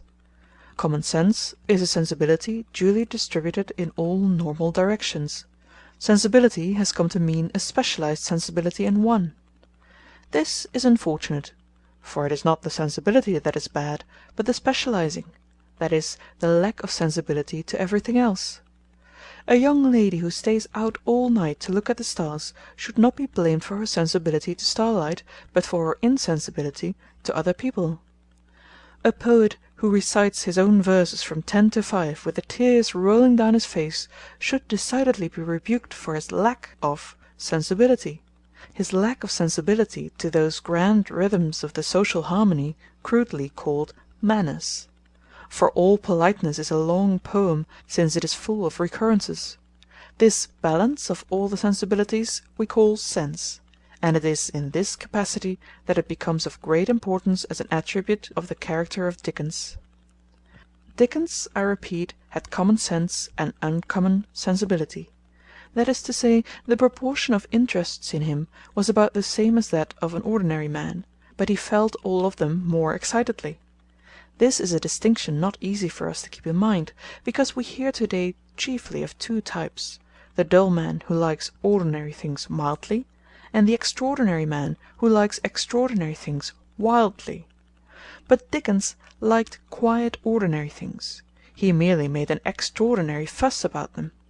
His excitement was sometimes like an epileptic fit, but it must not be confused with the fury of the man of one idea or one line of ideas. He had the excess of the eccentric, but not the defects, the narrowness. Even when he raved like a maniac, he did not rave like a monomaniac. He had no particular spot of sensibility or spot of insensibility. He was merely a normal man minus a normal self-command. He had no special point of mental pain or repugnance, like Ruskin's horror of steam and iron, or Mr. Bernard Shaw's permanent irritation against romantic love. He was annoyed at the ordinary annoyances, only he was more annoyed than was necessary. He did not desire strange delights, blue wine or black women with Baudelaire, or cruel sights east of Suez with Mr. Kipling. He wanted what a healthy man wants, only he was ill with wanting it. To understand him, in a word, we must keep well in mind the medical distinction between delicacy and disease. Perhaps we shall comprehend it and him more clearly if we think of a woman rather than a man. There was much that was feminine about Dickens, and nothing more so than this abnormal normality. A woman is often, in comparison with a man, at once more sensitive and more sane. This distinction must be especially remembered in all his quarrels. and it must be most especially remembered in what may be called his great quarrel with America, which we have now to approach.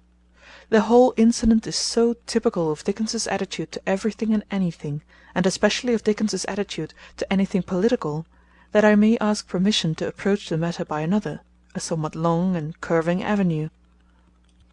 Common sense is a fairy thread, thin and faint, and as easily lost as gossamer. Dickens, in large matters, never lost it.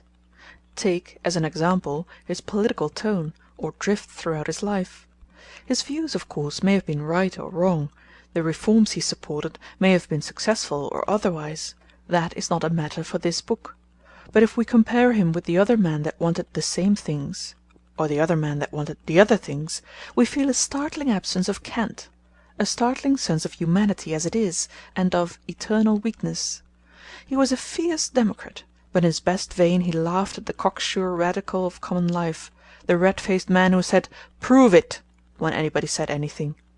He fought for the right to elect, but he would not whitewash elections. He believed in parliamentary government, but he did not, like our contemporary newspapers, pretend that Parliament is something much more heroic and imposing than it is.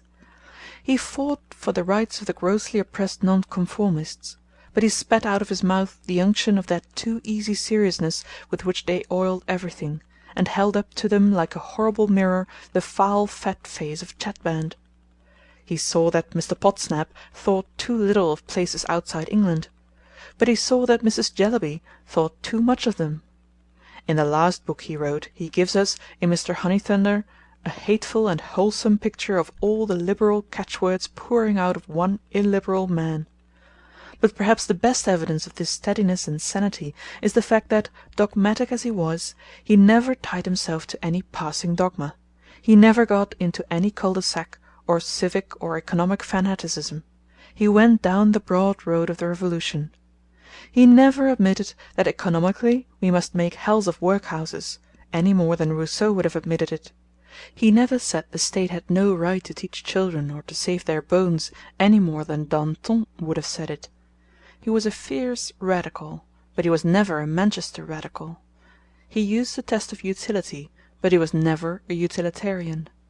While economists were writing soft words he wrote hard times, which Macaulay called sullen socialism, because it was not complacent Whiggism. But Dickens was never a socialist any more than he was an individualist, and, whatever else he was, he certainly was not sullen. He was not even a politician of any kind.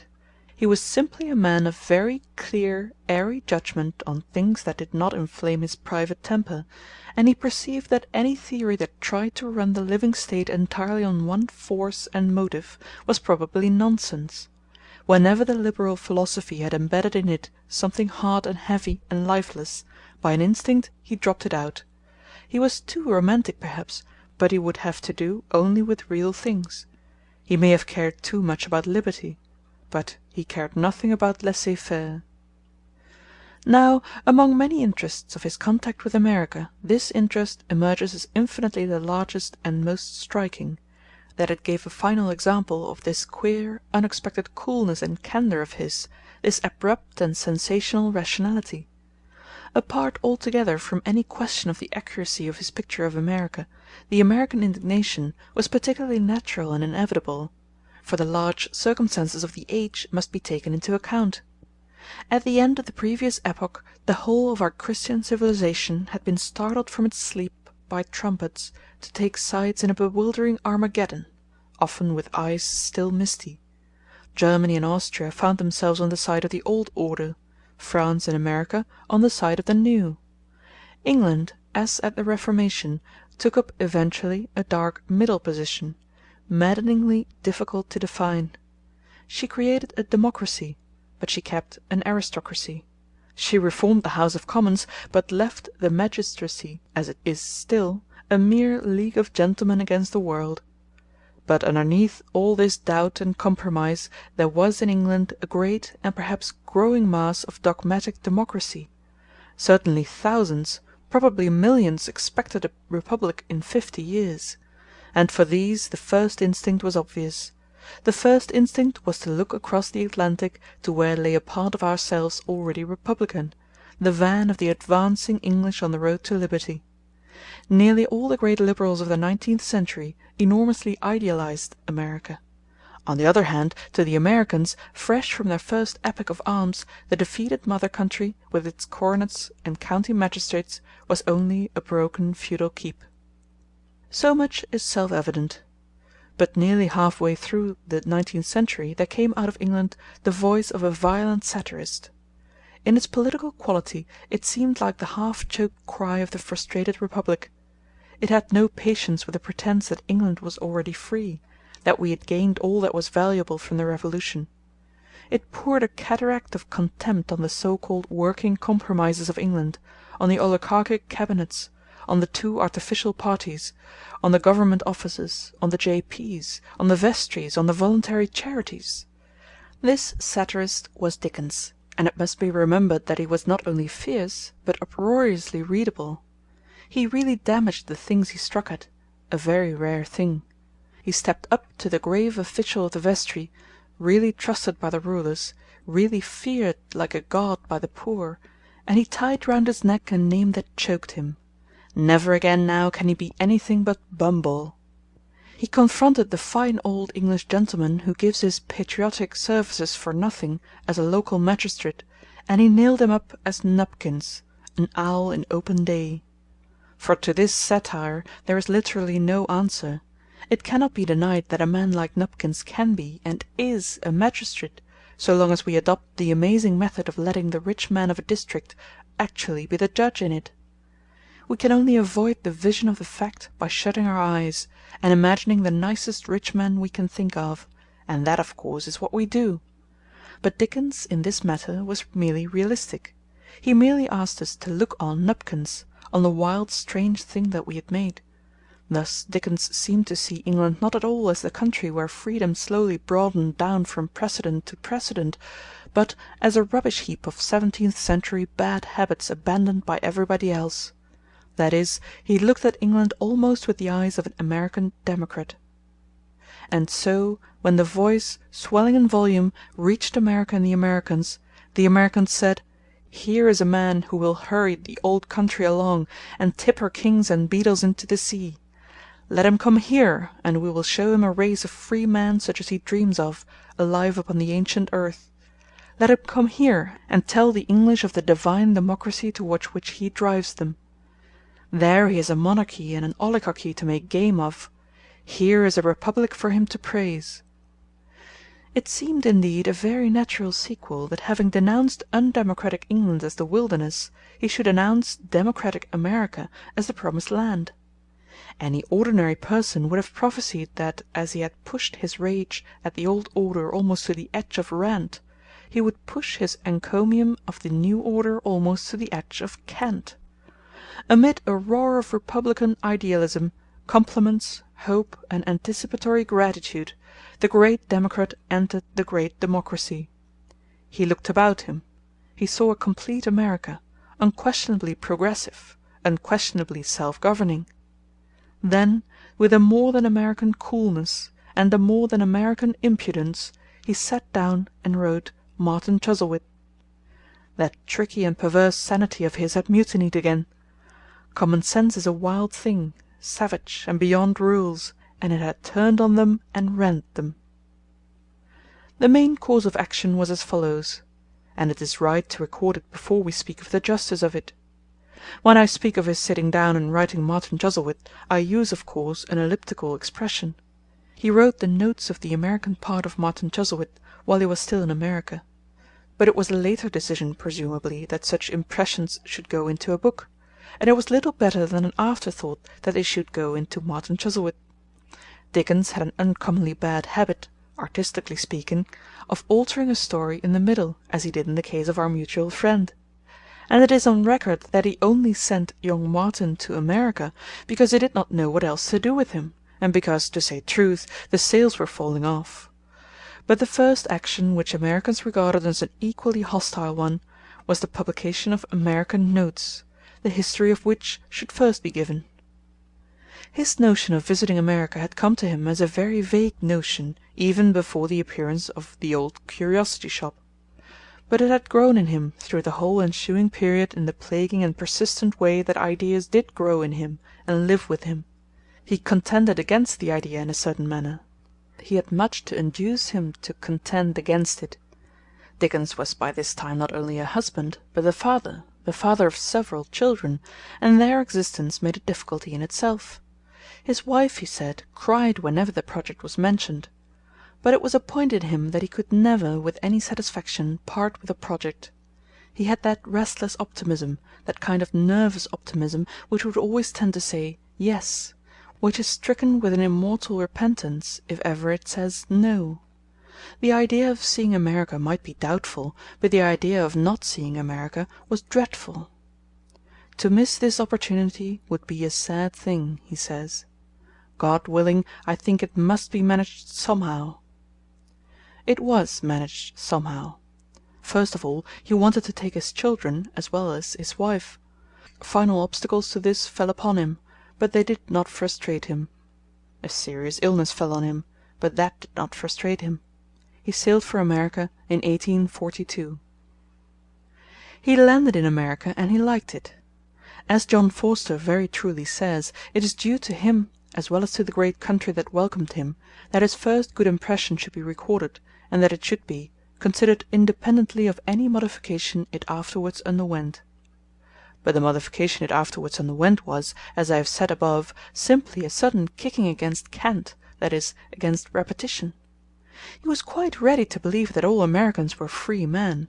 He would have believed it if they had not all told him so. He was quite prepared to be pleased with America. He would have been pleased with it if it had not been so much pleased with itself. The modification his views underwent did not arise from any modification of America as he first saw it. His admiration did not change because America changed.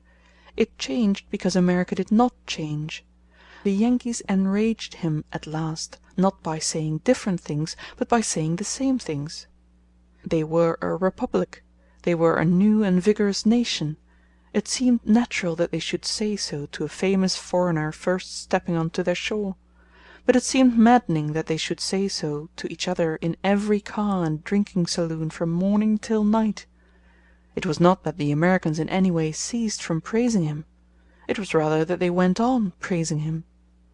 It was not merely that their praises of him sounded beautiful when he first heard them. Their praises of themselves sounded beautiful when he first heard them. That democracy was grand, and that Charles Dickens was a remarkable person, were two truths that he certainly never doubted to his dying day, but, as I say, it was a soulless repetition that stung his sense of humour out of sleep. It woke like a wild beast for hunting, the lion of his laughter. He had heard the truth once too often. He had heard the truth for the 999th time, and he suddenly saw that it was falsehood. It is true that a particular circumstance sharpened and defined his disappointment. He felt very hotly, as he felt everything, whether selfish or unselfish, the injustice of the American piracies of English literature, resulting from the American copyright laws. He did not go to America with any idea of discussing this. When, some time afterwards, somebody said that he did, he violently rejected the view as only describable, "in one of the shortest words in the English language." But his entry into America was almost triumphal. The rostrum or pulpit was ready for him. He felt strong enough to say anything. He had been most warmly entertained by many American men of letters, especially by Washington Irving, and in his consequent glow of confidence he stepped up to the dangerous question of American copyright. He made many speeches attacking the American law and theory of the matter as unjust to English writers and to American readers. The effect appears to have astounded him. "I believe there is no country," he writes, "on the face of the earth where there is less freedom of opinion on any subject in reference to which there is a broad difference of opinion than in this. There, I write the words with reluctance, disappointment, and sorrow, but I believe it from the bottom of my soul. The notion that I, a man alone by myself in America, should venture to suggest to the Americans that there was one point on which they were neither just to their own countrymen nor to us, actually struck the boldest dumb. Washington Irving, Prescott, Hoffman, Bryant, Halleck, Dana, Washington Allston, Every man who writes in this country is devoted to the question, and not one of them dares to raise his voice and complain of the atrocious state of the law. The wonder is that the breeding man can be found with temerity enough to suggest to the Americans the possibility of their having done wrong.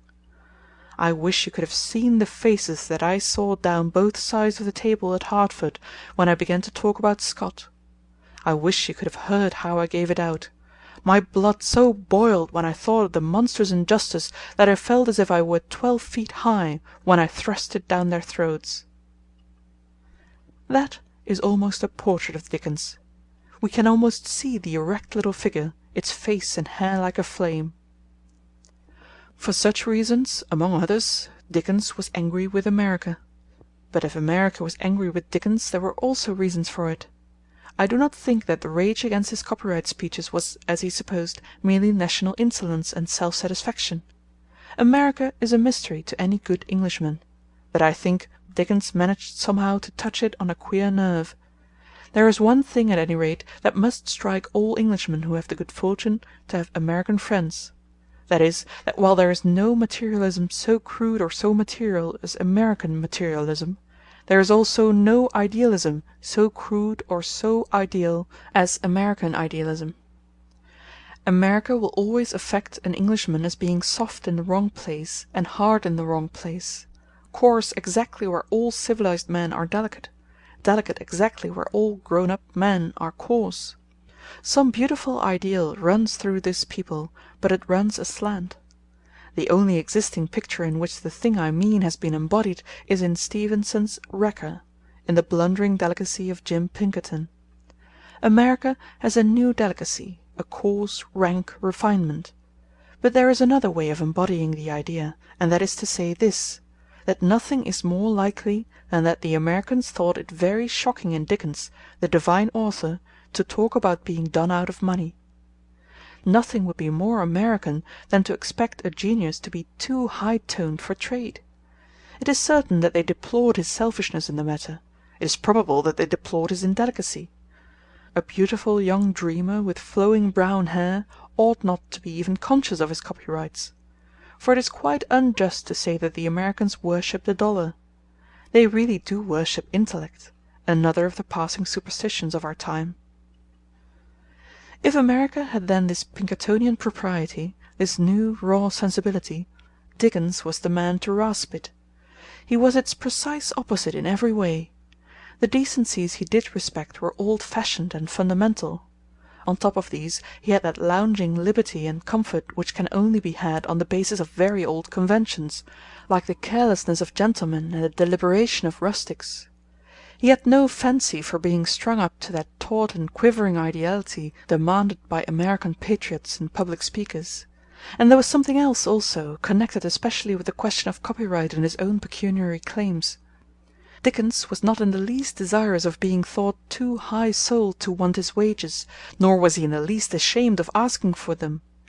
Deep in him, whether the modern reader likes the quality or no, was a sense very strong in the old radicals, very strong especially in the old English radical, a sense of personal rights, one's own rights included, as something not merely useful but sacred.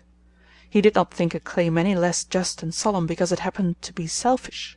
He did not divide claims into selfish and unselfish, but into right and wrong.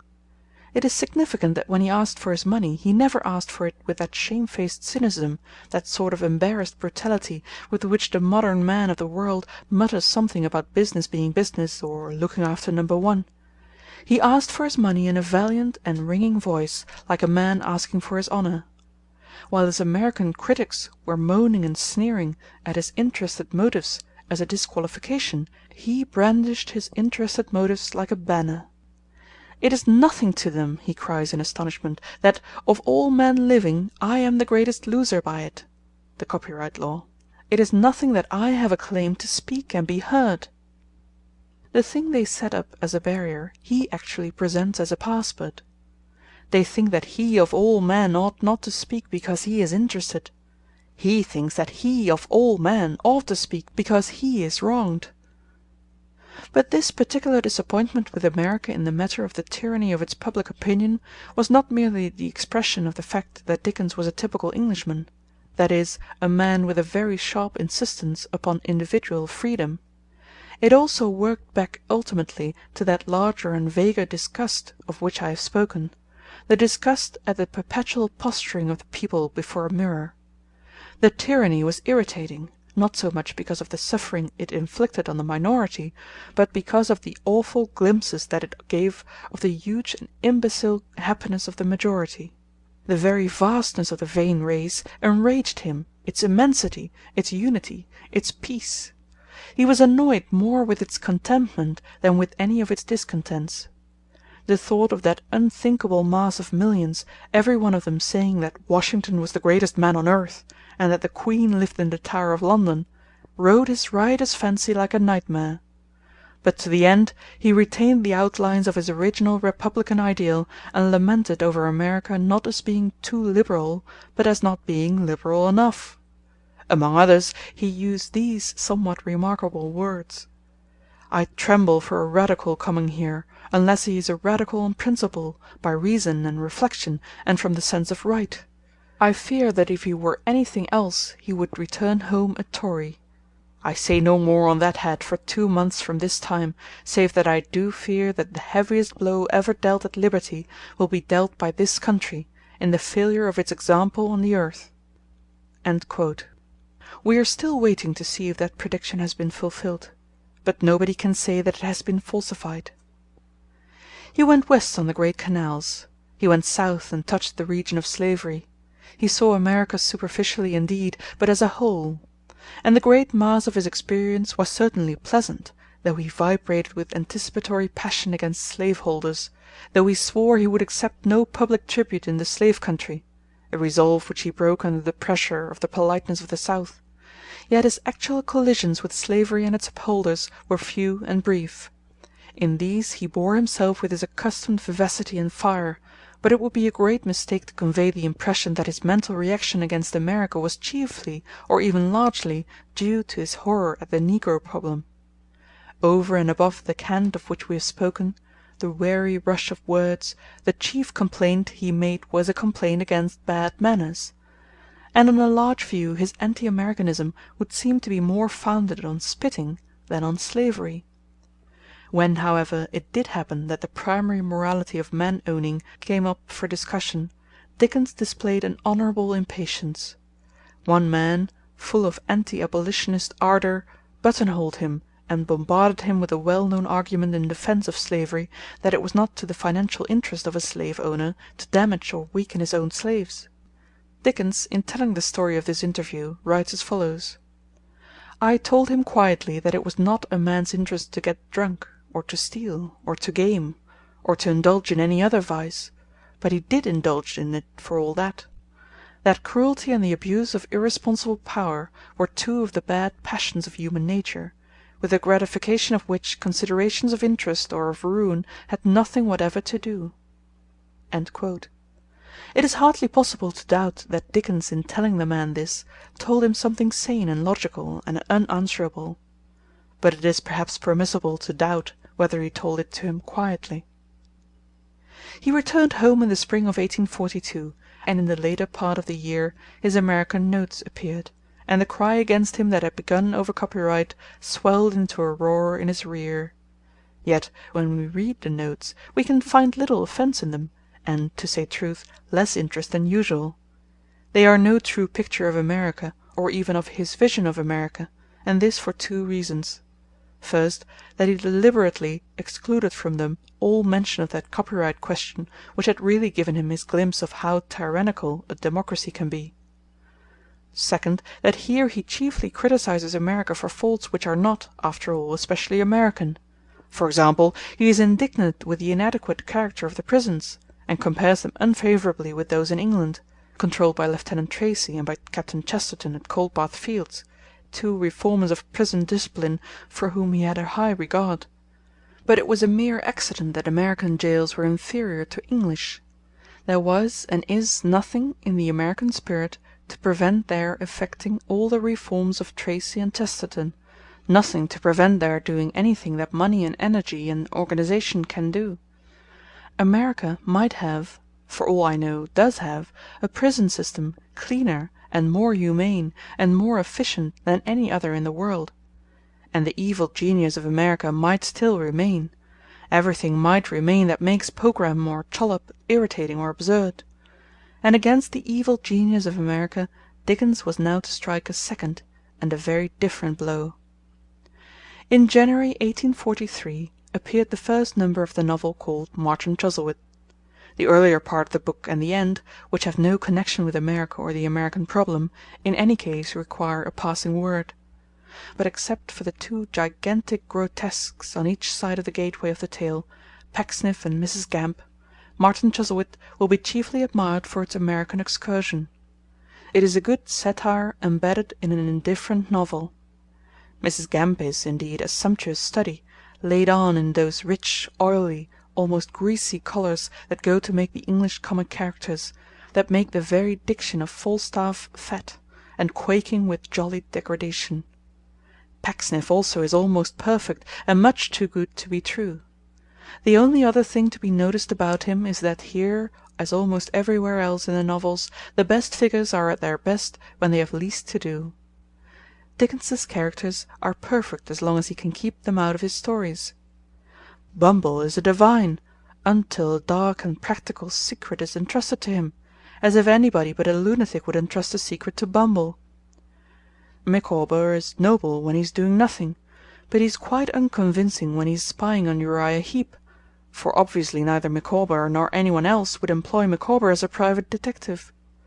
Similarly, while Pecksniff is the best thing in the story is the worst thing in Pecksniff. His plot against old Martin can only be described by saying that it is as silly as old Martin's plot against him. His fall at the end is one of the rare falls of Dickens. Surely it was not necessary to take Pecksniff so seriously. Pecksniff is a merely laughable character. He is so laughable that he is lovable. Why take such trouble to unmask a man whose mask you have made transparent? Why collect all the characters to witness the exposure of a man in whom none of the characters believe? Why toil and triumph to have the laugh of a man who was only made to be laughed at? But it is the American part of Martin Chuzzlewit which is our concern, and which is memorable. It has the air of a great satire, but if it is only a great slander, it is still great. His serious book on America was merely a squib, perhaps a damp squib.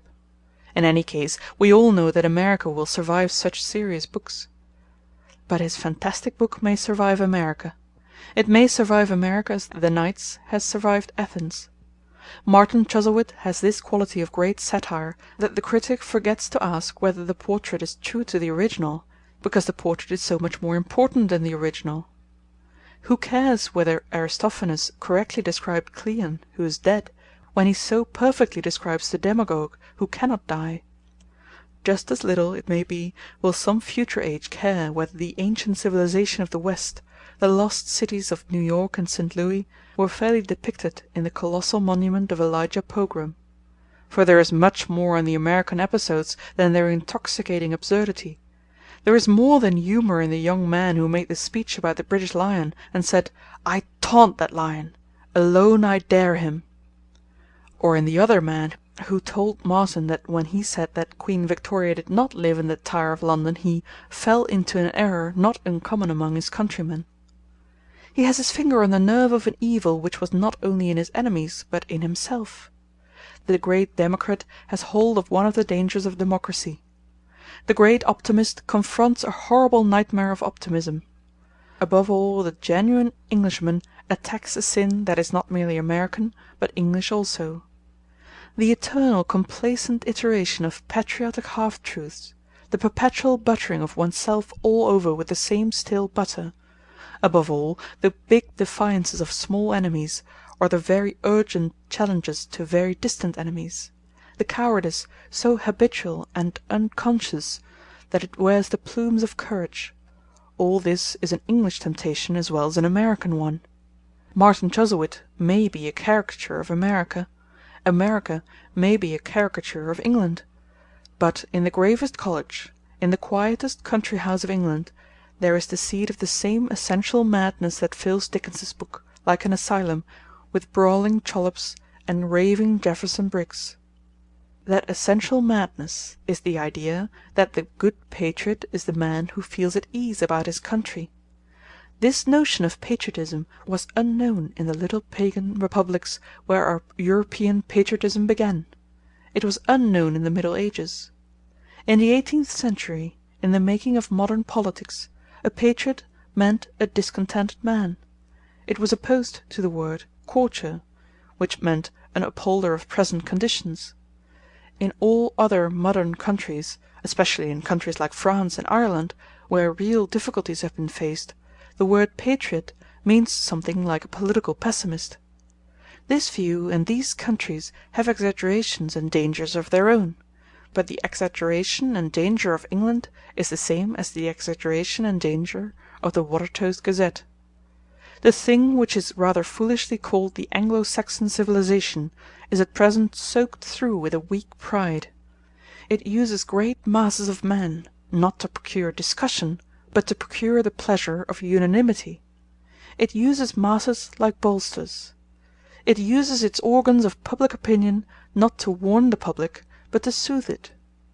It really succeeds not only in ignoring the rest of the world, but actually in forgetting it. And when a civilization really forgets the rest of the world, lets it fall as something obviously dim and barbaric, then there is only one adjective for the ultimate fate of that civilization, and that adjective is Chinese. Martin Chuzzlewit's America is a madhouse, but it is a madhouse we are all on the road to. For completeness and even comfort are almost the definitions of insanity. The lunatic is the man who lives in a small world, but thinks it is a large one. He is the man who lives in a tenth of the truth, and thinks it is the whole. The madman cannot conceive any cosmos outside a certain tale, or conspiracy, or vision. Hence, the more clearly we see the world divided into Saxons and non-Saxons, into our splendid selves and the rest, the more certain we may be that we are slowly and quietly going mad. The more plain and satisfying our state appears, the more we may know that we are living in an unreal world. For the real world is not satisfying. The more clear become the colours and facts of Anglo-Saxon superiority, the more surely we may know we are in a dream. For the real world is not clear or plain. The real world is full of bracing bewilderments and brutal surprises. Comfort is the blessing and the curse of the English, and of Americans of the Pogram type also. With them it is a loud comfort, a wild comfort, a screaming and capering comfort, but comfort at bottom still. For there is but an inch of difference between the cushioned chamber and the padded cell. End of chapter 6. Dickens and Christmas. In the July of 1844, Dickens went on an Italian tour, which he afterwards summarized in the book called Pictures from Italy. They are, of course, very vivacious, but there is no great need to insist on them considered as Italian sketches. There is no need whatever to worry about them as a phase in the mind of Dickens when he travelled out of England. He never travelled out of England. There is no trace in all these amusing pages that he really felt the great foreign things which lie in wait for us in the south of Europe. The Latin civilization, the Catholic Church, the art of the centre, the endless end of Rome. His travels are not travels in Italy, but travels in Dickens land. He sees amusing things, he describes them amusingly. But he would have seen things just as good in a street in Pimlico, and described them just as well. Few things were racier, even in his raciest novel, than his description of the marionette play of the death of Napoleon. Nothing could be more perfect than the figure of the doctor, which had something wrong with its wires, and hence hovered above the couch and delivered medical opinions in the air. Nothing could be better as catching of the spirit of all popular drama than the colossal depravity of the wooden image of Sir Euston Lowe. But there is nothing Italian about it. Dickens would have made just as good fun, indeed just the same fun, of a Punch and Judy show performing in Longacre or in Lincoln's Inn Fields. Dickens uttered just and sincere satire on a Plornish and a Podsnap, but Dickens was as English as any Podsnap or any Plornish. He had a hearty humanitarianism and a hearty sense of justice to all nations so far as he understood it. But that very kind of humanitarianism, that very kind of justice, were English. He was the Englishman of the type that made free trade the most English of all things, since it was at once calculating and optimistic. He respected catacombs and gondolas, but that very respect was English. He wondered at brigands and volcanoes, but that very wonder was English. The very conception that Italy consists of these things was an English conception. The root of things he never understood. The Roman legend, the ancient life of the Mediterranean, the world-old civilization of the vine and olive, the mystery of the immutable church. He never understood these things, and I am glad to say he never understood them. He could only have understood them by ceasing to be the inspired Cockney that he was, the rousing English radical of the great radical age in England. That spirit of his was one of the things that we have had which were truly national. All other forces we have borrowed, especially those which flatter us most. Imperialism is foreign, socialism is foreign, militarism is foreign, education is foreign, strictly even liberalism is foreign. But radicalism was our own, as English as the hedgerows. Dickens abroad, then, was for all serious purposes simply the Englishman abroad. The Englishman man abroad is for all serious purposes simply the Englishman at home. Of this generalization one modification must be made. Dickens did feel a direct pleasure in the bright and busy exterior of the French life, the clean caps, the coloured uniforms, the skies like blue enamel, the little green trees, the little white houses, the scene picked out in primary colours like a child's picture book. This he felt, and this he put, by a stroke of genius, into the mouth of Mrs. Lirriper, a London landlady on a holiday. For Dickens always knew that it is the simple and not the subtle who feel differences, and he saw all his colours through the clear eyes of the poor. And in thus taking to his heart the streets, as it were, rather than the spires of the Continent, he showed beyond question that combination of which we have spoken. For it is for the sake of the streets and shops and the coats and the hats that we should go abroad. They are far better worth going to see than the castles and cathedrals and Roman camps. For the wonders of the world are the same all over the world, at least all over the European world. Castles that throw valleys in the shadow, minsters that strike the sky, roads so old that they seem to have been made by the gods, these are all Christian countries.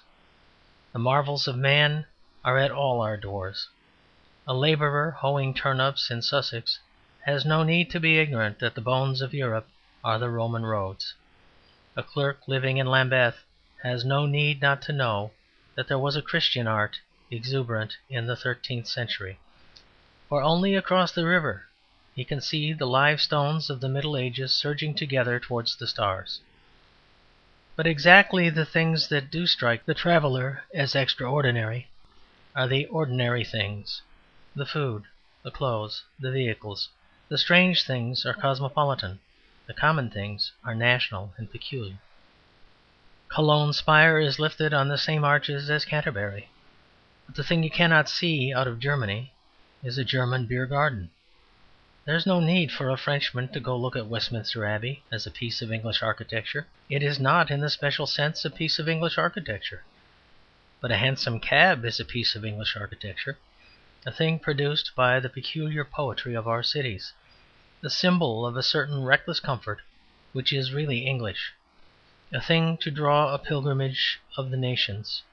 The imaginative Englishman will be found all day in a café, the imaginative Frenchman in a hansom cab. This sort of pleasure Dickens took in the Latin life, but no deeper kind. and the strongest of all possible indications of his fundamental detachment from it can be found in one fact. A great part of the time that he was in Italy he was engaged in writing the Chimes, and such Christmas tales, tales of Christmas in the English towns, tales full of fog and snow and hail and happiness. Dickens could find in any street divergences between man and man deeper than the divisions of nations. His fault was to exaggerate differences. He could find types almost as distinct as separate tribes of animals in his own brain and his own city, those two homes of a magnificent chaos. The only two Southerners introduced prominently into his novels, the two in Little Dorrit, are popular English foreigners. I had almost said stage foreigners. Villainy is, in English eyes, a Southern trait. Therefore, one of the foreigners is villainous. Vivacity is, in English eyes, another Southern trait. Therefore, the other foreigner is vivacious. But we can see from the outlines of both that Dickens did not have to go to Italy to get them. While poor panting millionaires, poor tired earls, and poor God-forsaken American men of culture are plotting about in Italy for literary inspiration, Charles Dickens made up the whole of that Italian romance, as I strongly suspect, from the faces of two London organ-grinders. In the sunlight of the southern world he was still dreaming of the firelight of the north. Among the palaces and the white campanelli he shut his eyes to see Marylebone, and dreamed a lovely dream of chimney-pots. He was not happy, he said, without streets. The very foulness and smoke of London were lovable in his eyes, and fill his Christmas tales with the vivid vapour. In the clear skies of the south he saw afar off the fog of London like a sunset cloud, and longed to be in the core of it. This Christmas tone of Dickens in connection with his travels is a matter that can only be expressed by a parallel with one of his other works. Much the same that has here been said of his Pictures from Italy may be said about his Child's History of England, with the difference that, while the Pictures from Italy do in a sense add to his fame, the History of England in almost every sense detracts from it. But the nature of the limitation is the same. What Dickens was, travelling in distant lands, that he was travelling in distant ages, a sturdy, sentimental English radical, with a large heart and a narrow mind. He could not help falling into that besetting sin or weakness of the modern progressive, the habit of regarding the contemporary questions as the eternal questions, and the latest word as the last. He could not get out of his head the instinctive conception that the real problem before St. Dunstan was whether he should support Lord John Russell or Sir Robert Peel. He could not help seeing the remotest peaks lit up by the raging bonfire of his own passionate political crisis. He lived for the instant and its urgency. That is, he did what St. Dunstan did. He lived in an eternal present like all simple men. It is indeed a child's history of England, but the child is the writer and not the reader.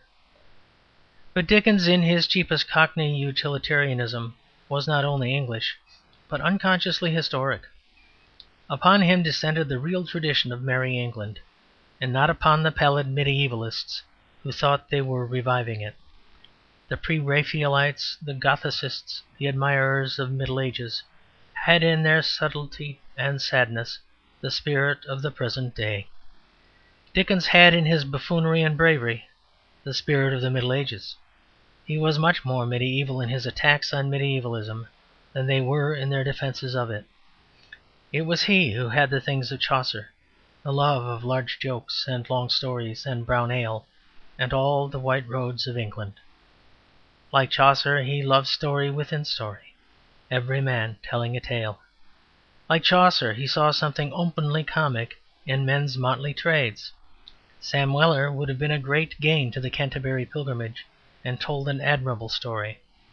Rossetti's Damoiselle would have been a great bore, regarded as too fast by the prioress and too priggish by the wife of Bath. It is said that in the somewhat sickly Victorian revival of feudalism, which was called Young England, a nobleman hired a hermit to live in his grounds. It is also said that the hermit struck for more beer. Whether this anecdote be true or not, it is always told as showing a collapse from the ideal of the Middle Ages to the level of the present day. But in the mere act of striking for beer, the holy man was much more mediaeval than the fool who employed him. It would be hard to find a better example of this than Dickens' great defence of Christmas. In fighting for Christmas, he was fighting for the old European festival, pagan and Christian, for that trinity of eating, drinking, and praying, which to moderns appears irreverent, for the holy day, which is really a holiday. He had himself the most babyish ideas about the past. He supposed the Middle Ages to have consisted of tournaments and torture chambers. He supposed himself to be a brisk man of the manufacturing age, almost a utilitarian. But for all that he defended the medieval feast, which was going out, against the utilitarianism which was coming in. He could only see all that was bad in medievalism, but he fought for all that was good in it. And he was all the more really in sympathy with the old strength and simplicity because he only knew that it was good and did not know that it was old. He cared as little for medievalism as a medievalist did. He cared as much as they did for lustiness and virile laughter and sad tales of good lovers and pleasant tales of good livers.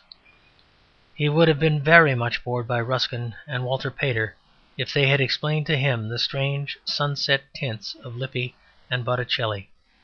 He had no pleasure in looking on the dying Middle Ages, but he looked on the living Middle Ages, on a piece of the old uproarious superstition still unbroken, and he hailed it like a new religion. The Dickens character ate pudding to an extent at which the modern medievalists turn pale. They do every kind of honour to an old observance, except observing it. They would pay to a church feast every sort of compliment, except feasting. And, as I have said, as were his unconscious relations to our European past, so were his unconscious relations to England. He imagined himself to be, if anything, a sort of cosmopolitan, at any rate to be a champion of the charms and merits of continental lands against the arrogance of our island. But he was, in truth, very much more a champion of the old and genuine England against that comparatively cosmopolitan England which we have all lived to see. And here again the supreme example is Christmas. Christmas is, as I have said, one of numberless old European feasts, of which the essence is the combination of religion with merrymaking. But among those feasts it is also especially and distinctively English in the style of its merrymaking, and even in the style of its religion. For the character of Christmas, as distinct, for instance, from the continental Easter, lies chiefly in two things. First, on the terrestrial side, the note of comfort rather than the note of brightness, and on the spiritual side, Christian charity rather than Christian ecstasy. And comfort is, like charity, a very English instinct. Nay, comfort is, like charity, an English merit. Though our comfort may and does degenerate into materialism, just as our charity may and does degenerate into laxity and make-believe. This ideal of comfort belongs peculiarly to England. It belongs peculiarly to Christmas. Above all, it belongs preeminently to Dickens, and it is astonishingly misunderstood. It is misunderstood by the continent of Europe. It is, if possible, still more misunderstood by the English of today. On the continent the restaurateurs provide us with raw beef as if we were savages, yet old English cooking takes as much care as French. And in England has arisen a parvenu patriotism which represents the English as everything but English, as a blend of Chinese stoicism, Latin militarism, Prussian rigidity, and American bad taste. And so England, whose fault is gentility and whose virtue is geniality, England, with her tradition of the great gay gentleman of Elizabeth, is represented to the four quarters of the world, as in Mr. Kipling's religious poems, in the enormous image of a solemn cad. And because it is very difficult to be comfortable in the suburbs have voted that comfort is a gross and material thing. Comfort, especially this vision of Christmas comfort, is the reverse of a gross material thing. It is far more poetical, properly speaking, than the garden of Epicurus. It is far more artistic than the Palace of Art. It is more artistic because it is based upon a contrast between the fire and wine within the house and the winter and the roaring rains without. It is far more poetical because there is in it a note of defence, almost of war, a note of being besieged by the snow and hail, of making merry in the belly of a fort. The man who said that an Englishman's house is his castle said much more than he meant. The Englishman thinks of his house as something fortified and provisioned, and his very surliness is at root romantic. And this sense would naturally be strongest in wild winter nights, when the lowered portcullis and the lifted drawbridge do not merely bar people out, but bar people in. The Englishman's house is most sacred, not merely when the king cannot enter it, but when the Englishman cannot get out of it. This comfort, then, is an abstract thing, a principle. The English poor shut all their doors and windows till their rooms reek like the Black Hole. They are suffering for an idea. Mere animal hedonism would not dream, as we English do, of winter feasts and little rooms, but of eating fruit in large and idle gardens. Mere sensuality would desire to please all its senses. But to our good dreams this dark and dangerous background is essential. The highest pleasure we can imagine is a defiant pleasure, a happiness that stands at bay. The word comfort is not indeed the right word. It conveys too much of the slander of mere sense. The true word is coziness, a word not translatable. One at least of the essentials of it is smallness. Smallness in preference to largeness. Smallness for smallness' sake. The merrymaker wants a pleasant parlour. He would not give 2 pence for a pleasant continent. In our difficult time, of course, a fight for mere space has become necessary. Instead of being greedy for ale and a Christmas pudding, we are greedy for mere air, an equally essential appetite. In abnormal conditions this is wise, and the illimitable veldt is an excellent thing for nervous people. But our fathers were large and healthy enough to make a thing humane and not worry about whether it was hygienic. They were big enough to get into small rooms. Of this quite deliberate and artistic quality in the close Christmas chamber, the standing evidence is Dickens in Italy. He created these dim firelit tales like little dim red jewels, as an artistic necessity in the centre of an endless summer. Amid the white cities of Tuscany he hungered for something romantic and wrote about a rainy Christmas. Amid the pictures of the Uffizi he starved for something beautiful and fed his memory on London fog. His feeling for the fog was especially poignant and typical. In the first of his Christmas tales, the popular Christmas Carol, he suggested the very soul of it in one simile when he spoke of the dense air, suggesting that nature was brewing on a large scale. This sense of the thick atmosphere as something to eat or drink, something not only solid but satisfactory, may seem almost insane, but it is no exaggeration of Dickens' emotion. We speak of a fog that you could cut with a knife. Dickens would have liked the phrase as suggesting that the fog was a colossal cake. He liked even more his own phrase of the Titanic brewery, and no dream would have given him a wilder pleasure than to grope his way to some such tremendous vats and drink the ale of the giants. There is a current prejudice against fogs, and Dickens perhaps is their only poet. Considered hygienically, no doubt, this may be more or less excusable, but considered poetically, fog is not undeserving. It has a real significance.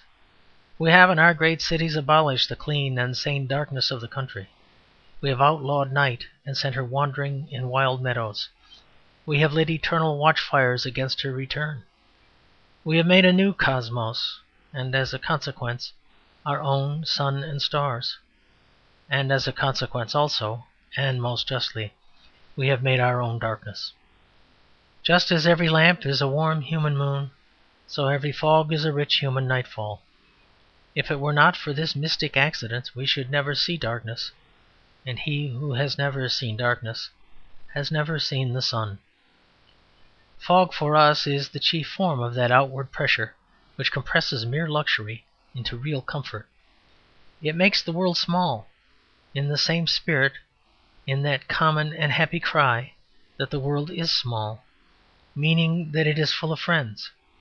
The first man that emerges out of the mist with a light is for us Prometheus, a saviour bringing fire to men. He is that greatest and best of all men, greater than the heroes, better than the saints, Man Friday. Every rumble of a cart, every cry in the distance, marks the heart of humanity beating undaunted in the darkness. It is wholly human, man toiling in his own cloud. If real darkness is like the embrace of God, this is the dark embrace of man. In such a sacred cloud the tale called The Christmas Carol begins, the first and most typical of all his Christmas tales. It is not irrelevant to dilate upon the geniality of this darkness, because it is characteristic of Dickens that his atmospheres are more important than his stories. The Christmas atmosphere is more important than Scrooge, or the ghosts either.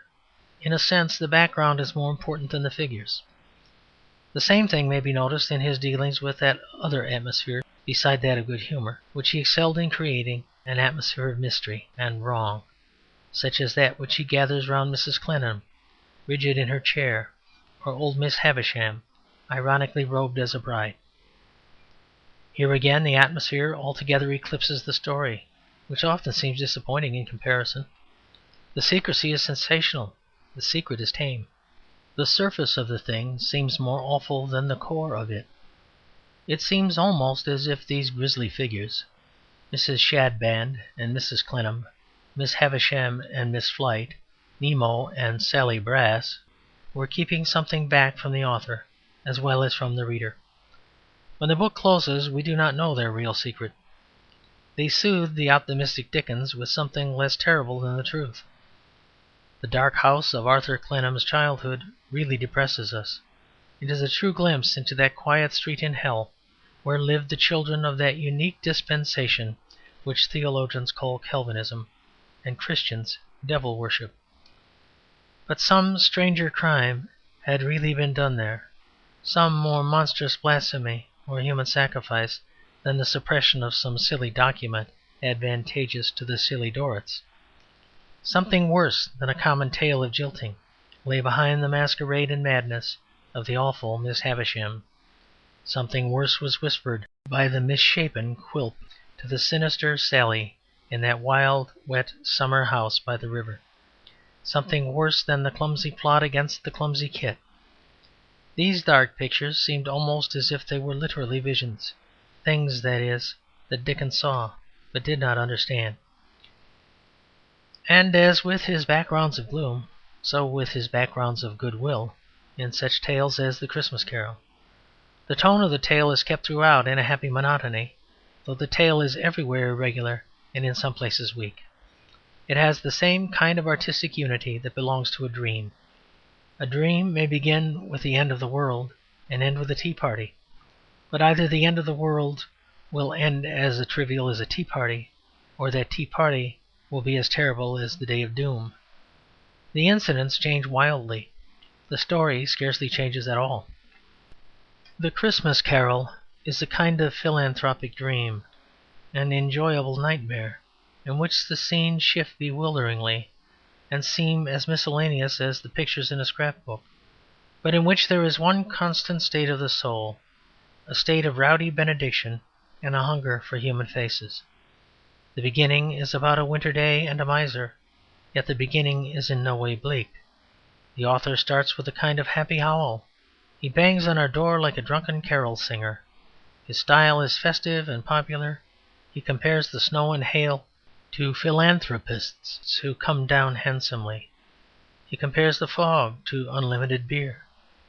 Scrooge is not really inhuman at the beginning any more than he is at the end.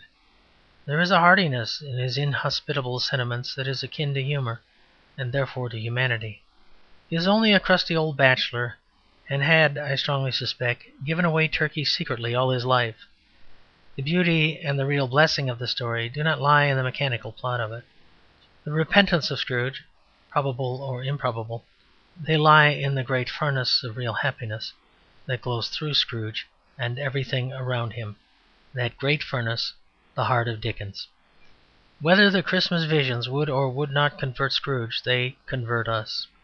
Whether or no the visions were evoked by real spirits of the past, present, and future, they were evoked by that truly exalted order of angels who are correctly called high spirits. They are impelled and sustained by a quality which our contemporary artists ignore or almost deny, but which in a life decently lived as normal and attainable as sleep, a positive, passionate, conscious joy. The story sings from end to end like a happy man going home, and like a happy and good man when it cannot sing it yells. It is lyric and exclamatory from the first exclamatory words of it. It is strictly a Christmas carol. Dickens, has been said, went Italy with this kindly cloud still about him, still meditating on Yule mysteries. Among the olives and the orange trees he wrote his second great Christmas tale, The Chimes, at Genoa in 1844, a Christmas tale only differing from the Christmas carol in being fuller of the grey rains of winter in the north. The Chimes is like the carol, an appeal for charity and mirth, but it is a stern and fighting appeal. If the other is a Christmas carol, then this is a Christmas war song. In it Dickens hurled himself with even more than his usual militant joy and scorn into an attack upon a cant, which he said made his blood boil. This cant was nothing more nor less than the whole tone taken by three-quarters of the political and economic world towards the poor. It was a vague and vulgar Benthamism, with a rollicking Tory touch in it. It explained to the poor their duties with a cold and coarse philanthropy unendurable by any free man. It had also at its command a kind of brutal banter, a loud good humour which Dickens sketches savagely in Alderman Cute. He felt furiously on all their ideas, the cheap advice to live cheaply, the base advice to live basely, above all the preposterous primary assumption that the rich are to advise the poor, and not the poor the rich. There were and are hundreds of these benevolent bullies.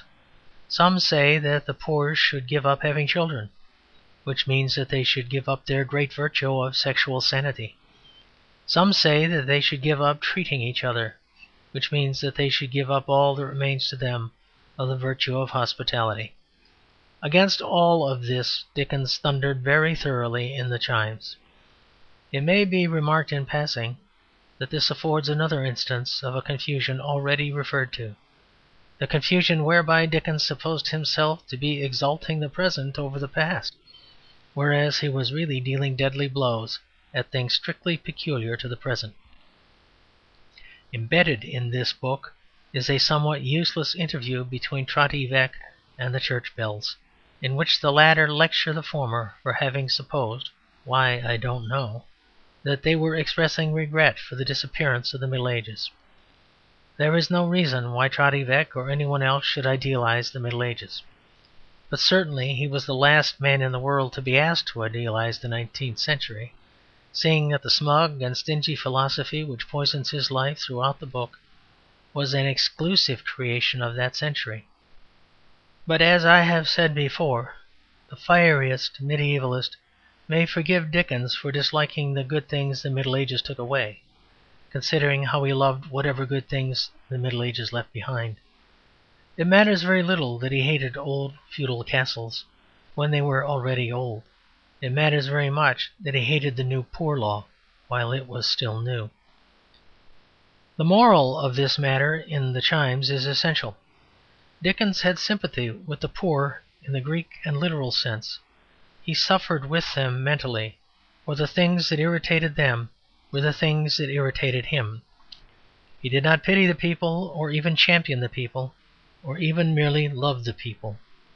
In this matter he was the people. He alone in our literature is the voice not merely of the social substratum, but even of the subconsciousness of the substratum. He utters the secret anger of the humble.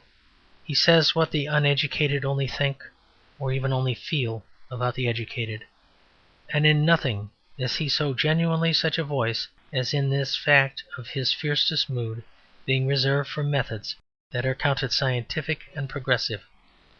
Pure and exalted atheists talk themselves into believing that the working classes are turning with indignant scorn from the churches. The working classes are not indignant against the churches in the least. The things the working classes really are indignant against are the hospitals. The people has no definite disbelief in the temples of theology. The people has a fiery, unpractical disbelief in the temples of physical science. The things the poor hate are the modern things, the rationalistic things: doctors, inspectors, poor law guardians, professional philanthropy. They never showed any reluctance to be helped by the old and corrupt monasteries. They will often die rather than be helped by the modern and efficient workhouse. Of all this anger, good or bad, Dickens is the voice of an accusing energy.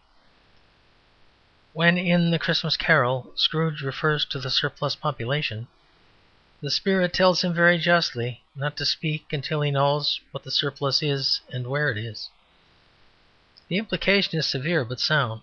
When a group of superciliously benevolent economists look down into the abyss for the surplus population, assuredly there is only one answer that should be given to them, and that is to say, if there is a surplus, you are a surplus. And if anyone were ever cut off, they would be. If the barricades went up in our streets and the poor became masters, I think the priests would escape. I fear the gentlemen would, but I believe the gutters would be simply running with the blood of philanthropists.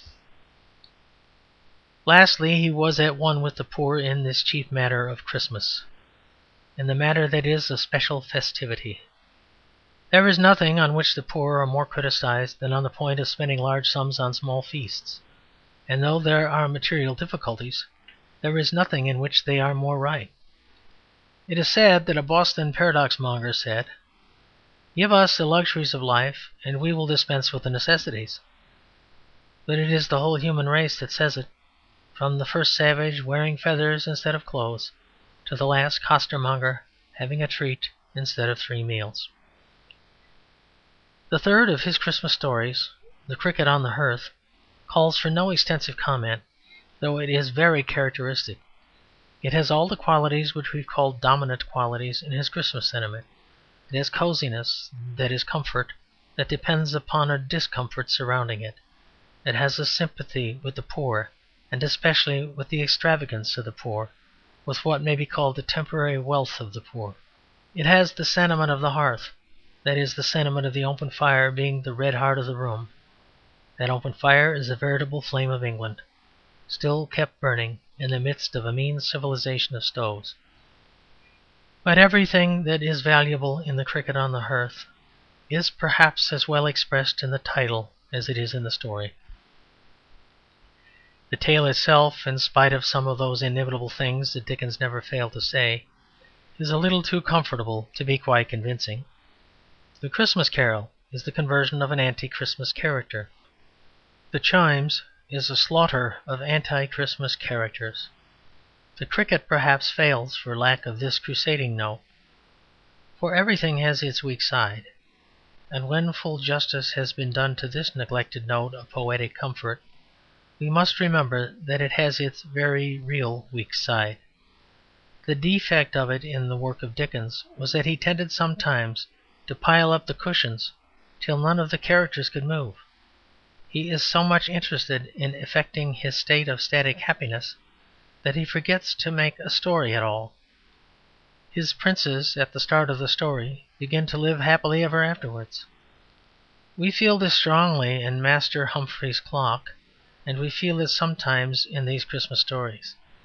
He makes his characters so comfortable that his characters begin to dream and drivel, and he makes his readers so comfortable that his reader goes to sleep. The actual tale of the carrier and his wife sounds somewhat sleepily in our ears. We cannot keep our attention fixed on it, though we are conscious of a kind of warmth from it, as from a great wood fire. We know so well that everything will soon be all right, that we do not suspect what the carrier suspects, and are not frightened when the gruff Tackleton growls. The sound of the festivities at the end come fainter on our ears than did the shout of the Cratchits or the bells of Trotty-Veck. All the good figures that followed Scrooge when he came growling out of the fog fade into the fog again. End of chapter 7. Chapter 8 of G.K. Chesterton's Charles Dickens. The Time of Transition. Dickens was back in London by June of 1845. About this time he became the first editor of the Daily News, a paper which he had largely planned and suggested, in which I trust remembers its semi-divine origin. That is, his thought had been running, as suggested in the last chapter, somewhat monotonously on his Christmas domesticities, is again suggested by the rather singular fact that he originally wished the Daily News to be called The Cricket. Probably he was haunted again with his old vision of a homely, tale-telling periodical, such as had broken off in Master Humphrey's Clock. About this time, however, he was peculiarly unsettled. Almost as soon as he had taken the editorship, he threw it up, and having only recently come back to England, he soon made up his mind to go back to the Continent. In the May of 1846 he ran over to Switzerland and tried to write Dombey and Son at Lausanne. Tried to, I say, because his letters are full of an angry impotence. He could not get on. He attributed this especially to his love of London and his loss of it, the absence of streets and numbers of figures. My figures seem disposed to stagnate without crowds about them. But he also, with shrewdness, attributed it more generally to the laxer and more wandering life he had led for the last 2 years. The American tour, the Italian tour, diversified, generally speaking, only with slight literary productions. His ways were never punctual or healthy, but they were also never unconscientious as far as work was concerned. If he walked all night, he could write all day. But in this strange exile or interregnum he did not seem able to fall into any habits, even bad habits. A restlessness beyond all his experience had fallen for a season upon the most restless of the children of men. It may be a mere coincidence, but this break in his life very nearly coincided with the important break in his art. Dombey and Son, planned in all probability some time before, was destined to be the last of a quite definite series, the early novels of Dickens. The difference between the books from the beginning up to Dombey and the books from David Copperfield to the end may be hard to state dogmatically, but it is evident to every one with any literary sense. Very coarsely the case may be put by saying that he diminished in the story as a whole the practice of pure caricature. Still more coarsely it may be put in the phrase that he began to practice realism. If we take Mr. Stiggins, say, as a clergyman depicted at the beginning of his literary career, and Mr. Crisparkle, say, as a clergyman depicted at the end of it, it is evident that the difference does not merely consist in the fact that the first is a less desirable clergyman than the second. It consists in the nature of our desire for either of them.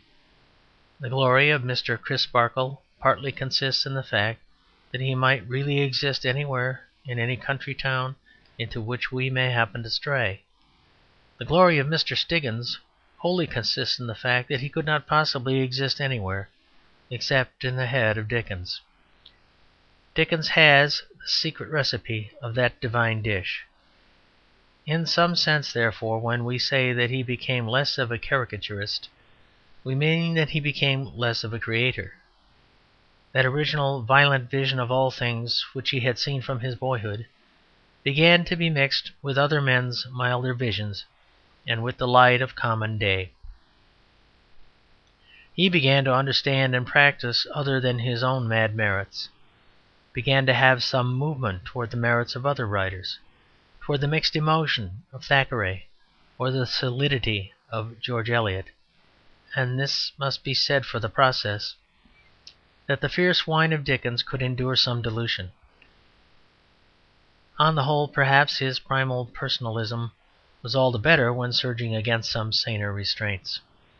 Perhaps a flavour of strong Stiggins goes a long way.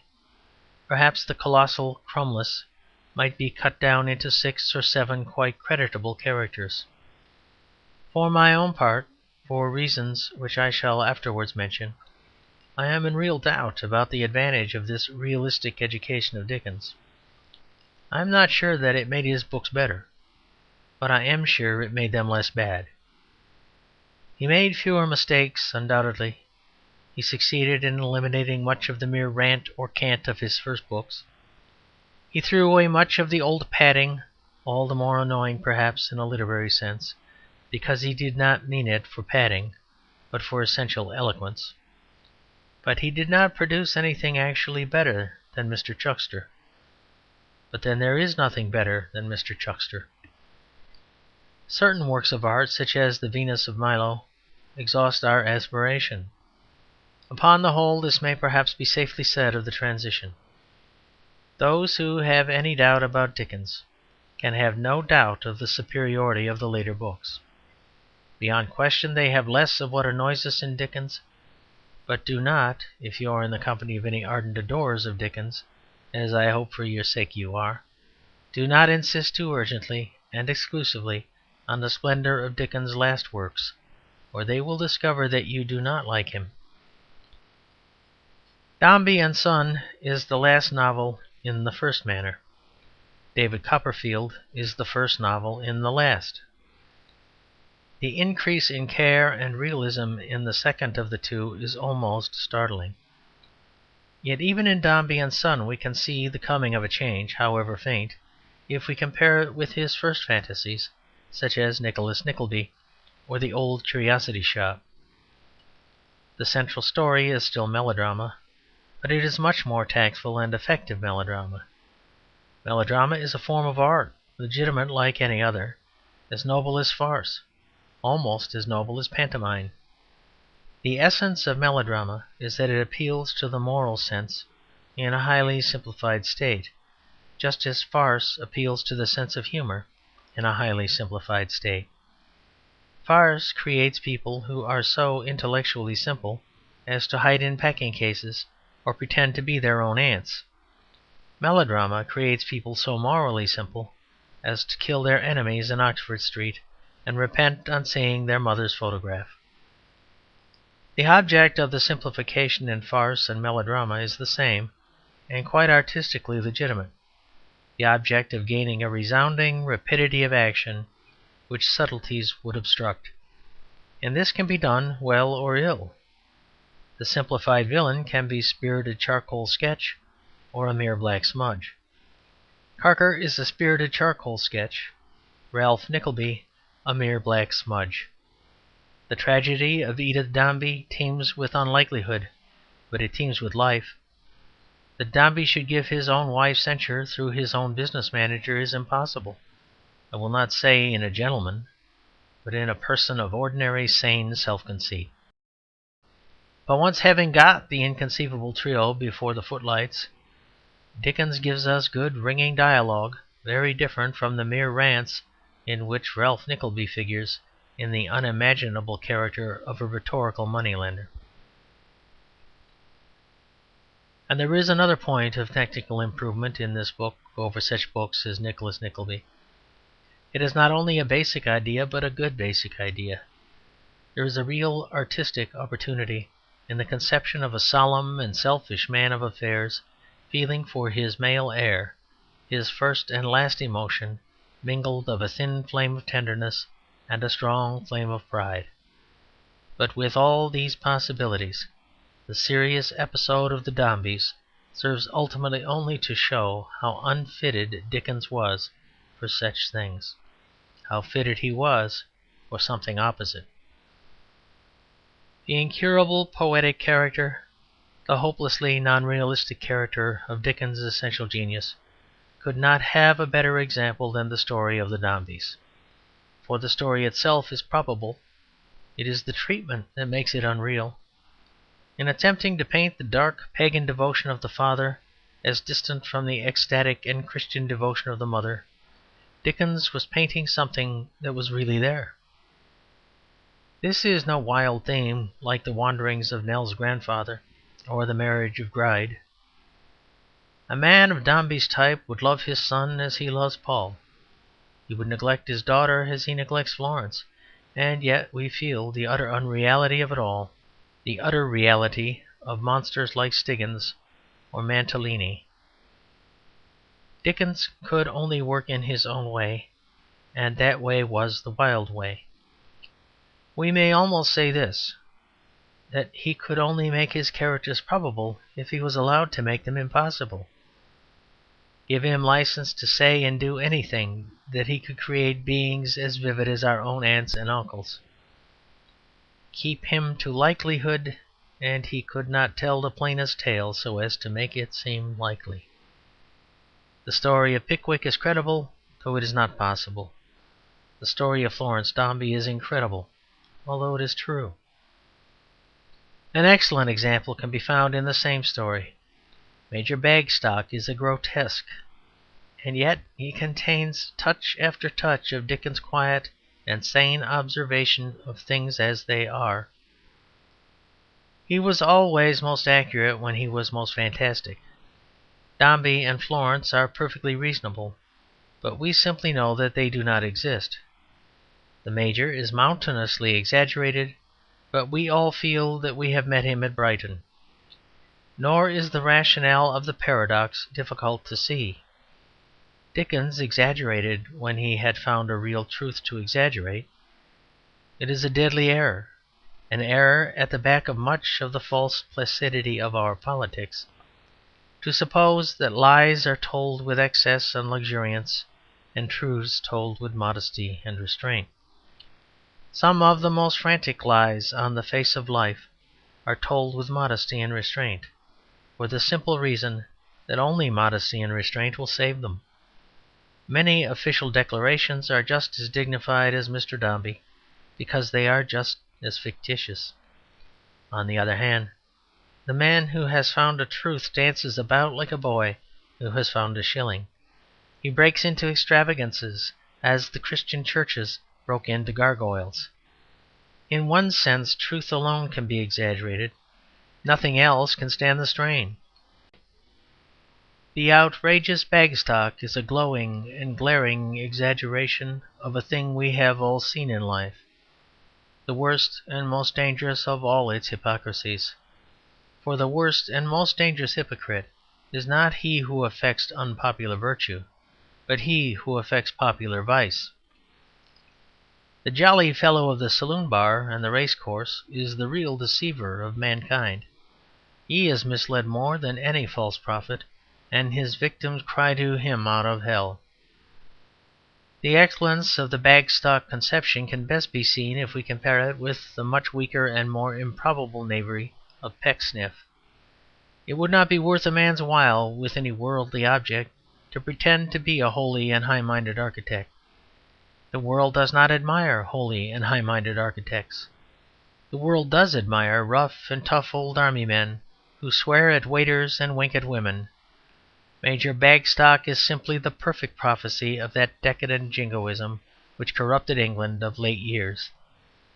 England has been duped, not by the cant of goodness, but by the cant of badness.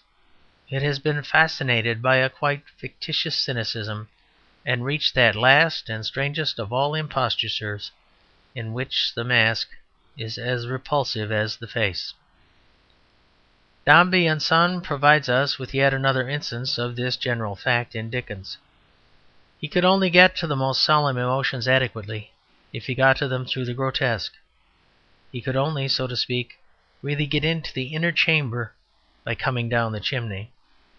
Like his own most lovable lunatic in Nicholas Nickleby, a good example is such a character as Toots. Toots is what none of Dickens' dignified characters are in the most serious sense, a true lover. He is the twin of Romeo. He has a passion, humility, self-knowledge, a mind lifted into all magnanimous thoughts, everything that goes with the best kind of romantic love. His excellence in the art of love can only be expressed by the somewhat violent expression that he is as good a lover as Walter Gay is a bad one. Florence surely deserved her father's scorn if she could prefer Gay to Toots. It is neither a joke nor any kind of exaggeration to say that in the vacillation of Toots, Dickens not only came nearer to the psychology of true love than he ever came anywhere else, but nearer than anyone else ever came. To ask for the loved one, and then not to dare cross the threshold, to be invited by her, to long to accept and then to lie in order to decline. These are the funny things that Mr. Toots did, and that every honest man who yells with laughter at him has done also. For the moment, however, I can only mention this matter as a pendant case, to be the case of Major Bagstock, an example of the way in which Dickens had to be ridiculous in order to begin to be true. His characters that begin solemn and futile, his characters that begin frivolous and solemn in the best sense. His foolish figures are not only more entertaining than his serious figures, they are also much more serious. The Marchioness is not only much more laughable than Little Nell, she is also much more of all that Little Nell was meant to be, much more really devoted, pathetic, and brave. Dick Swiveller is not only a much funnier fellow than Kit, he is also a much more genuine fellow, being free from that slight strain of meekness or the snobbishness of the respectable poor which the wise and perfect Chuckster wisely and perfectly perceived in Kit. Susan Nipper is not only more of a comic character than Florence, she is more of a heroine than Florence any day of the week. In Our Mutual Friend we do not, for some reason or another, feel really very much excited about the fall or rescue of Lizzie Hexam. She seems too romantic to be really pathetic. But we do feel excited about the rescue of Miss Podsnap, because she is, like Toots, a holy fool, because her pink nose and pink elbows and candid outcry and open indecent affections do convey to us a sense of innocence, because her pink nose and pink elbows and candid outcry and open indecent affections do convey to us a sense of innocence, helpless among human dragons, of Andromeda tied naked to a rock. Dickens had to make a character humorous before he could make it human. It was the only way he knew, and he ought to have always adhered to it. Whether he knew it or not, the only two really touching figures in Martin Chuzzlewit are the Misses Pecksniff. Of the things he tried to treat unsmilingly and grandly, we can all make game to our heart's content, but when once he has laughed at a thing, it is sacred forever. Dombey, however, means first and foremost the finale of the early Dickens. It is difficult to say exactly in what it is that we perceive that the old crudity ends here and does not reappear in David Copperfield or in any of the novels after it. But so it certainly is. In detached scenes, and in characters indeed, Dickens kept up his farcical note almost or quite to the end. But this is the last farce. This is the last work in which a farcical license is tacitly claimed, a farcical note struck to start with. And in a sense his next novel may be called his first novel.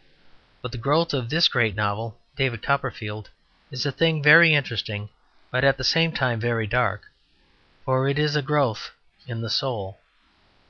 We have seen that Dickens' mind was in stir of change, that he was dreaming of art and even of realism.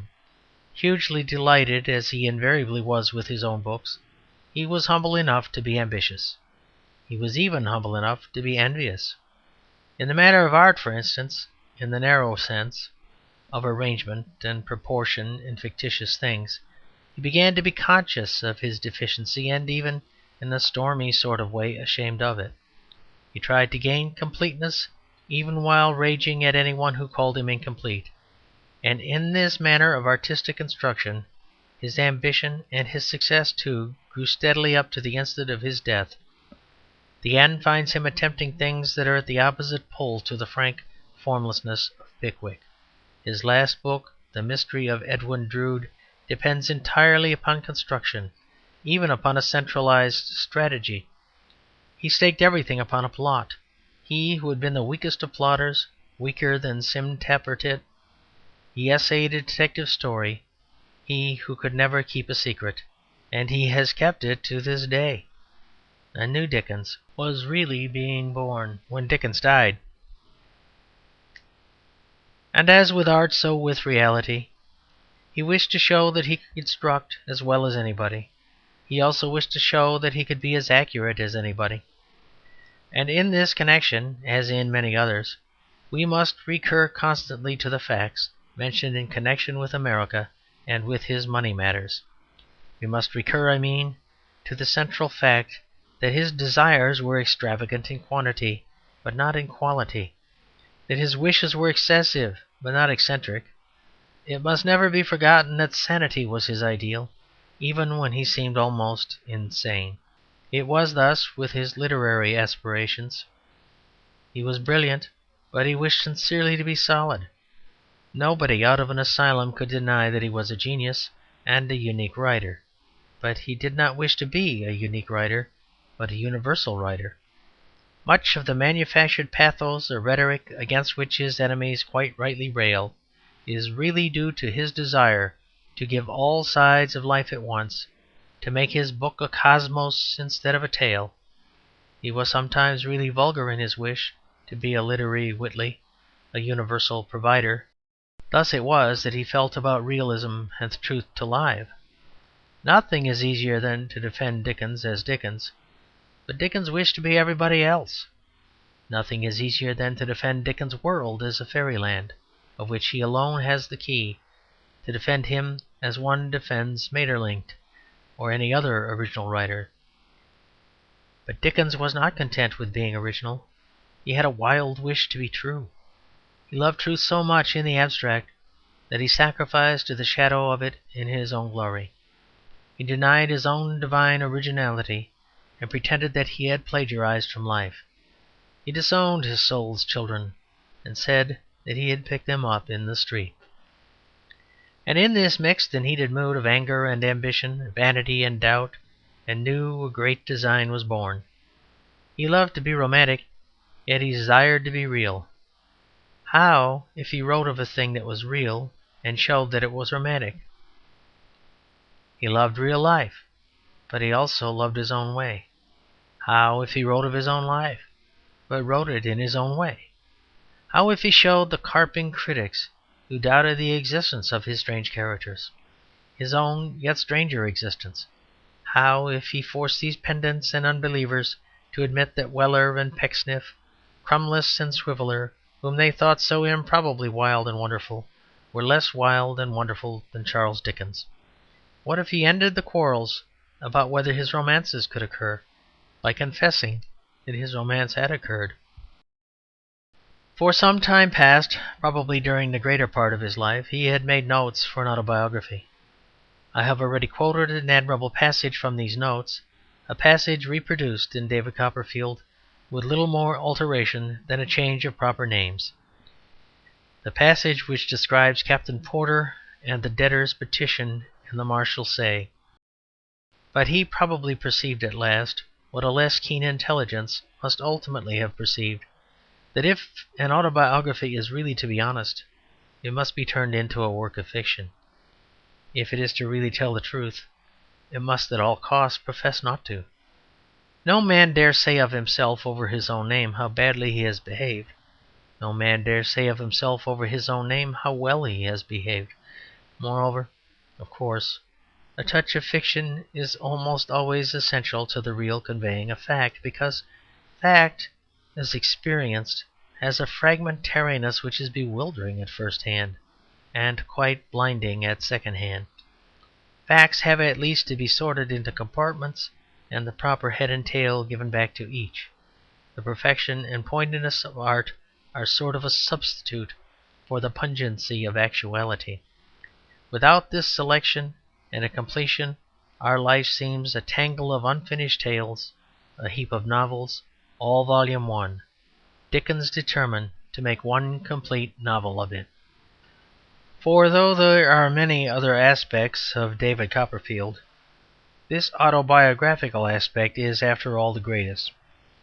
The point of the book is that, unlike all the other books of Dickens, it is concerned with quite common actualities, but it is concerned with them warmly and with warlike sympathies. It not only both realistic and romantic, it is realistic because it is romantic. It is a human nature described with human exaggeration. We all know the actual types in the book. They're not like the turgid and preternatural types elsewhere in Dickens. They're not purely poetic creations like Mr. Kenwig's or Mr. Bunsby. We all know that they exist. We all know the stiff-necked and humorous old-fashioned nurse, so conventional and yet so original, so dependent and yet so independent.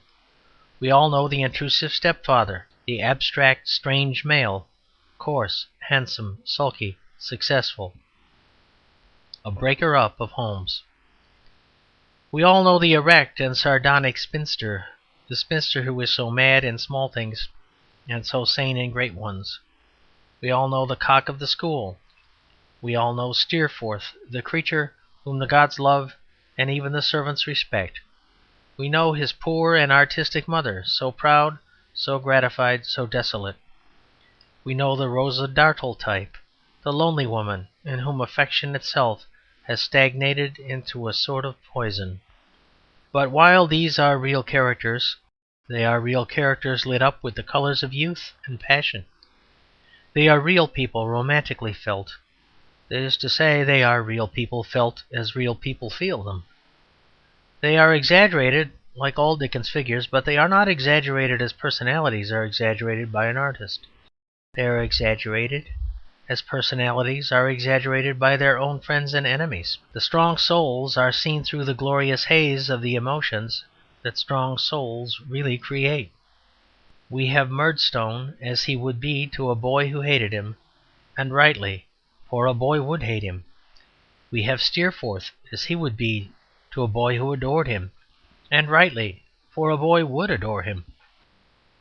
It may be that if these persons had a mere terrestrial existence, they appeared to other eyes more insignificant.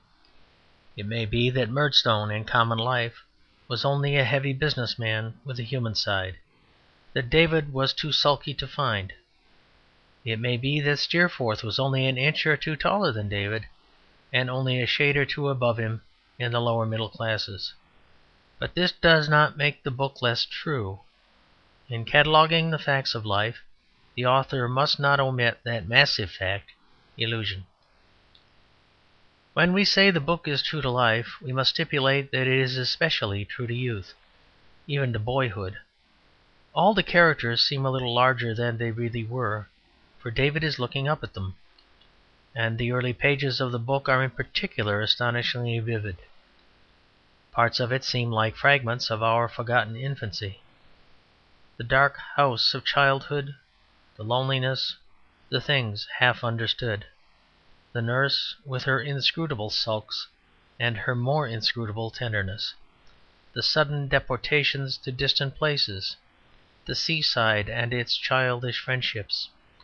All this stirs in us when we read it, like something out of a previous existence. Above all, Dickens has excellently depicted the child enthroned in that humble circle which only in after years he perceives to have been humble. Modern and cultured persons, I believe, object to their children seeing kitchen company or being taught by a woman like Peggotty. But surely it is more important to be educated in a sense of human dignity and equality than in anything else in the world. And a child who has once had to respect a kind and capable woman of the lower classes will respect the lower classes forever. The true way to overcome the evil in class distinction is not to denounce them as revolutionists denounce them, but to ignore them as children ignore them. The early youth of David Copperfield is psychologically almost as good as his childhood. In one touch especially Dickens pierced the very core of the sensibilities of boyhood. It was when he made David more afraid of a manservant than of anybody or anything else. The lowering Murdstone, the awful Mrs. Steerforth, are not so alarming to him as Mr. Littimer, the unimpeachable gentleman's gentleman. This is exquisitely true to the masculine emotions, especially in their underdeveloped state. A youth of common courage does not fear anything violent, but he is in mortal fear of anything correct. This may or may not be the reason that so few female writers understand their male characters. But this fact remains, that the more sincere and passionate and even headlong a lad is, the more certain he is to be conventional. The bolder and freer he seems, the more the traditions of the college or the rules of the club will hold him with their gyves of gossamer, and the less afraid he is of his enemies, the more cravenly he will be afraid of his friends. Herein lies indeed the darkest period of our ethical doubt and chaos. The fear is that as mortals become less urgent, manners will become more so, and men who have forgotten the fear of God will retain the fear of Littimer. We shall merely sink into a much meaner bondage. For when you break the great laws, you do not get liberty, you do not even get anarchy, you get the small laws. The sting and strength of this piece of fiction, then, do by a rare accident lie in the circumstance that it was so largely founded on fact. David Copperfield is the great answer of a great romancer to the realists. David says in effect, "What? You say that Dickens' tales are too purple really to have happened? Why, this is what happened to me, and it seemed the most purple of all. You say that the Dickens heroes are too handsome and triumphant? Why, no prince or paladin Aristio was ever so handsome and triumphant as the head boy seemed to me, walking before me in the sun. You say that Dickens' villains are too black? Why, there was no ink in the devil's inkstand black enough for my own stepfather when I had to live in the same house with him. The facts are quite the other way to what you suppose. This life of grey studies and half-tones, the absence of which you regret in Dickens, is only life as it is looked at. This life of heroes and villains is life as it is lived. The life a man knows best is exactly the life he finds most full of fierce certainties and battles between good and ill, his own. Oh yes, the life we do not care about may easily be a psychological comedy. Other people's lives may easily be human documents. But a man's own life is always a melodrama. There are other effective things in David Copperfield. They are not all autobiographical, but they nearly all have this new note of quietude and reality. Micawber is gigantic, an immense assertion of the truth that the way to live is to exaggerate everything. But of him I shall have to speak more fully in another connection. Mrs. Micawber, artistically speaking, is even better. She is very nearly the best thing in Dickens. Nothing could be more absurd and at the same time more true than her clear, argumentative manner of speech as she sits smiling and expounding in the midst of ruin. What could be more lucid and logical and unanswerable than her statement of the prolegomena of the Medway problem, of which the first step must be to see the Medway, or of the coal trade, which required talent and capital. Talent Mr. Micawber has. Capital Mr. Micawber has not. It seems as if something should have come at last out of so clear and scientific arrangement of the ideas. Indeed, if, as has been suggested, we regard David Copperfield as an unconscious defence of the poetic view of life, we might regard Mrs. Micawber as an unconscious satire on the logical view of life. She sits as a monument of the hopelessness and helplessness of reason in the face of this romantic and unreasonable world. As I have taken Dombey and Son as the book before the transition, and David Copperfield as typical of the transition itself, I may perhaps take Bleak House as the book after the transition, and so complete the description. Bleak House has every characteristic of his new realistic culture. Dickens never now, as in his early books, revels in parts he likes and scamps the parts he does not, after the manner of Scott. He does not, as in previous tales, leave his heroes and heroines mere walking gentlemen and ladies, with nothing at all to do but walk. He expends upon them at least ingenuity. By the expedients, successful or not, of the self-revelation of Esther, or the humorous inconsistencies of Rick, he makes his younger figures, if not lovable, at least not readable. Everywhere we see this tighter and more careful grip. He does not, for instance, when he wishes to denounce a dark institution, sandwich it in as a mere episode in a rambling story of adventure, as the debtors' prison is embedded in the body of Pickwick, or the low Yorkshire school in the body of Nicholas Nickleby. He puts the Court of Chancery in the centre of the stage, a sombre and sinister temple, and groups round it in artistic relations decaying and frantic figures, its offspring and its satirists. An old dipsomaniac keeps a rag and bone shop, type of futility and antiquity, and calls himself the Lord Chancellor. A little mad old maid hangs about the courts on a forgotten or imaginary lawsuit, and says, with perfect and pungent irony, "I am expecting a judgment shortly, on the day of judgment." Rick and Ada and Esther are not mere strollers who have strayed into the court of law. They are its children, its symbols, and its victims.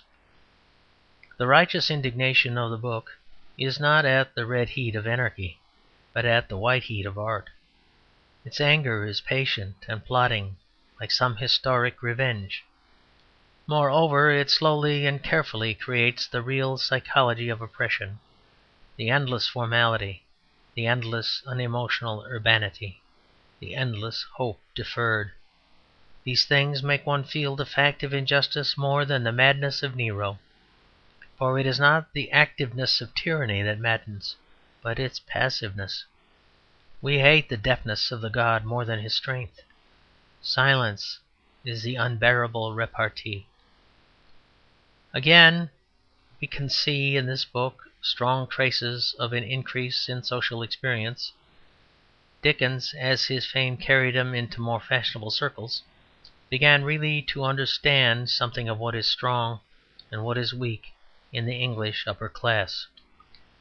Sir Leicester Dedlock is far more effective condemnation of oligarchy than the ugly swagger of Sir Mulberry Hawk, because pride stands out more plainly in all its impotence and insolence as the one weakness of a good man than as one of the million weaknesses of a bad one. Dickens, like all young radicals, had imagined in his youth that aristocracy rested upon the hardiness of somebody. He found it, as we all do, that it rests upon the softness of everybody. It is very hard not to like Sir Leicester Dedlock, not to applaud his silly old speeches, so foolish, so manly, so genuinely English, so disastrous to England. It is true that the English people love a lord, but it is not true that they fear him. Rather, if anything, they pity him. There creeps into their love something of the feeling they have towards a baby or a black man. In their hearts they think it admirable that Sir Leicester Dedlock should be able to speak at all. And so a system which no iron laws and no bloody battles could possibly force upon a people is preserved from generation to generation by pure, weak good nature. In Bleak House occurs the character of Harold Skimpole, the character whose alleged likeness to Leigh Hunt has laid Dickens open to so much disapproval. Unjust disapproval, I think, as far as fundamental morals are concerned. In method he was a little clamorous and clumsy, as indeed he was apt to be. But when he said that it was possible to combine a certain tone of conversation taken from a particular man with other characteristics which were not meant to be his, he surely said what all men who write stories know. A work of fiction often consists in combining a pair of whiskers seen in one street with a crime seen in another. He may quite possibly have really meant only to make Leigh Hunt's light philosophy the mask for a new kind of scamp, as a variant on the pious mask of Pecksniff or the candid mask of Bagstock. He may never once have had the unfriendly thought, "Suppose Hunt behaved like a rascal." He may have only had the fanciful thought, "Suppose a rascal behaved like Hunt." But there is good reason for mentioning Skimpole, especially in the character of Skimpole. Dickens displayed again a quality that was very admirable in him. I mean a disposition to see things sanely and to satirize even his own faults. He was commonly occupied in satirizing the Gradgrinds, the economists, the men of smiles and self-help. For him there was nothing poorer than their wealth, nothing more selfish than their self-denial, and against them he was in the habit of pitting the people of a more expansive habit, the happy swivellers and the Micawbers, who, if they were poor, were at least as rich as their last penny could make them. He loved that great Christian carelessness that seeks its meat from God. It was merely a kind of uncontrollable honesty that forced him into urging the other side. He could not disguise from himself or from the world that man who began by seeking his meat from his neighbour without apprising his neighbour of the fact. He had shown how good irresponsibility could be. He could not stoop to hide how bad it could be. He created Skimpole, and Skimpole is the dark underside of Micawber. In attempting Skimpole he attempted something with great and urgent meaning. He attempted it, I say. I do not assert that he carried it through. As has been remarked, he was never successful in describing psychological change. His characters are the same yesterday, today, and forever, and critics have complained very justly of the crude villainy of Skimpole's action in the matter of Joe and Mr. Bucket. Certainly Skimpole had no need to commit a clumsy treachery to win a clumsy bribe. He had only to call on Mr. Jarndyce. He had lost his honour too long to need to sell it. The effect is bad, but I repeat that the aim was great. Dickens wished, under the symbol of Skimpole, to point out a truth, which is, perhaps, the most terrible in moral psychology. I mean the fact that it is by no means easy to draw the line between light and heavy offence. He desired to show that there are no faults, however kindly, that we can afford to flatter or to let alone. He meant that perhaps Skimpole had once been as good a man as Swiveller. If flattered or let alone, our kindliest fault can destroy our kindliest virtue. A thing may begin as very human weakness and end as very inhuman weakness. Skimpole means that the extremes of evil are much nearer than we think. A man may begin by being too generous to pay his debts and end by being too mean to pay his debts. For the vices are very strangely in league and encourage each other. A sober man may become a drunkard through being a coward. A brave man may become a coward through being a drunkard. That is the thing Dickens was darkly trying to convey in Skimpole. That a man might become a mountain of selfishness if he attended only to the Dickens virtues. There is nothing that can be neglected. There is no such thing, he meant, as a peccadillo. I have dwelt on this consciousness of his because, alas, it had a very sharp edge for himself. Even while he was permitting a fault, originally small, to make a comedy of Skimpole, a fault originally small was making a tragedy of Charles Dickens. For Dickens also had a bad quality, not intrinsically very terrible, which he allowed to wreck his life. He also had a small weakness that could sometimes become stronger than all his strengths. His selfishness was not, it need hardly be said, the selfishness of Gradgrind. He was particularly compassionate and liberal, nor was it in the least the selfishness of Skimpole. He was entirely self-dependent, industrious, and dignified. His selfishness was wholly a selfishness of the nerves. Whatever his whim or the temperature of the instant told him to do must be done. He was the type of man who would break a window if it would not open or give him air. And this weakness of his had, by the time of which we speak, led to a breach between himself and his wife, which he was too exasperated and excited to heal in time. Everything must be put right, and put right at once with him. If London bored him, he must go to the Continent at once. If the Continent bored him, he must come back to London at once. If the day was too noisy, the whole household must be quiet. If night was too quiet, the whole household must wake up. Above all, he had the supreme character of the domestic despot, that his good temper was, if possible, more despotic than his bad temper. When he was miserable, as he often was, poor fellow, they only had to listen to his railings. When he was happy, they had to listen to his novels. All this, which was mainly mere excitability, did not seem to amount to much. It did not in the least mean that he had ceased to be a clean-living and kind-hearted and quite honest man. But there was this evil about it, that he did not resist his little weakness at all. He pampered it, as Skimpole pampered his, and it separated him and his wife.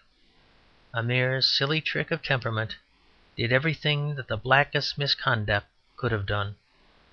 A random sensibility, started about the shuffling of papers or the shutting of a window, ended by tearing two clean Christian people from each other, like a blast of bigamy or adultery.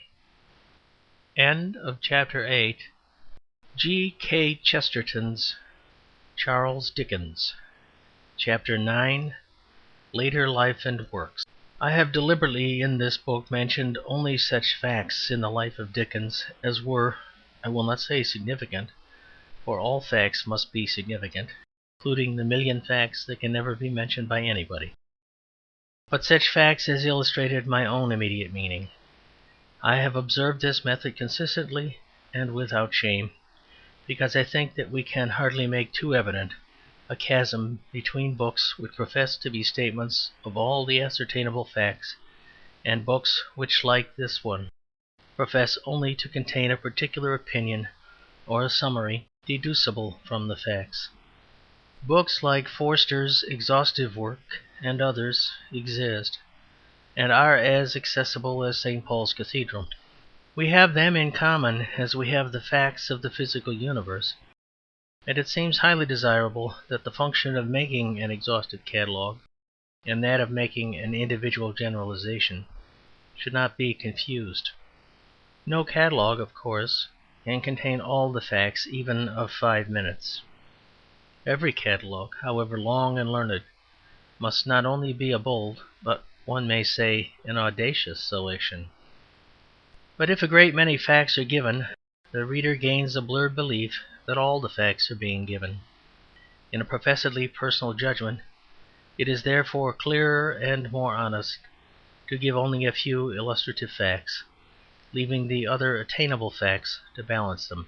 For thus it is made quite clear that the thing is a sketch, an affair of a few lines. It is as well, however, to make at this point a pause sufficient to indicate the main course of the later life of the novelist. And it's best to begin with the man himself, as he appeared in those last days of popularity and public distinction. Many are still alive who remember him in his after-dinner speeches, his lectures, and his many public activities. As I'm not one of these, I cannot correct my notions with that flash of the living features, without which a description may be subtly and entirely wrong. Once a man is dead, if it only be yesterday, the newcomer must piece him together from descriptions really as much at random as if he were describing Caesar or Henry II. Allowing, however, for this inevitable falsity, a figure vivid and a little fantastic does walk across the stage of Forster's life. Dickens was of a middle size, and his vivacity and relative physical insignificance probably gave rather the impression of small size, certainly of the absence of bulk. In early life he wore, even for that epoch, extravagant clusters of brown hair, and in later years a brown moustache and a fringe of brown beard, cut like a sort of broad and bushy imperial, sufficiently individual in shape to give him a faint air as of a foreigner. His face had a peculiar tint or quality which is hard to describe even after one has contrived to imagine it. It was the quality which Mrs. Carlyle felt to be, as it were, metallic, and compared to clear steel. It was, I think, a sort of pale glitter in animation, very much alive and yet with something deathly about it, like a corpse galvanized by God. His face, if this was so, was curiously a counterpart of his character, for the essence of all Dickens' characters was that it was at once tremulous and yet hard and sharp, just as the bright blade of a sword is tremulous and yet hard and sharp. He vibrated at every touch, and yet he was indestructible. You could bend him, but you could not break him. Brown of hair and beard, somewhat pale of visage, especially in his later years of excitement and ill health, he had quite exceptionally bright and active eyes that were always darting about like brilliant birds, to pick up all the tiny things of which he had made more, perhaps, than any novelist has done. For he was a sort of poetical Sherlock Holmes. The mouth behind the brown beard was large and mobile, like the mouth of an actor. Indeed, he was an actor, in many things too much of an actor. In his lectures in later years he could turn his strange face into any of the innumerable mad masks that were the blank inanity of Mrs. Rattle's servant, or swell as if to twice its size into the apocalyptic energy of Mr. Sergeant Buzfuz.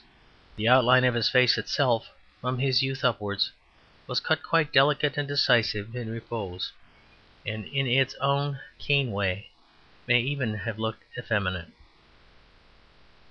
The dress of the comfortable classes during the latter years of Dickens was, compared with ours, somewhat slipshod and somewhat gaudy.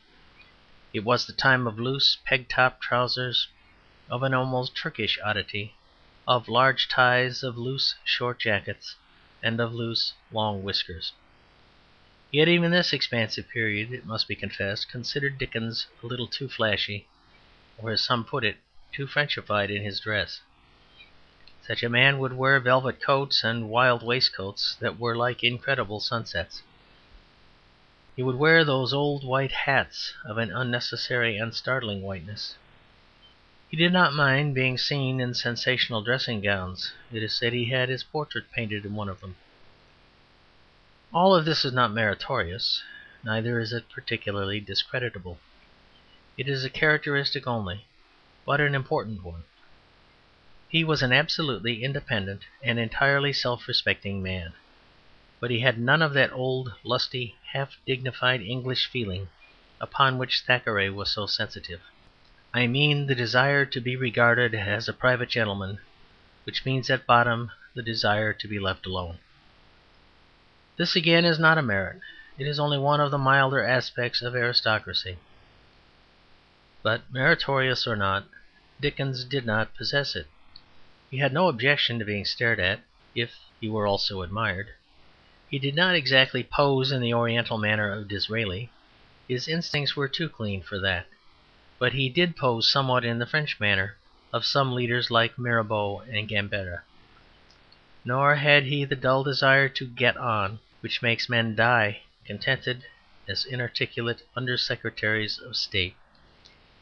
He did not desire success so much as fame, the old human glory, the applause and wonder of the people. Such he was as he walked down the street in his Frenchified clothes, probably with a slight swagger. His private life consisted of one tragedy and 10,000 comedies. By one tragedy I mean one real and rending moral tragedy, the failure of his marriage. He loved his children dearly, and more than one of them died. But in sorrows like these there is no violence, and above all no shame. The end of life is not tragic like the end of love. And by the 10,000 comedies I mean the whole texture of his life, his letters, his conversation, which were one incessant carnival of insane and inspired improvisation. So far as he could prevent it, he never permitted a day of his life to be ordinary. There was always some prank, some impetuous proposal, some practical joke, some sudden hospitality, some sudden disappearance. It is related of him, I give one anecdote out of 100, that in his last visit to America, when he was already reeling as it were under the blow that was to be mortal, he remarked quite casually to his companions that a row of painted cottages looked exactly like the painted shops in a pantomime. No sooner had the suggestion passed his lips than he leapt to the nearest doorway, and in exact imitation of the clown of the Harlequinade, beat conscientiously with his fist, not on the door, for that would have burst the canvas scenery, of course, but on the side of the door post. Having done this, he lay down ceremoniously across the doorstep for the owner to fall over him if he should come rushing out. He then got up gravely and went on his way. His whole life was full of such unexpected energies, precisely like those of the pantomime clown. Dickens had indeed a great and fundamental affinity with the landscape, or rather housescape, of the Harlequinade. He liked high houses and sloping roofs and deep areas. But he would have been really happy if some good fairy of the eternal pantomime had given him the power of flying off the roofs and pitching harmlessly down the height of the houses and bounding out of the areas like his India rubber ball. The divine lunatic in Nicholas Nickleby comes nearest his dream. I really think Dickens would rather have been that one of his characters than any of the others. With what excitement he would have struggled down the chimney! With what ecstatic energy he would have hurled the cucumbers over the garden wall!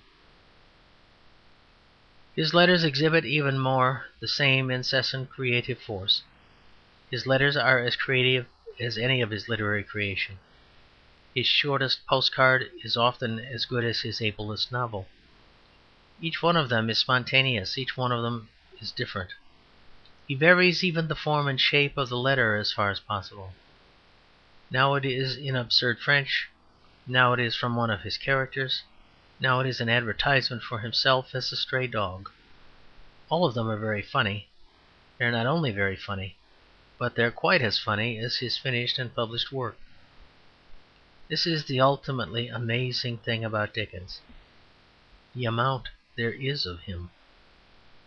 He wrote, at the very least, 16 thick, important books packed full of original creation, and if you had burnt them all, he could have written 16 more, as a man writes idle letters to a friend. In connection with this exuberant part of his nature, there is another thing to be noted if we are to make a personal picture of him. Many modern people, chiefly women, have been heard to object to the Bacchic element in the books of Dickens, that celebration of social drinking as a supreme symbol of social living, which those books share with almost all the great literature of mankind, including the New Testament. Undoubtedly there is an abnormal amount of drinking in a page of Dickens, just as there is an abnormal amount of fighting, say, in a page of Dumas. If you reckon up the beers and brandies of Mr. Bob Sawyer with the care of an arithmetician and the deductions of a pathologist, they rise alarmingly like a rising tide at sea. Dickens did defend drink clamorously, praised it with passion, and described whole orgies of it with enormous gusto. Yet it is wonderfully typical of his prompt and impatient nature that he himself drank comparatively little. He was the type of man who could be so eager in praising the cup that he left the cup untasted. It was a part of his activity and feverish temperament that he did not drink wine very much, but it was a part of his humane philosophy, of his religion, that he did not drink wine. To healthy European philosophy wine is a symbol. To European religion it is a sacrament. Dickens approved it because it was a great human institution, one of the rights of civilization, and this it certainly is. The teetotaler who stands outside it may have perfectly clear ethical reasons of his own, as a man may have who stands outside education or nationality, who refuses to go to a university or to serve an army. But he is neglecting one of the great social things that man has added to nature. The teetotaler has chosen a most unfortunate phrase for the drunkard when he says that the drunkard is making a beast of himself. The man who drinks ordinarily makes nothing but an ordinary man of himself. The man who drinks excessively makes a devil of himself. But nothing connected with a human and artistic thing like wine can bring one nearer to the brute life of nature. The only man who is, in the exact and literal sense of the words, making a beast of himself, is the teetotaler. The tone of Dickens toward religion, though, like that of most of his contemporaries, philosophically disturbed and rather historically ignorant, had an element that was very characteristic of himself. He had all the prejudices of his time. He had, for instance, that dislike of defined dogma which really means a preference for unexamined dogmas. He had the usual vague notion that the whole of our human past was packed with nothing but insane Tories. He had, in a word, all the old radical ignorances which went along with the old radical acuteness and courage and public spirit. But this spirit tended, in almost all the others who held it, to a specific dislike of the Church of England, and a disposition to set the other sects against it as truer types of inquiry or of individualism. Dickens had a definite tenderness for the Church of England. He might even call it a weakness for the Church of England, but he had it. Something in those placid services, something in that reticent and humane liturgy pleased him against all tendencies of his time, pleased him in the best part of himself, his virile love of charity and peace. Once, in a puff of anger at the Church's political stupidity, which is indeed profound, he left it for a week or two and went to a Unitarian chapel. In a week or two he came back. This curious and sentimental hold of the English Church upon him increased with years. In the book he was at work on when he died, he describes the minor canon, humble, chivalrous, tender-hearted, answering with indignant simplicity to the froth and platform righteousness of the sectarian philanthropist. He upholds Canon Crisparkle and satirizes Mr. Honeythunder. Almost every one of the other radicals, his friends, would have upheld Mr. Honeythunder and satirized Canon Crisparkle. I have mentioned this matter for a special reason.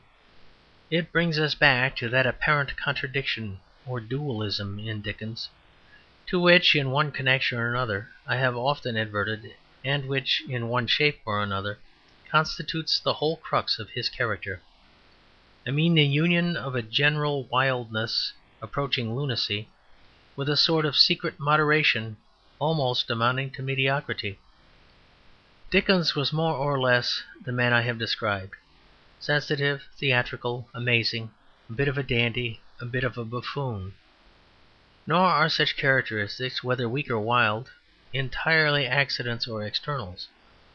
He had some false theatrical tendencies integral in his nature. For instance, he had one most unfortunate habit, a habit that often put him in the wrong even when he happened to be in the right. He had an incurable habit of explaining himself. This reduced his admirers to the mental condition of the authentic but hitherto uncelebrated little girl who said to her mother, "I think I should understand if only you wouldn't explain." Dickens always would explain. It was a part of that instinctive publicity of his which made him at once a splendid democrat and a little too much of an actor. He carried it to the craziest lengths.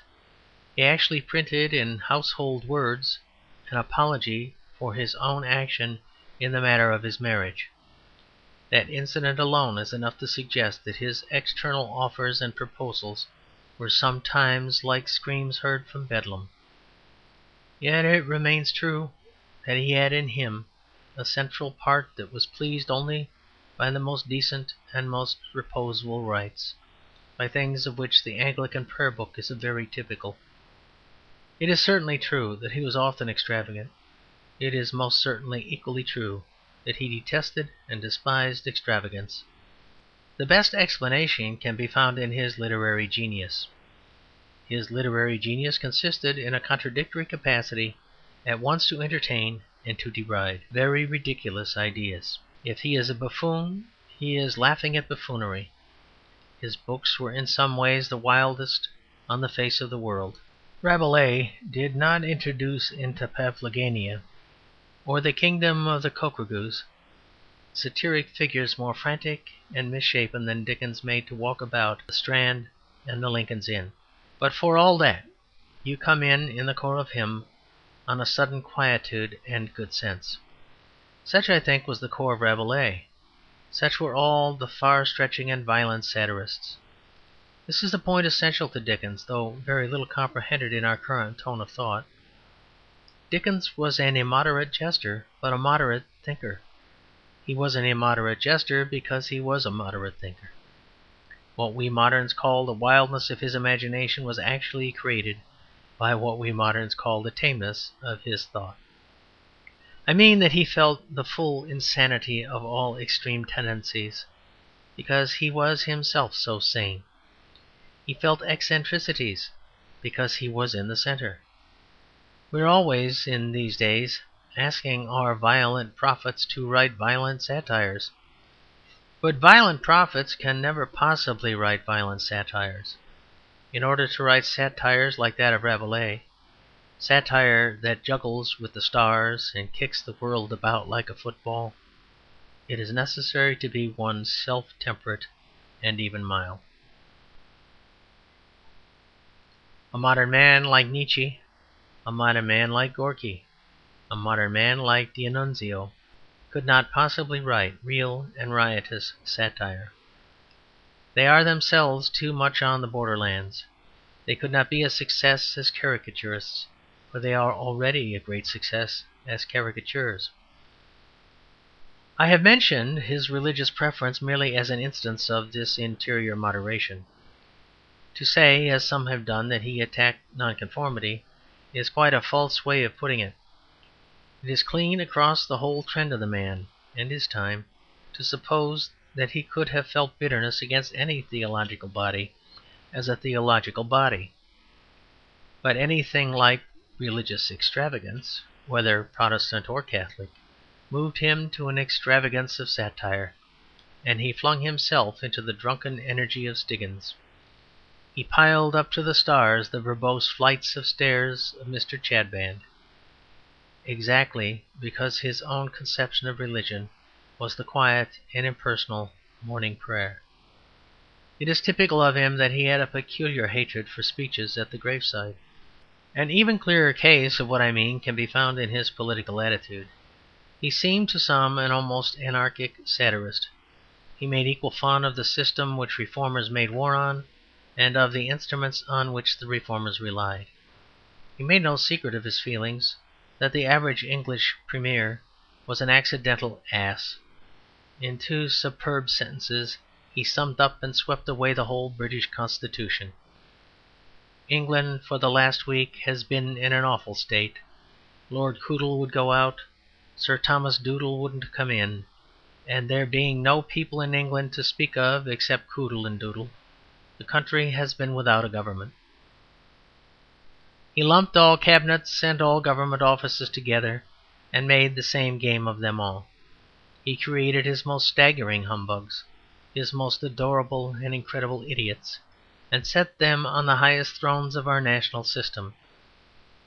To many moderate and progressive people, such a satirist seemed to be insulting heaven and earth, ready to wreck society for some mad alternative, prepared to pull down St. Paul's and on its ruins erect a gory guillotine. Yet, as a matter of fact, this apparent wildness of his came from his being, if anything, a very moderate politician.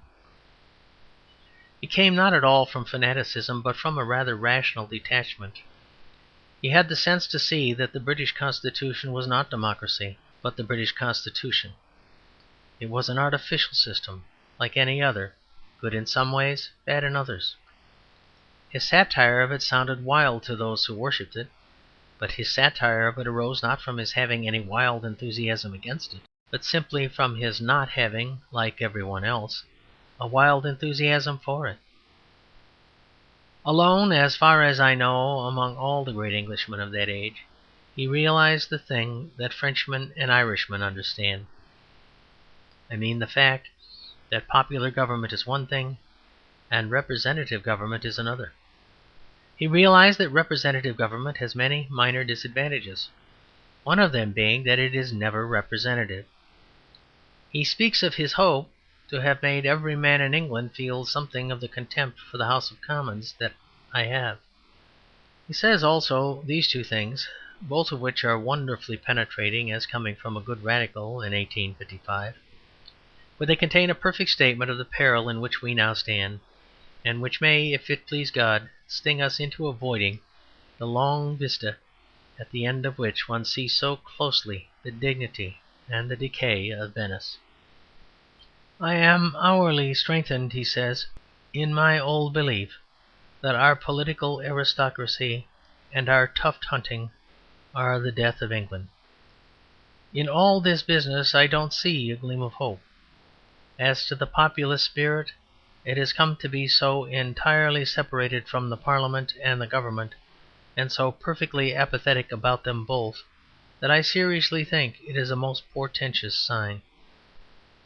And he says also this: I really am serious in thinking, and I have given as painful consideration to the subject as a man with children to live and suffer after him can possibly give it, that representative government is become altogether a failure with us, that the English gentilities and subserviences render the people more unfit for it, and the whole thing has broken down since the great 17th century time, and has no hope in it. These are the words of a wise and perhaps melancholy man, but certainly not of an unduly excited one. It is worth noting, for instance, how much more directly Dickens goes to the point than Carlyle did, who noted many of the same evils. But Carlyle fancied that our modern English government was wordy and long-winded because it was democratic government.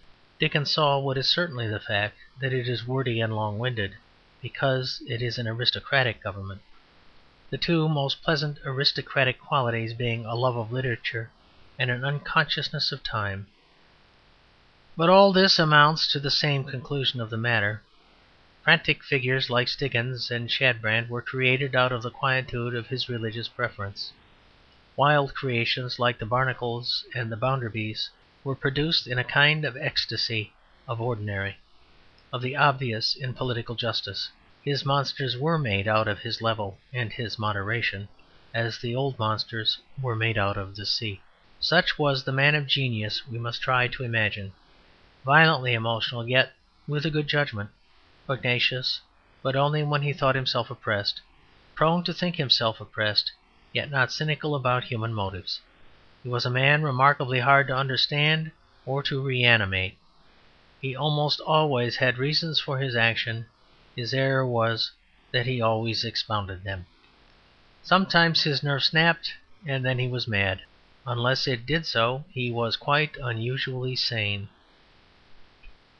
Such a rough sketch at least must suffice us in order to summarize his later years.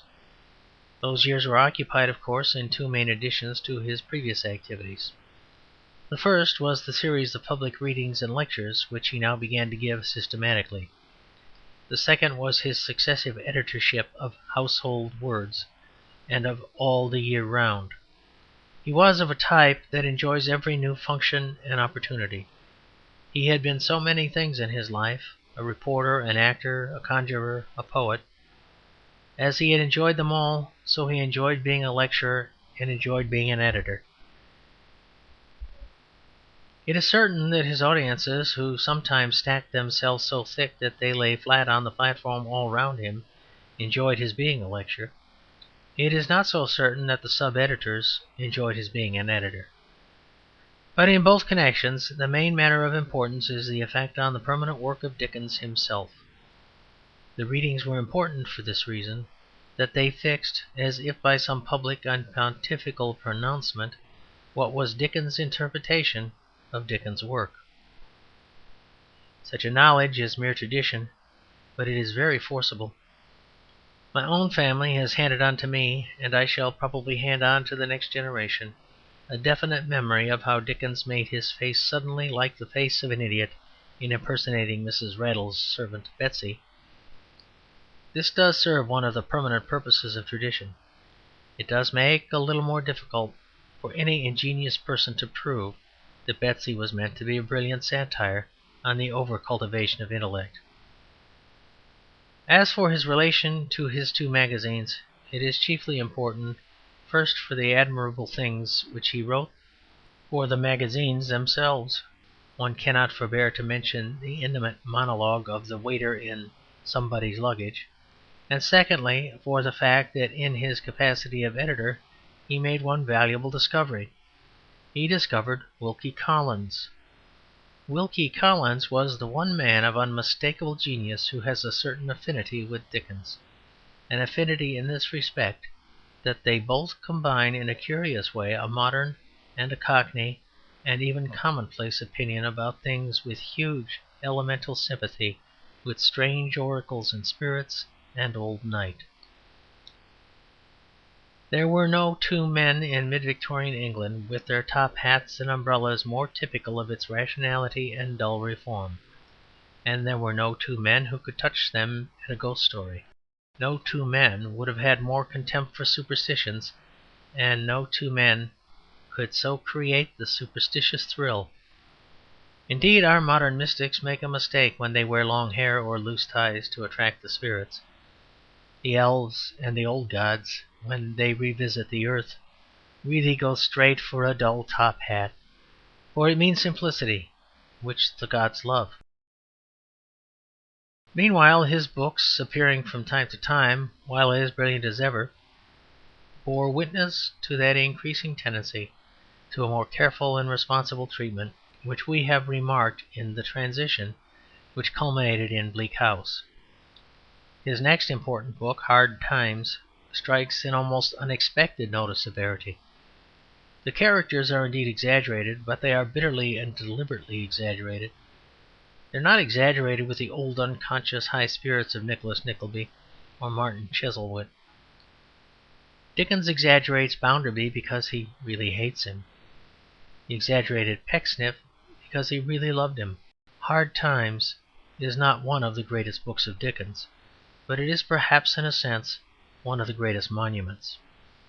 It stamps and records the reality of Dickens' emotions on a great many things that were then considered unphilosophical grumblings, but which since have swelled into the immense phenomena of the socialist philosophy. To call Dickens a socialist is a wild exaggeration, but the truth and peculiarity of his position might be expressed thus: that even when everybody thought that liberalism meant individualism, he was emphatically a liberal and emphatically not an individualist. Or the truth might be better still stated in this manner: that he saw that there was a secret thing called humanity, to which both extreme socialism and extreme individualism were profoundly and inexpressibly indifferent, and that this permanent and presiding humanity was the thing he happened to understand. He knew that individualism is nothing and non-individualism is nothing but the keeping of the commandment of man. He felt, as a novelist should, that the question is too much discussed as to whether man is in favour of this or that scientific philosophy, that there is another question, whether the scientific philosophy is in favour of man. That is why such books as Hard Times will remain always a part of the power and tradition of Dickens.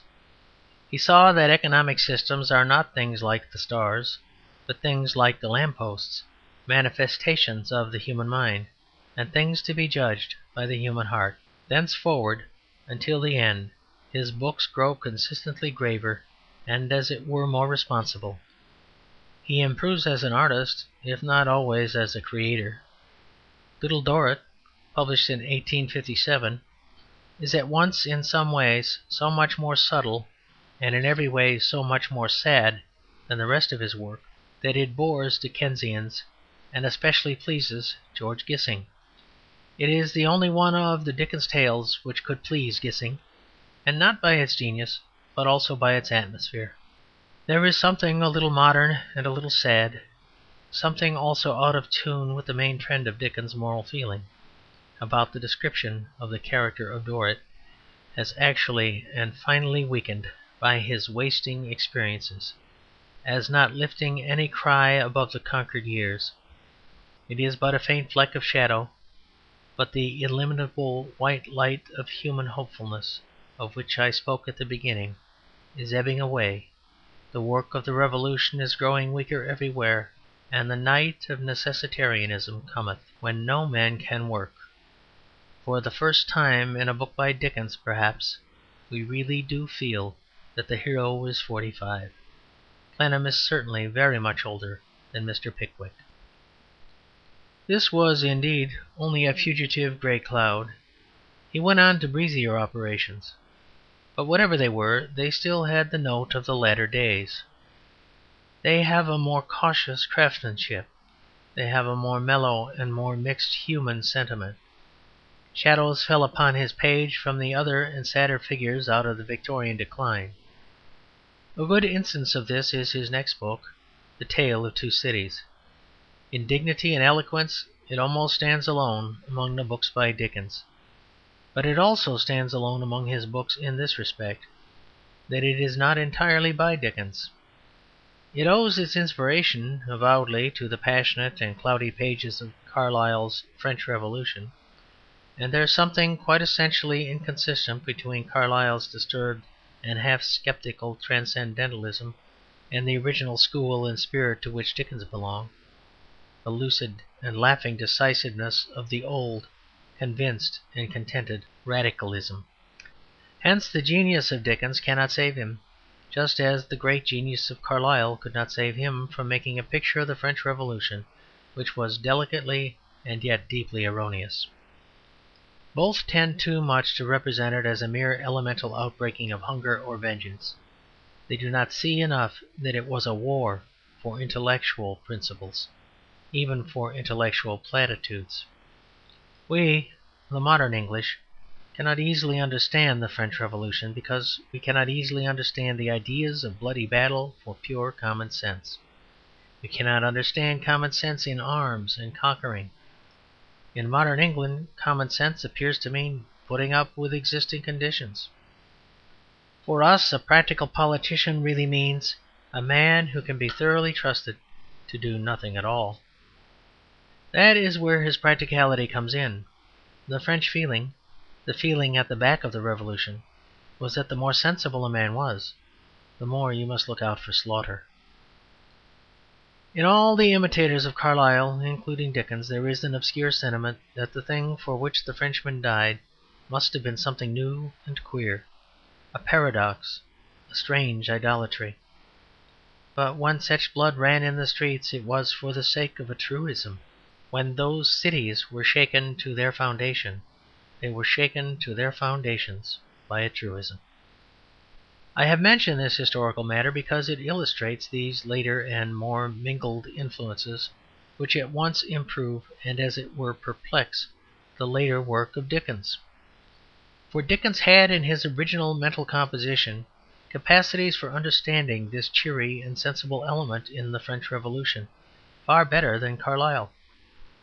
The French Revolution was, among other things, French, and so, as far as that goes, one could never have a precise counterpart in so jolly and autochthonous an Englishman as Charles Dickens. But there was a great deal of the actual and unbroken tradition of the Revolution itself in his early radical indictments, in his denunciation of the Fleet Prison, There was a great deal of the capture of the Bastille. There was, above all, a certain reasonable impatience which was the essence of the old republican, and which is quite unknown to the revolutionist in modern Europe. The old radical did not feel exactly that he was in revolt. He felt, if anything, that a number of idiotic institutions had revolted against reason and against him. Dickens, I say, had the revolutionary idea, though an English form of it, by clear and conscious inheritance. Carlyle had to rediscover the revolution by a violence of genius and vision. If Dickens, then, took from Carlyle, as he said he did, his image of the revolution, it does certainly mean that he had forgotten something of his own youth and come under the more complex influences of the end of the 19th century. His old hilarious and sentimental view of human nature seems for a moment dimmed in Little Dorrit. His old political simplicity has been slightly disturbed by Carlyle. I repeat that this graver note is varied, but it remains a graver note. We see it struck, I think, with particular and remarkable success in Great Expectations. This fine story is told with a consistency and quietude of individuality which is rare in Dickens. But so far had he travelled along the road of a heavier reality that he even intended to give the tale an unhappy ending, making Pip lose Estella for ever. And he was only dissuaded from it by the robust romanticism of Bulwer Lytton. The best part of the tale, the account of the vacillations of the hero between the humble life to which he owes everything and the gorgeous life from which he expects something, touches a very true and somewhat tragic part of morals. For the great paradox of morality, the paradox to which only the religions have given an adequate expression, is that the very vilest kind of fault is exactly the most easy kind. We read in books and ballads about the wild fellow who might kill a man or smoke opium, but who would never stoop to lying or cowardice or to anything mean. But for actual human beings, opium and slaughter have only occasional charm. The permanent human temptation is the temptation to be mean. The one standing probability is the probability of becoming a cowardly hypocrite.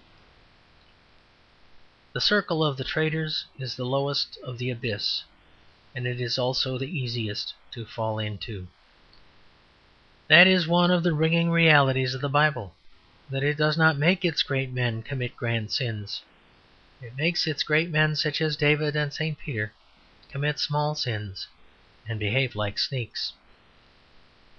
Dickens has dealt with this easy descent of desertion, this silent treason, with remarkable accuracy in the account of the indecisions of Pip. It contains a good suggestion of that weak romance which is at the root of all snobbishness, that the mystery which belongs to patrician life excites us more than the open, even the indecent virtues of the humble. Pip is keener about Miss Havisham, who may mean well by him, than about Joe Gargery, who evidently does. All this is very strong and wholesome, but it is still a little stern. Our Mutual Friend, 1864, brings us back a little into his merrier and more normal manner. Some of the satire, such as that upon Veneering's election, is in the best of his old style, so airy and fanciful, yet hitting so suddenly and so hard. But even here we find the fuller and more serious treatment of psychology, notably in the two facts that he creates a really human villain, Bradley Headstone, and also one whom we might call a really human hero, Eugene, if it were not that he is much too human to be called a hero at all. It has been said, invariably by cads, that Dickens never described the gentleman. It is like saying that he never described the zebra. The gentleman is a very rare animal among human creatures, and to people like Dickens, interested in all humanity, not a supremely important one. But in Eugene Wayburn he does, whether he consciously or not, turn that accusation with a vengeance. For he not only describes a gentleman, but describes the inner weaknesses and peril that belong to a gentleman, the devil that is always rending the entrails of an idle and agreeable man. In Eugene's purposeless pursuit of Lizzie Hexam, in his yet more purposeless torturing of Bradley Headstone, the author has marvellously realized that singularly empty obstinacy that drives the whims and pleasures of a leisured class. He sees that there is nothing that such a man more stubbornly adheres to than the thing that he does not particularly want to do. We are still in serious psychology. His last book represents yet another new departure, dividing him from the chaotic Dickens of days long before. His last book is not merely an attempt to improve his power of construction in a story.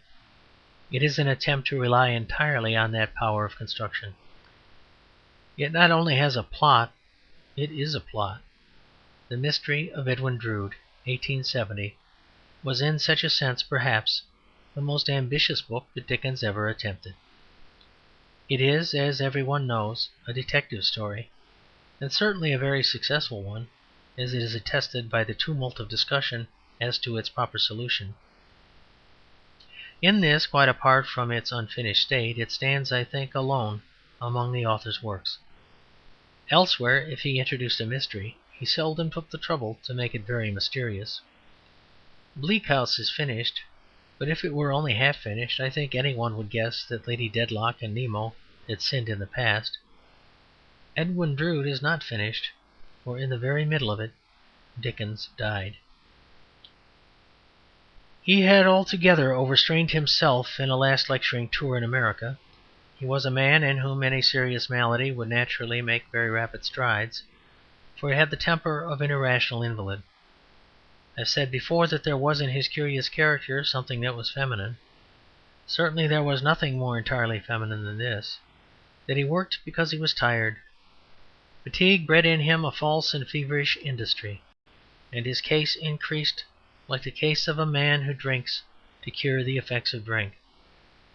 He died in 1870, and the whole nation mourned him as no public man has ever been mourned, for prime ministers and princes were private persons compared with Dickens.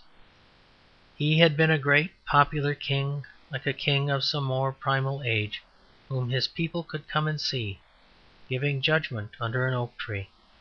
He had, in essence, held great audiences of millions and made proclamations to more than one of the nations of the earth. His obvious omnipresence in every part of public life was like the omnipresence of the sovereign. His secret omnipresence in every house and hut of private life was more like the omnipresence of a deity. Compared with that popular leadership, all the fusses of the last 40 years are diversions in idleness. Compared with such a case as his, it may be said that we play with our politicians and manage to endure our authors. We shall never have again such a popularity until we have again a people. He left behind him this almost sombre fragment, the Mystery of Edwin Drood. As one turns it over, the tragic element of its truncation mingles somewhat with an element of tragedy in the thing itself. The passionate and predestined Landless, or the half-maniacal Jasper, carving devils out of his own heart. The workmanship of it is very fine. The right hand has not only lost, but is still gaining its cunning. But as we turn the now enigmatic pages, the thought creeps into us again, which I have suggested earlier, and which is never far off the mind of a true lover of Dickens. Had he lost or gained by the growth of this technique and probability in his later work? His later characters were more like men, but were not his earlier characters more like immortals? He has become able to perform a social scene so that it is possible at any rate. But where is that Dickens who once performed the impossible? Where is that young poet who created such majors and architects as nature will never dare to create? Dickens learned to describe daily life as Thackeray and Jane Austen could describe it. But Thackeray could not have thought such a thought as Crumless, and it is painful to think of Miss Austen attempting to imagine Mantalini. After all, we feel there are many able novelists, but there is only one Dickens, and whither has he fled? He was alive to the end, and in this last dark and secretive story of Edwin Drood he makes one splendid and staggering appearance, like a magician saying farewell to mankind. In the centre of this otherwise reasonable and rather melancholy book, this grey story of a good clergyman and the quiet Cloisterham towers, Dickens has calmly inserted one entirely delightful and entirely insane passage. I mean the frantic and inconceivable epithet of Mrs. Sapsea, that which describes her as the reverential wife of Thomas Sapsea, speaks of her consistency in looking up to him, and ends with the words spaced out so admirably on the tombstone: "Stranger, pause, and ask thyself this question: Canst thou do likewise? If not, with a blush retire." Not the wildest tale in Pickwick contains such an impossibility as that. Dickens dare scarcely have introduced it, even as one of Jingle's lies. In no human churchyard will you find that invaluable tombstone. Indeed, you could scarcely find it in any world where there are churchyards. You could scarcely have such immortal folly as that in a world where there is also death. Mr. Sapsea is one of the golden things stored up for us in a better world.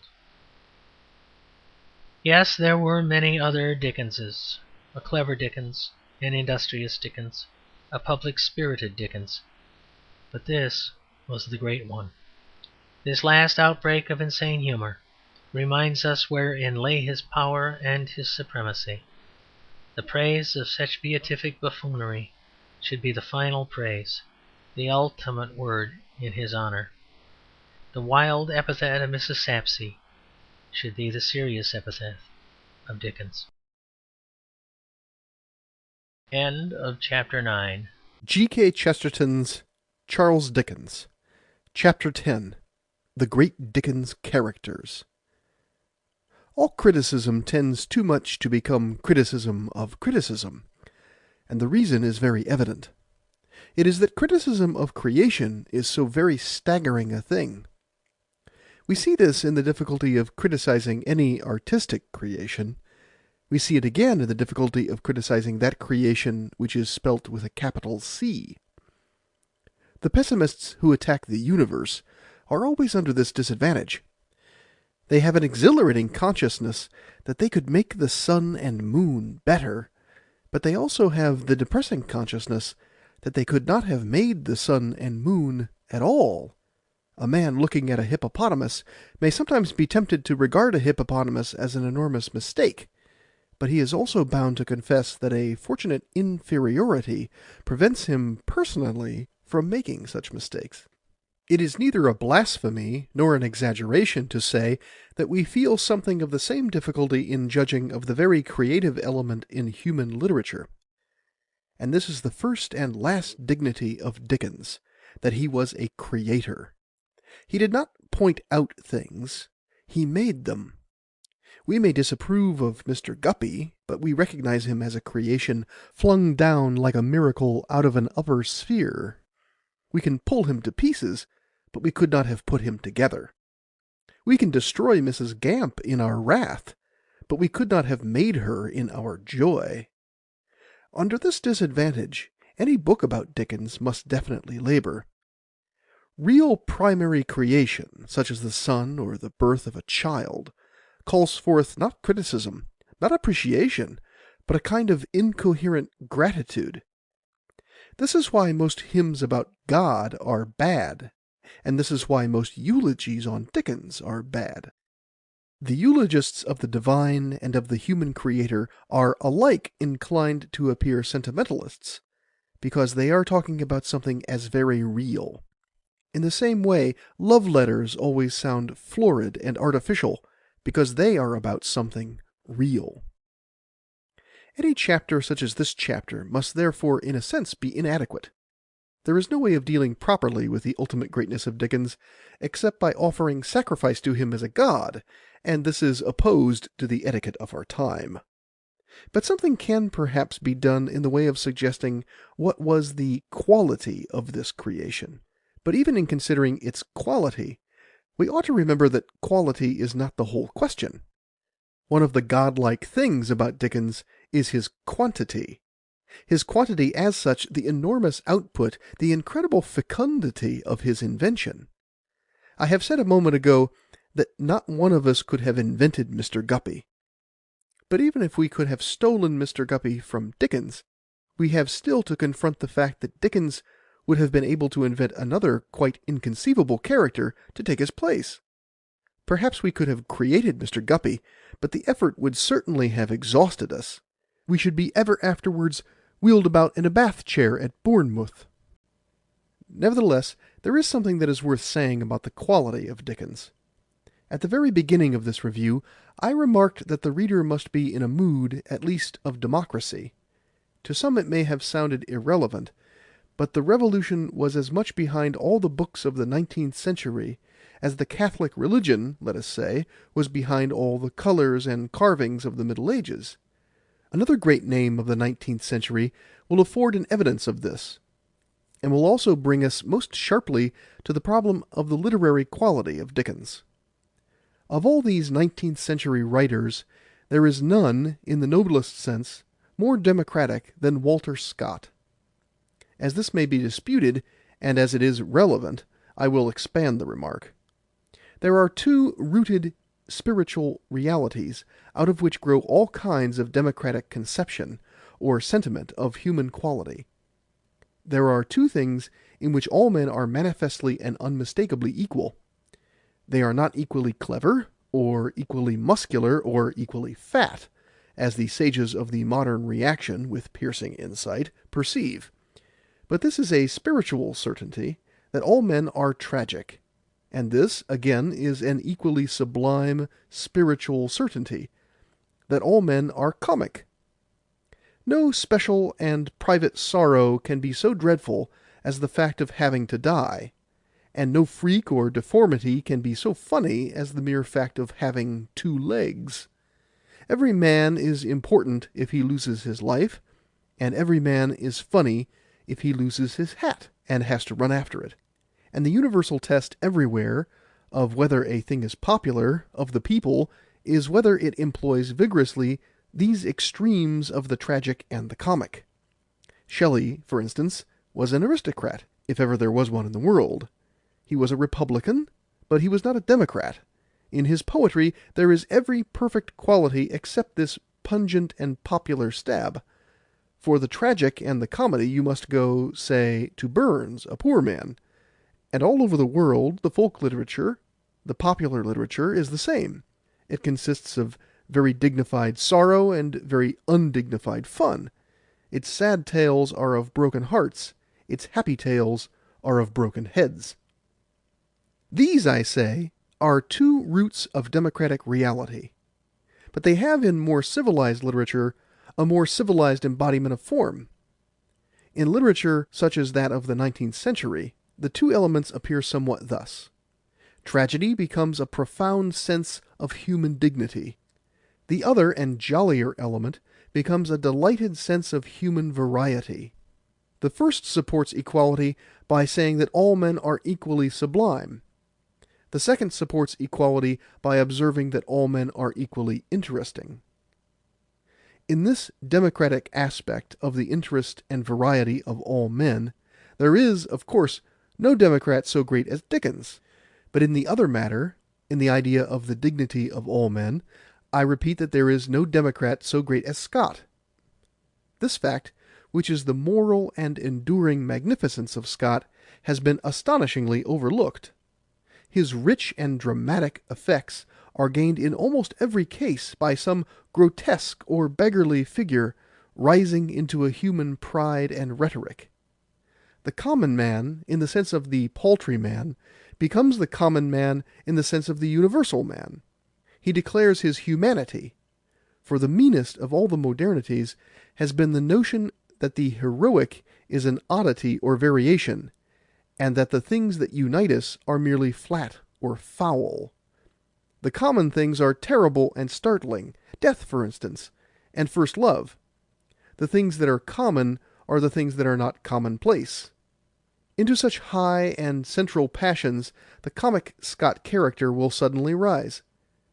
Remember the firm and almost stately answer of the preposterous Nicol Jarvie when Helen Macgregor seeks to browbeat him into condoning lawlessness and breaking his bourgeois decency. That speech is a great monument of the middle class. Molière made Monsieur Jourdain talk prose, but Scott made him talk poetry. Think of the rising and rousing voice of the dull and gluttonous Athelstane when he answers and overwhelms De Bracy. Think of the proud appeal of the old beggar in The Antiquary when he rebukes the duellists. Scott was fond of describing kings in disguise, but all his characters are kings in disguise. He was, with all his errors, profoundly possessed with an old religious conception, the only possible democratic basis, the idea that man himself is a king in disguise. In all this, Scott, though a royalist and a Tory, had in the strangest way the heart of the Revolution. For instance, he regarded rhetoric, the art of the orator, as the immediate weapon of the oppressed. All his poor men make grand speeches, as they did in the Jacobin Club, which Scott would have so much detested.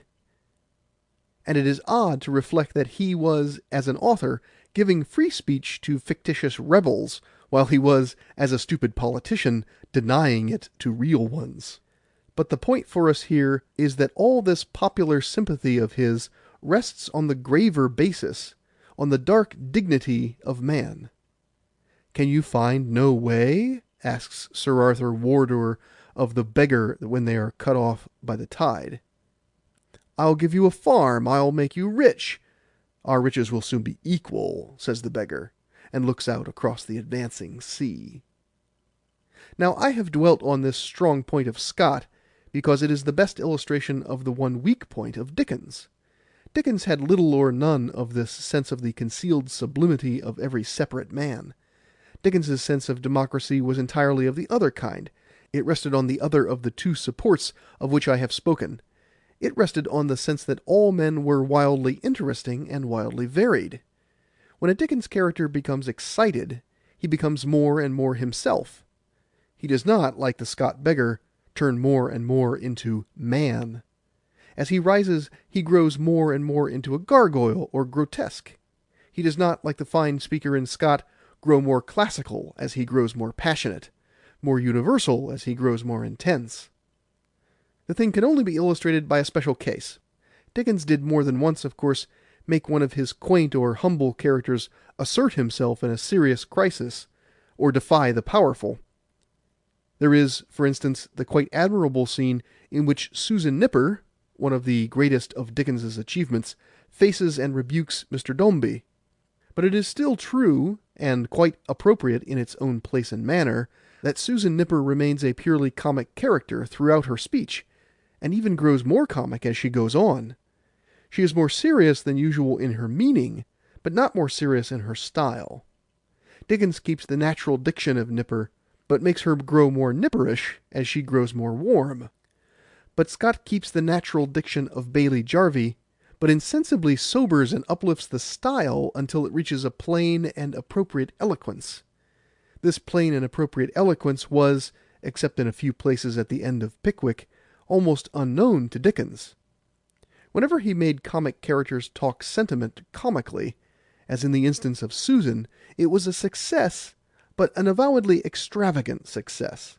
Whenever he made comic characters talk sentiment seriously, it was an extravagant failure. Humor was his medium, his only way of approaching emotion. Wherever you do not get humor, you get unconscious humor.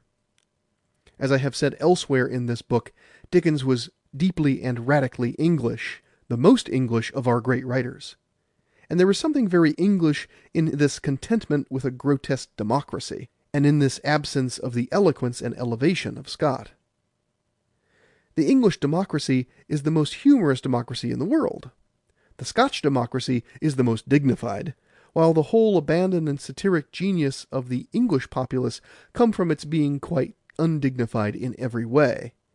A comparison of the two types can be found, for instance, by putting a Scotch labour leader like Mr. Keir Hardie alongside an English labour leader like Mr. Will Crooks. Both are good men, honest and responsible and compassionate, but we can feel that the Scotchman carries himself seriously and universally, the Englishman personally and with an obstinate humour. Mr. Keir Hardie wishes to hold up his head as man. Mr. Crooks wishes to follow his nose as Crooks. Mr. Keir Hardie is very like a poor man in Walter Scott. Mr. Crooks is very much like a poor man in Dickens. Dickens then had this English feeling of a grotesque democracy. But that is more properly meant a vastly varying democracy. The intoxicating variety of men, that was his vision and conception of human brotherhood, and certainly it is a great part of human brotherhood. In one sense, things can only be equal if they are entirely different. Thus, for instance, people talk with a quite astonishing gravity about the inequality or equality of the sexes, as if there could possibly be any inequality between a lock and a key. Wherever there is no element of variety, wherever all the items literally have an identical aim, there is at once and of necessity inequality. A woman is only inferior to man in the matter of being not so manly. She is inferior in nothing else. Man is inferior to woman in so far as he is not a woman. There is no other reason. And the same applies in some degree to all genuine differences. It is a great mistake to suppose that love unites and unifies men. Love diversifies them, because love is directed toward individuality. The thing that really unites men and makes them like to each other is hatred. Thus, for instance, the more we love Germany, the more pleased we shall be that Germany should be something different from ourselves, should keep her own ritual and conviviality, and we ours. But the more we hate Germany, the more we shall copy German guns and German fortifications in order to be armed against Germany. The more modern nations detest each other, the more meekly they follow each other, for all competition is in its nature only a furious plagiarism. As competition means always similarity, it is equally true that similarity always means inequality. If everything is trying to be green, some things will be greener than others. But there is an immortal and indestructible equality between green and red. Something of the same kind of irrefutable equality exists between the violent and varying creations of such a writer as Dickens. They are all equally ecstatic fulfillments of a separate line of development. It would be hard to say that there could be any comparison or inequality, let us say, between Mr. Sapsea and Mr. Elijah Pogram. They are both in the same difficulty. They can neither of them contrive to exist in this world. They are both too big for the gate of birth. Of the high virtue of this variation I shall speak more adequately in a moment. But certainly this love of mere variation, which I have contrasted with the classicism of Scott, is the only intelligent statement of the common case against the exaggeration of Dickens. This is the meaning, the only sane or endurable meaning, which people have in their minds when they say that Dickens is a mere caricaturist. They do not mean merely that Uncle Pumblechook does not exist. A fictitious character ought not to be a person who exists. He ought to be an entirely new combination, an addition to the creatures already existing on the earth. They do not mean that Uncle Pumblechook could not exist, for on that obviously they can have no knowledge whatever. They do not mean that Uncle Pumblechook's utterances are selected and arranged so as to bring out his essential Pemblechookery. To say that is simply to say that he occurs in a work of art. But what they do really mean is this, and there is an element of truth in it. They mean that Dickens nowhere makes the reader feel that Pumblechook has any kind of fundamental human dignity at all. It is nowhere suggested that Pumblechook will someday die. He is rather as one of the idle and evil fairies who are innocuous and yet malignant, and who live forever because they never really live at all. This dehumanized vitality, this fantasy, this irresponsibility of creation, does in some sense truly belong to Dickens. It is the lower side of his hilarious human variety. But now we come to the higher side of his human variety, and it is far more difficult to state. Mr. George Gissing, from the point of view of the passing intellectualism of our day, has made, among his many wise tributes to Dickens, a characteristic complaint about him.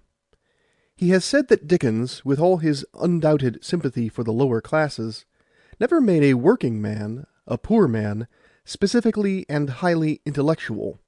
An exception does exist, which he must at least have realized: a wit, a diplomatist, a great philosopher. I mean, of course, Mr. Weller. Broadly, however, the accusation has a truth, though it is a truth that Mr. Gissing did not grasp in its entirety. It is not only true that Dickens seldom made a poor character what we call intellectual, it is also true that he seldom made any character what we call intellectual. Intellectualism was not at all present to his imagination. What was present to his imagination was character, a thing which is not only more important than intellect, but is also much more entertaining. When some English moralists write about the importance of having character, they appear to mean only the importance of having a dull character. But character is brighter than wit, and much more complex than sophistry. The whole superiority of the democracy of Dickens over the democracy of such a man as Gissing lies exactly in the fact that Gissing would have liked to prove that poor men could instruct themselves and could instruct others. It was of final importance to Dickens that poor men could amuse themselves and could amuse him. He troubled little about the mere education of that life. He declared two essential things about it: that it was laughable and that it was livable. The humble characters of Dickens do not amuse each other with epigrams, they amuse each other with themselves. The present that each man brings in hand is his own incredible personality. In the most sacred sense, and in the most literal sense of the phrase, he gives himself away. Now the man who gives himself away does the last act of generosity. He is like a martyr, a lover, or a monk. But he is also almost certainly what we commonly call a fool. The key of the great characters of Dickens is that they are all great fools. There is the same difference between a great fool and a small fool as there is between a great poet and a small poet. The great fool is a being who is above wisdom, rather than below it. That element of greatness of which I spoke at the beginning of this book is nowhere more clearly indicated than in such characters. A man can be entirely great while he is entirely foolish. We see this in the epic heroes, such as Achilles. Nay, a man can be entirely great because he is entirely foolish. We see this in all the great comic characters of all the great comic writers of whom Dickens was the last. Bottom the Weaver is great because he is foolish. Mr. Toots is great because he is foolish. The thing I mean can be observed, for instance, in innumerable actual characters. Which of us has not known, for instance, a great rustic, a character so incurably characteristic that he seemed to break through all canons about cleverness or stupidity? We do not know whether he is an enormous idiot or an enormous philosopher. We know only that he is enormous, like a hill. These great grotesque characters are almost entirely to be found where Dickens found them, among the poorer classes. The gentry only attain this greatness by going slightly mad. But who has not known an unfathomably personal old nurse? Who has not known an abysmal butler? The truth is that our public life consists almost exclusively of small men. Our public men are small because they have to prove that they are in the commonplace interpretation clever, because they have to pass examinations, to learn codes of manner, to imitate a fixed type. It is in private life that we find the great characters. They are too great to get into the public world. It is easier for a camel to pass through the eye of a needle than for a great man to enter into the kingdoms of the earth.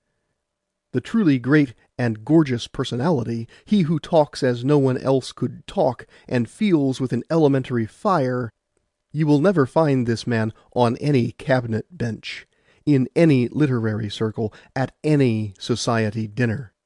Least of all will you find him in artistic society. He is utterly unknown in Bohemia. He is more than clever, he is amusing. He is more than successful, he is alive. You will find him stranded here and there in all sorts of unknown positions, almost always in unsuccessful positions. You will find him adrift as an impecunious commercial traveller like Micawber. You will find him but one of a batch of silly clerks like Swiveller. You will find him as an unsuccessful actor like Crumless. You will find him an unsuccessful doctor like Sawyer. But you will always find this rich and reeking personality where Dickens found it, among the poor. For the glory of this world is a very small and priggish affair, and these men are too large to get in line with it.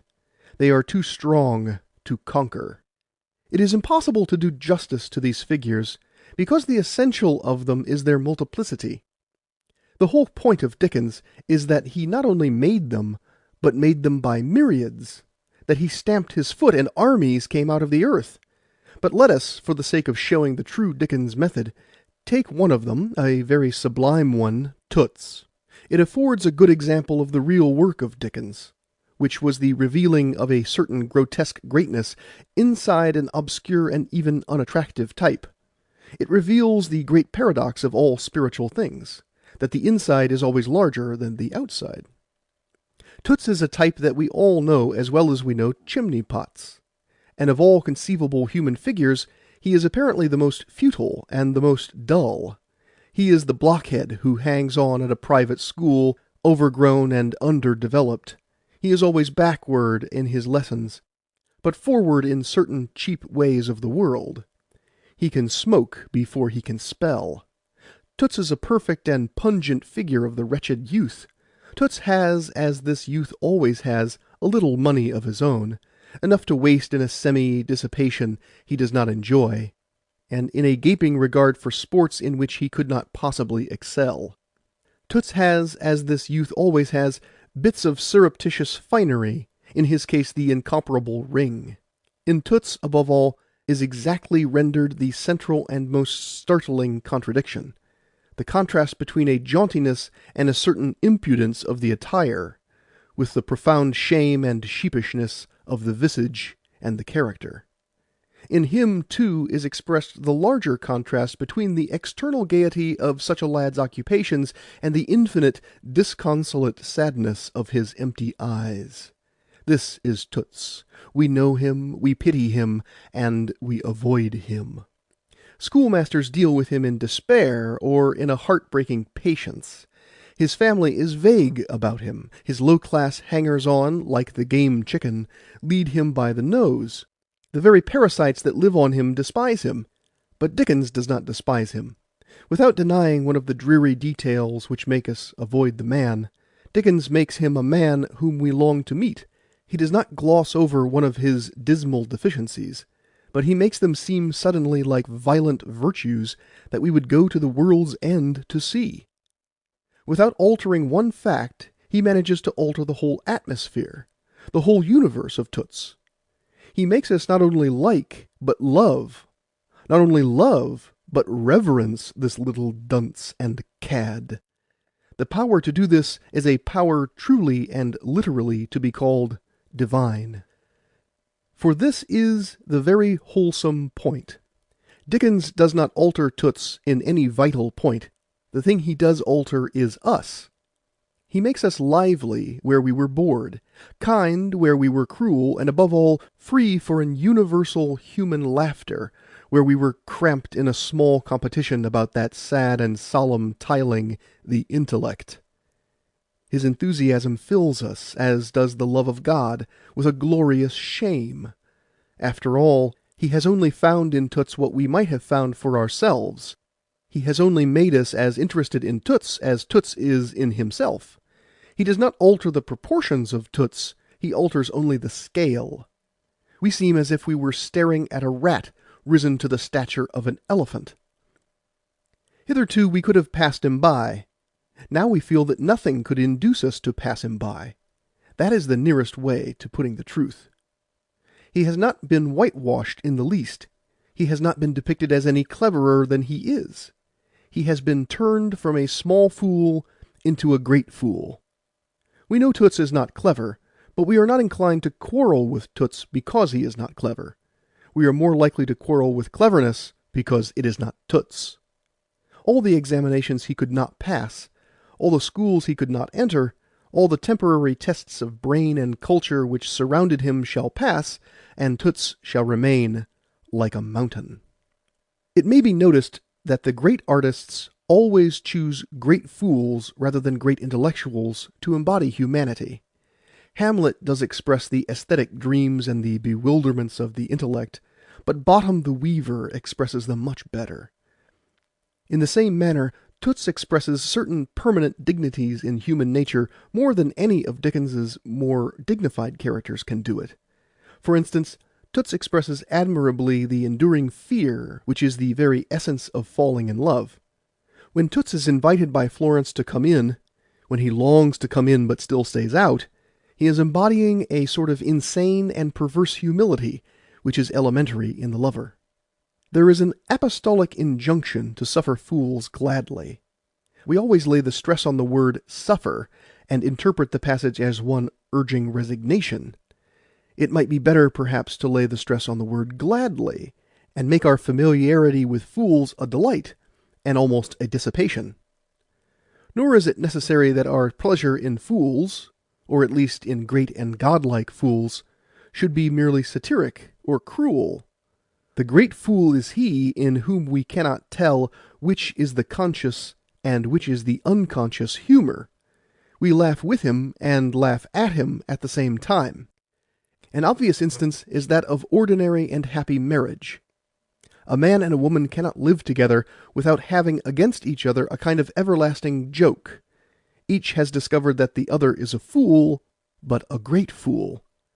This largeness, this grossness and gorgeousness of folly is the thing which we all find about those with whom we are in intimate contact, and it is the one enduring basis of affection, and even of respect.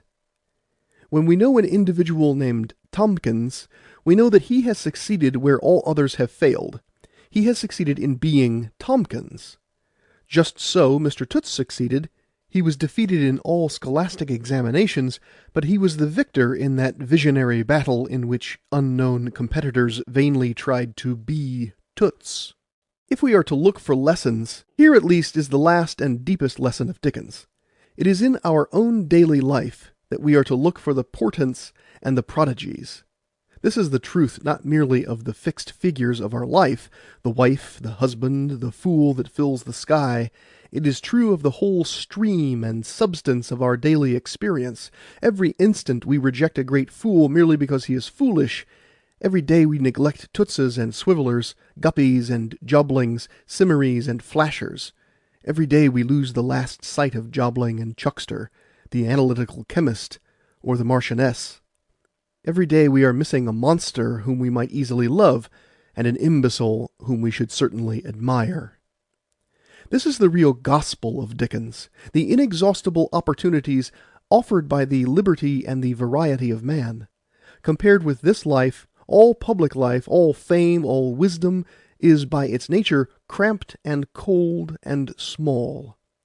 For on that defined and lighted public stage, men are of necessity forced to profess one set of accomplishments, to rise to one rigid standard. It is the utterly unknown people who can grow in all directions like an exuberant tree. It is in our interior lives that we find that people are too much themselves. It is in our private life that we find them swelling into the enormous contours and taking on the colors of caricature. Many of us live publicly with featureless public puppets, images of the small public abstractions. It is when we pass our own private gate and open our own secret door that we step into the land of the giants. End of chapter 10. Chapter 11. On the alleged optimism of Dickens. In one of the plays of the decadent period, an intellectual expressed the atmosphere of his epoch by referring to Dickens as a vulgar optimist. I have in previous chapter suggested something of the real strangeness of such a term. After all, the main matter of astonishment, or rather of admiration, is that optimism should be vulgar. In a world in which physical distress is almost a common lot, we actually complain that happiness is too common. In a world in which the majority is physically miserable, we actually complain of the sameness of praise. We are bored with the abundance of approval. When we consider that the conditions of the vulgar really are, it is difficult to imagine a stranger or more splendid tribute to humanity than such a phrase as vulgar optimism. It is as if one spoke of vulgar martyrdom or common crucifixion. First, however, let it be said frankly that there is a foundation for the charge against Dickens which is implied in the phrase about vulgar optimism. It does not concern itself with Dickens's confidence in the value of existence and the intrinsic victory of virtue. That is not optimism but religion. It is not concerned with his habit of making bright occasions bright and happy stories happy. That is not optimism but literature. Nor is it concerned even with his peculiar genius for the description of an almost bloated joviality. That is not optimism, it is simply Dickens. With all these higher variations of optimism I deal elsewhere, but over and above all these there is a real sense in which Dickens laid himself open to the accusation of a vulgar optimism, and I desire to put the admission of this first before the discussion that follows. Dickens did have a disposition to make his characters at all costs happy, or, to speak more strictly, he had a disposition to make them comfortable rather than happy. He had a sort of literary hospitality. He too often treated his characters as if they were his guests. From a host is always expected, and always ought to be expected, as long as human civilization is healthy, a strictly physical benevolence, if you will, a kind of coarse benevolence. Food and fire and such things should always be the symbols of the man entertaining men, because they are things which all men, beyond question, have in common. But something more than this is needed from a man who is imagining and making men, the artist, the man who is not receiving men, but rather sending them forth. As I shall remark in a moment in the matter of the Dickens villains, it is not true that he made every one thus at home, but he did do it in a certain wide class of incongruous characters. He did it to all who had been in any way unfortunate. It had needed its origin, a very beautiful origin, in his realization of how much a little pleasure was to such people. He knew well that the greatest happiness that had been known since Eden is the happiness of the unhappy. So far he is admirable, and as long as he was describing the ecstasy of the poor, the borderland between pain and pleasure, he was at his highest. Nothing that has ever been written about the human delights, no earthly paradise, no utopia, has ever come so near the quick nerve of happiness as his descriptions of the rare extravagances of the poor, such as admirable description, for instance, as that of Kit Nubbles taking his family to the theatre. For he seizes on the real source of the whole pleasure, a holy fear. Kit tells the waiter to bring the beer, and the waiter, instead of saying, "Did you address that language to me?" said, "Pot of beer, sir." "Yes, sir." That internal and quivering humility of Kit is the only way to enjoy life or banquets, and the fear of the waiter is the beginning of dining. People in this mood take their pleasures sadly, which is the only way of taking them at all. So far Dickens is supremely right. As long as he was dealing with such penury and such festivity, his touch was almost invariably sure. But when he came to more difficult cases, to people who for one reason or another could not be cured with one good dinner, he did develop this other evil, this genuinely vulgar optimism of which I speak. And the mark of it is this, that he gave the characters a comfort that had no especial connection with themselves. He threw comfort at them like alms. There are cases at the end of his stories in which his kindness to his characters is a careless and insolent kindness. He loses his real charity and adopts the charity of the charity organization society, the charity that is not kind, the charity that is puffed up and that does behave itself unseemly. At the end of some of his stories, he deals out his characters a kind of outdoor relief. I will give you two instances. The whole meaning of the character of Mr. Micawber is that a man can be always almost rich by constantly expecting riches.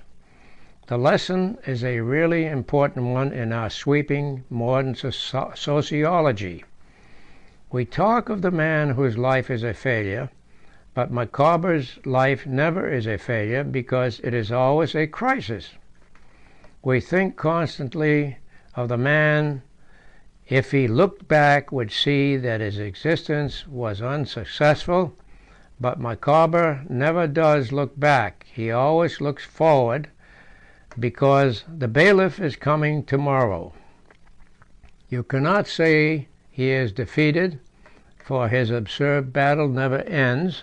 He cannot despair of life, for he is so much occupied in living. All this is of immense importance in the understanding of the poor. It is worth all the alum novelists that ever insulted democracy. But how did it happen that the man who created this Micawber could pension his off at the end of the story and make him a successful colonial mayor? Micawber never did succeed, never ought to succeed. His kingdom is not of this world. But this is an excellent instance of Dickens's disposition to make his characters grossly and incongruously comfortable. There is another instance in the same book. Dora, the first wife of David Copperfield, is a very genuine and amusing figure. She has certainly far more force of character than Agnes. She represents the infinite and divine irrationality of the human heart. What possessed Dickens to make her such a dehumanized prig as to recommend her husband to marry another woman? One could easily respect a husband who after time and development made such a marriage, but surely not a wife who desired it. If Dora had died hating Agnes, we should know that everything was right, and that God would reconcile the irreconcilable. When Dora dies recommended Agnes, we know that everything is wrong, at least if hypocrisy and artificiality and moral vulgarity are wrong. There again Dickens yields to a mere desire to give comfort. He wishes to pile up pillows around Dora, and he smothers her with them like Othello. This is the real vulgar optimism of Dickens. It does exist, and I have deliberately put it first. Let us admit that Dickens's mind was far too much filled with pictures of satisfaction and coziness and repose.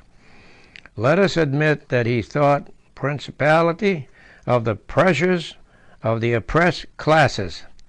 Let us admit that it hardly cost him any artistic pang to make out human beings as such happier than they are. Let us admit all this, and a curious fact remains. For it was this too easily contented Dickens this man with cushions at his back, and it sometimes seems cotton wool in his ears. It was this happy dreamer, this vulgar optimist, who alone of modern writers did really destroy some of the wrongs he hated and bring about some of the reforms he desired.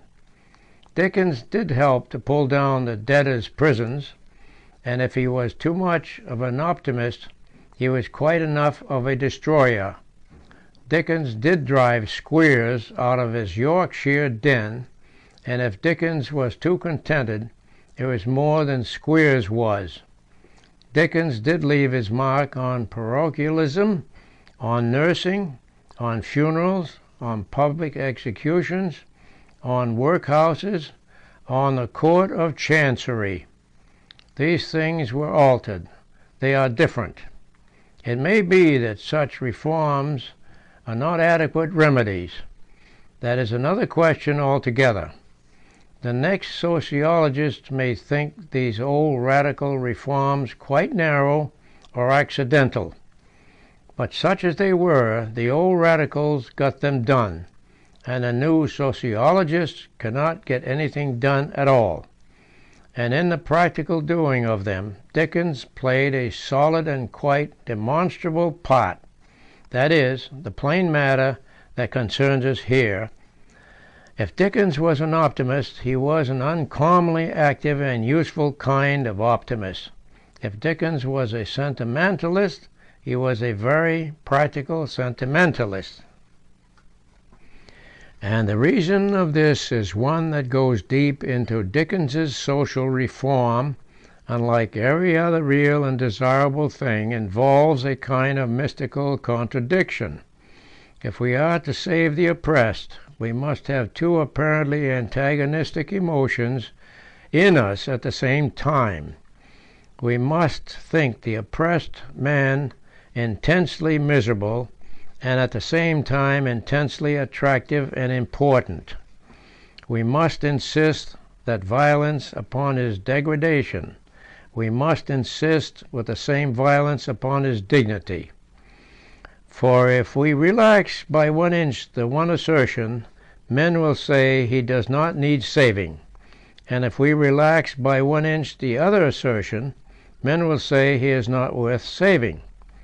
The optimist will say that reform is needless. The pessimist will say that reform is hopeless. We must apply both simultaneously to the same oppressed man.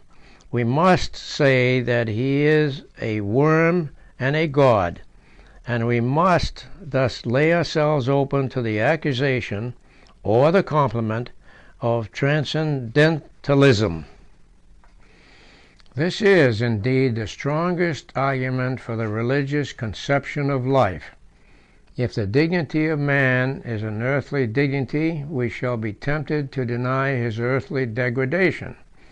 If it is a heavenly dignity, we can admit the earthly degradation with all the candor of Zola. If we are idealists about the other world, we can be realists about this world. But that is not here the point. What is quite evident is that if a logical praise of the poor man is pushed too far, and if a logical distress about him is pushed too far, either will improve wreckage to the central paradox of reform. If a poor man is made too admirable, he ceases to be pitiable. If the poor man is made too pitiable, he becomes merely contemptible. There is a school of smug optimists who will deny that he is a poor man.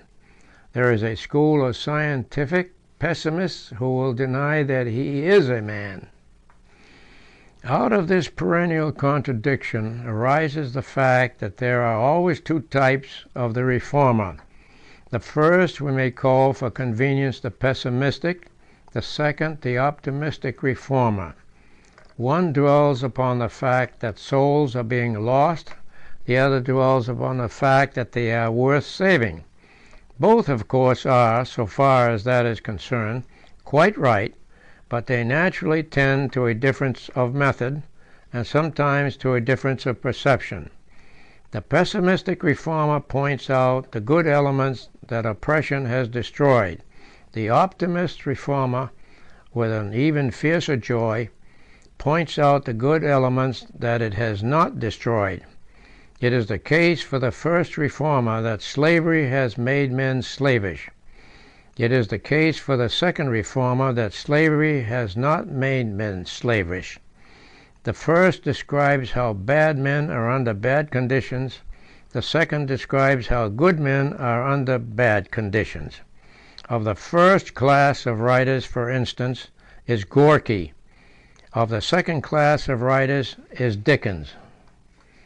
But here we must register a real and somewhat startling fact.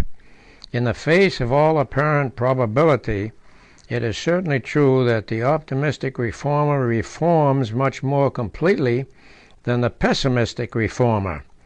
People produce violent changes by being contented, by being far too contented. The man who said that revolutions are not made with rose water was obviously inexperienced in practical human affairs.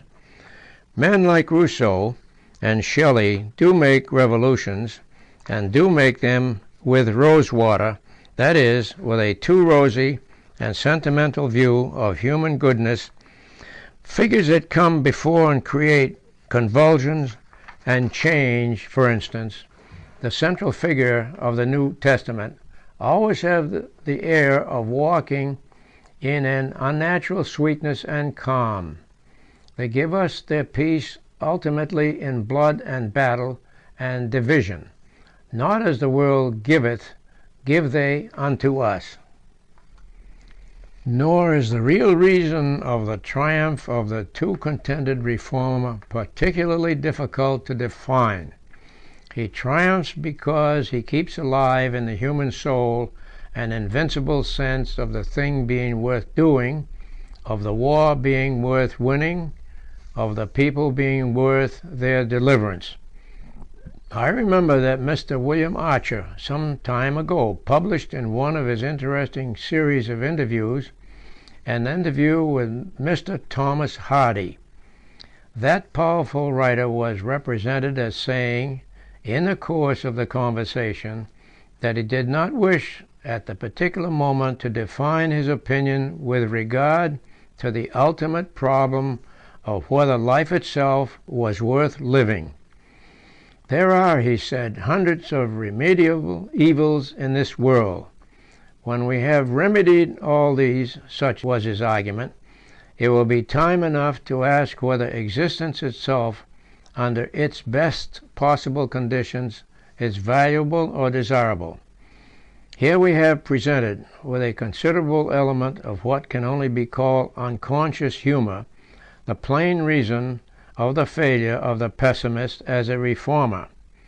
Mr. Hardy is asking us, I will not say to buy a pig in a poke, he is asking as to buy a poke on the remote chance of there being a pig in it. When we have for some few frantic centuries tortured ourselves to save mankind, it will then be time enough to discuss whether they can possibly be saved.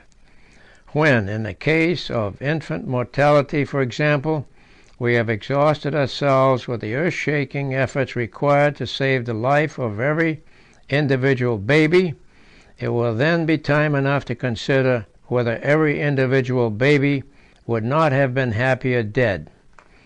We are to remove mountains and bring the millennium, because then we have a quiet moment to discuss whether the millennium is at all desirable.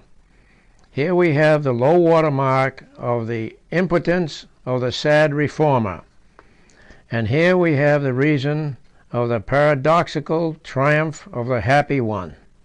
His triumph is a religious triumph. It rests upon the perpetual assertion of the value of the human soul and of human daily life. It rests upon his assertion that human life is enjoyable because it is human, and he will never admit, like so many compassionate pessimists, that human life ever ceases to be human. He does not merely pity the lowness of men, he feels an insult to their elevation. Brute pity should be given only to brutes. Cruelty to animals is cruelty and a vile thing, but cruelty to a man is not cruelty, it is treason. Tyranny over a man is not tyranny, it is rebellion, for man is royal. Now, the practical weakness of the vast mass of modern pity for the poor and the oppressed is precisely that it is merely pity. The pity is pitiful, but not respectful. Men feel that the cruelty to the poor is a kind of cruelty to animals. They never feel that it is justice to equals, nay, it is treachery to comrades. This dark scientific pity, this brutal pity, has an element in sincerity of its own, but it is entirely useless for all ends of social reform. Democracy swept Europe with a sabre when it was founded upon the rights of man. It has done literally nothing at all since it has been founded only upon the wrongs of man. Or, more strictly speaking, its recent failure has been due to its not admitting the existence of any rights or wrongs, or indeed of any humanity. Evolution, the sinister minister of revolution, does not especially deny the existence of God. What it does deny is the existence of man, and all the despair about the poor and the cold and repugnant pity for them. It has largely due to the vague sense that they have literally relapsed into the state of the lower animals. A writer sufficiently typical of recent revolutionism, Gorky, has called one of his books by the eerie and effective title, Creatures That Once Were Man. That title explains the whole failure of the Russian Revolution, and the reason why the English writers, such as Dickens, did with all their limitations achieve so many of the actual things at which they aimed, was that they could not possibly have put such a title upon a human book. Dickens really helped the unfortunate in the matters to which he set himself, and the reason is that across all his books and sketches about the unfortunate might be written the common title, Creatures That Still Are Men. There does exist, then, this strange optimistic reformer, the man whose work begins with approval and ends with earthquake. Jesus Christ was destined to found a faith which made the rich poorer and the poor rich, but even when he was going to enrich them, he began with the phrase, "Blessed are the poor."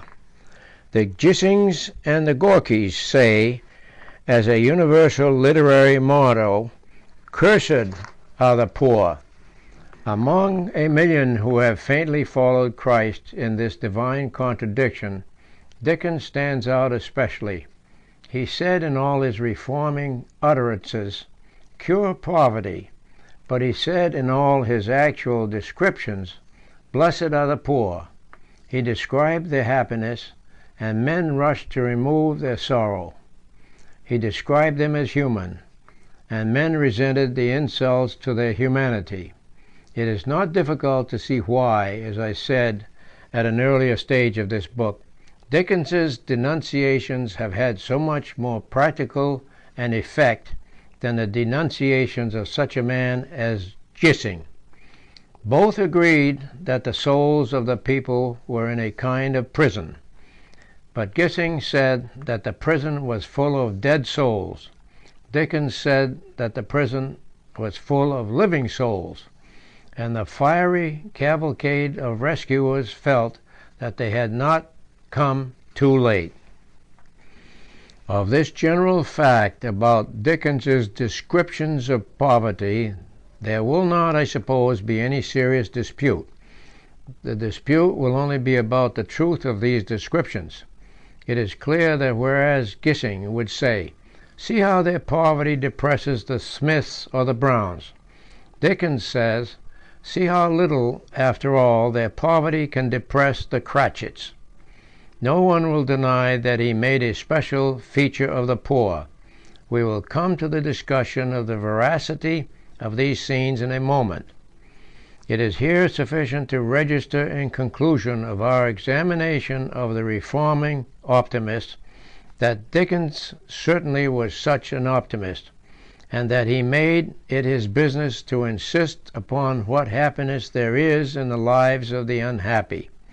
His poor man is always a Mark Tapley, a man the optimism of whose spirit increases, if anything, with the pessimism of his experience. It can also be registered as a fact equally solid and quite equally demonstrable that this optimistic Dickens did effect great reforms. The reforms in which Dickens was instrumental were indeed, from the point of view of our sweeping social panaceas, special and limited. But perhaps for that reason especially they afford a compact and concrete instance of the psychological paradox of which we speak. Dickens did definitely destroy, or at the very least help to destroy, certain institutions. He destroyed those institutions simply by describing them. But the crux and peculiarity of the whole matter is this, that in a sense, it can really be said that he described these things too optimistically, and in a real sense, he described Dotheboys Hall as a better place than it is. In a real sense, he made out the workhouse as a pleasanter place than it can ever be. For the chief glory of Dickens is that he made these places interesting, and the chief infamy of England is that it has made these places dull. Dullness was the thing that Dickens' genius could never succeed in describing. His vitality was so violent that he could not introduce into his books the genuine impression even of a moment of monotony. If there is anywhere in his novels an instant of silence, we only hear more clearly the hero whispering with the heroine, the villain sharpening his dagger, or the creaking of the machinery that is to give out the god from the machine. He could splendidly describe gloomy places, but he could not describe dreary places. He could describe miserable marriages, but not monotonous marriages. It must have been genuinely entertaining to be married to Mr. Quilp.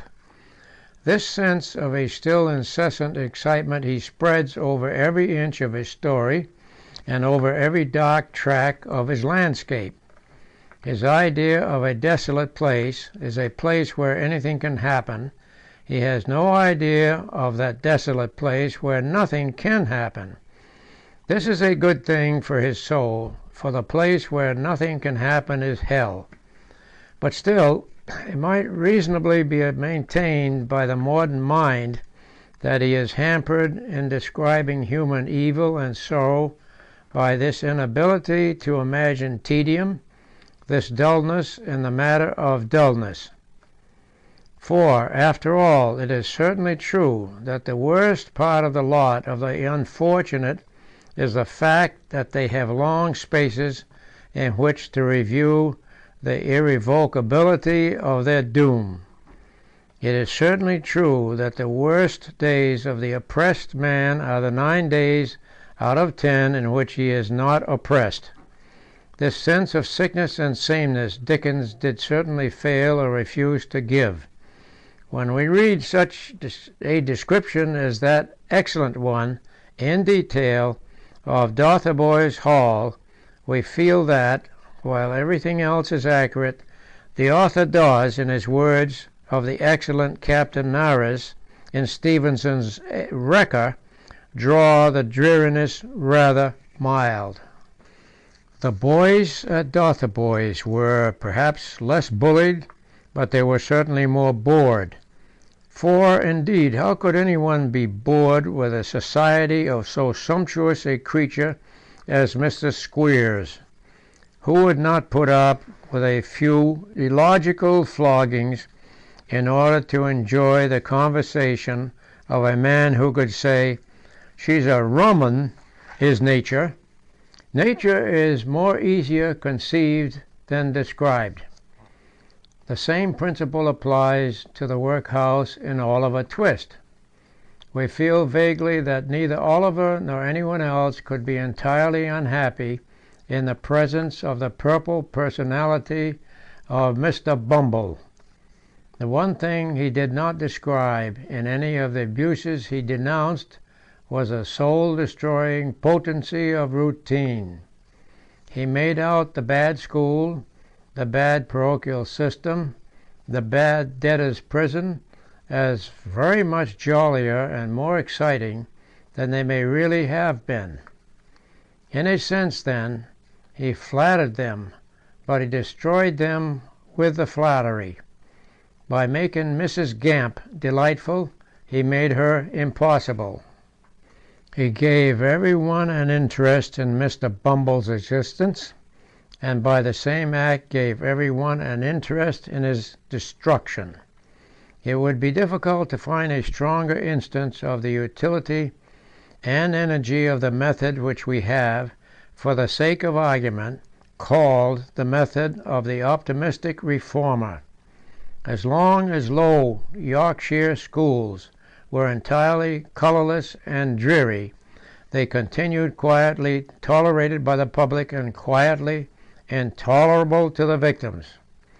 So long as Squeers was dull as well as cruel, he was permitted. The moment he became amusing as well as cruel, he was destroyed. As long as Bumble was merely inhuman, he was allowed. When he became human, humanity wiped him right out.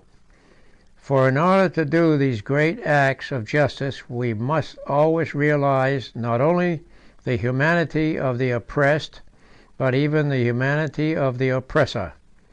The satirist had, in a sense, to create the images in the mind before, as an iconoclast, he could destroy them. Dickens had to make Squeers live before he could make him die. In connection with the accusation of vulgar optimism, which I have taken as a text for this chapter, there is another somewhat odd thing to notice. Nobody in the world was ever less optimistic than Dickens in his treatment of evil or the evil man. When I say optimist in this matter, I mean optimism in the modern sense of an attempt to whitewash evil. Nobody ever made less attempt to whitewash evil than Dickens. Nobody black was ever less white than Dickens's black. He painted his villains and lost characters more black than they really are. He crowds his stories with a kind of villain rare in modern fiction, the villain really without any redeeming point. There is no redeeming point in Squeers, or in Monks, or in Ralph Nickleby, or in Bill Sykes, or in Quilp, or in Brass, or in Mr. Chester, or in Mr. Peckniff, or in Jonas Chuzzlewit, or in Cracker, or in Uriah Heep, or in Blandois, or in 100 more. So far as the balance of good and evil in human characters is concerned, Dickens certainly could not be called a vulgar optimist. His emphasis on evil was melodramatic. He might be called a vulgar pessimist. Some will dismiss this lurid villainy as a detail of his artificial romance. I am not inclined to do so. He inherited undoubtedly this unqualified villain, as he inherited so many other things from the whole history of European literature. But he breathed into the blackguard a peculiar and vigorous life of his own. He did not show any tendency to modify his blackguardism in accordance with the increasing considerateness of the age. He did not seem to wish to make his villain less villainous. He did not wish to imitate the analysis of George Eliot or the reverent scepticism of Thackeray. And all this works back, I think, to a real thing in him, that he wished to have an obstreperous and incalculable enemy. He wished to keep alive the idea of combat, which means of necessity a combat against something individual and alive. I do not know whether, in the kindly rationalism of his epoch, he kept any belief in a personal devil in his theology, but he certainly created a personal devil in every one of his books. A good example of my meaning can be found, for instance, in such a character as Quilp. Dickens may, for all I know, have had originally some idea of describing Quilp as the bitter and unhappy cripple, a deformity whose mind is stunted along with his body. But if he had such an idea, he soon abandoned it. Quilp is not in the least unhappy. His whole picturesqueness consists in the fact that he has a kind of hellish happiness, an atrocious hilarity that makes him go bounding about like an Indian rubber ball. Quilp is not in the least bitter. He has an unaffected gaiety, an expansiveness, and universality. He desires to hurt people in the same hearty way that a good-natured man desires to help them.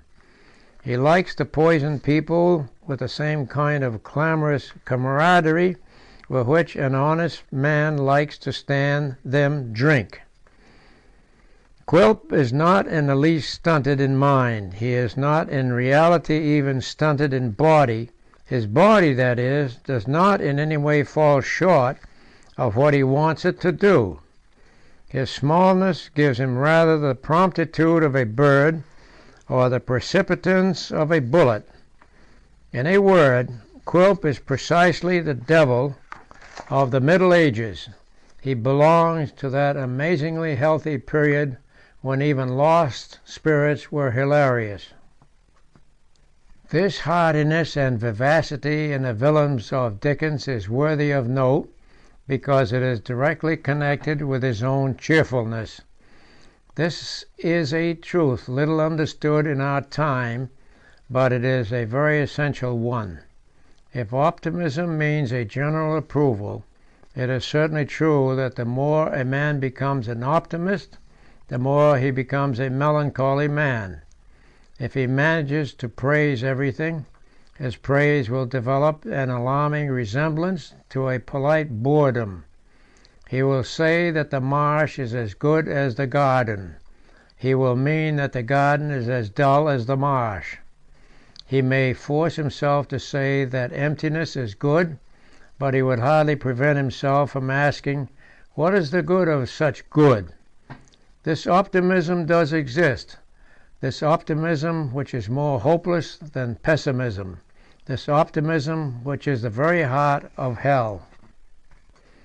Against such an aching vacuum of joyless approval there is only one antidote, a sudden and pugnacious belief in positive evil. This world can be made beautiful again by beholding it as a battlefield. When we have defined and isolated the evil thing, the colors come back into everything else. When evil things have become evil, good things in a blazing apocalypse become good. There are some men who are jury because they do not believe in God, but there are many others who are jury because they do not believe in the devil. The grass grows green again when we believe in the devil. The roses grow red again when we believe in the devil.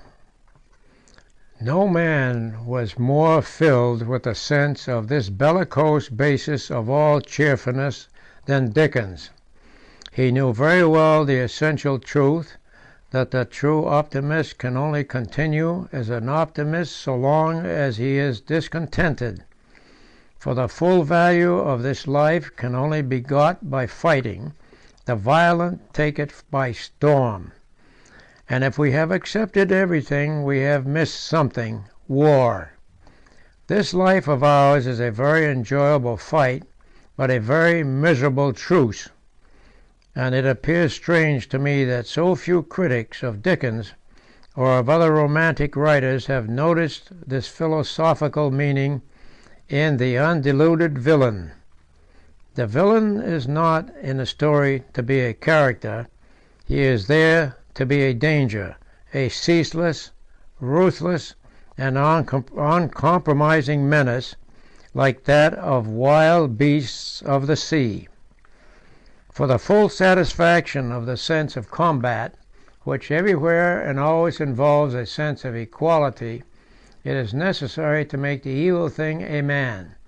But it is not always necessary, it is not even always artistic, to make him a mixed and probable man.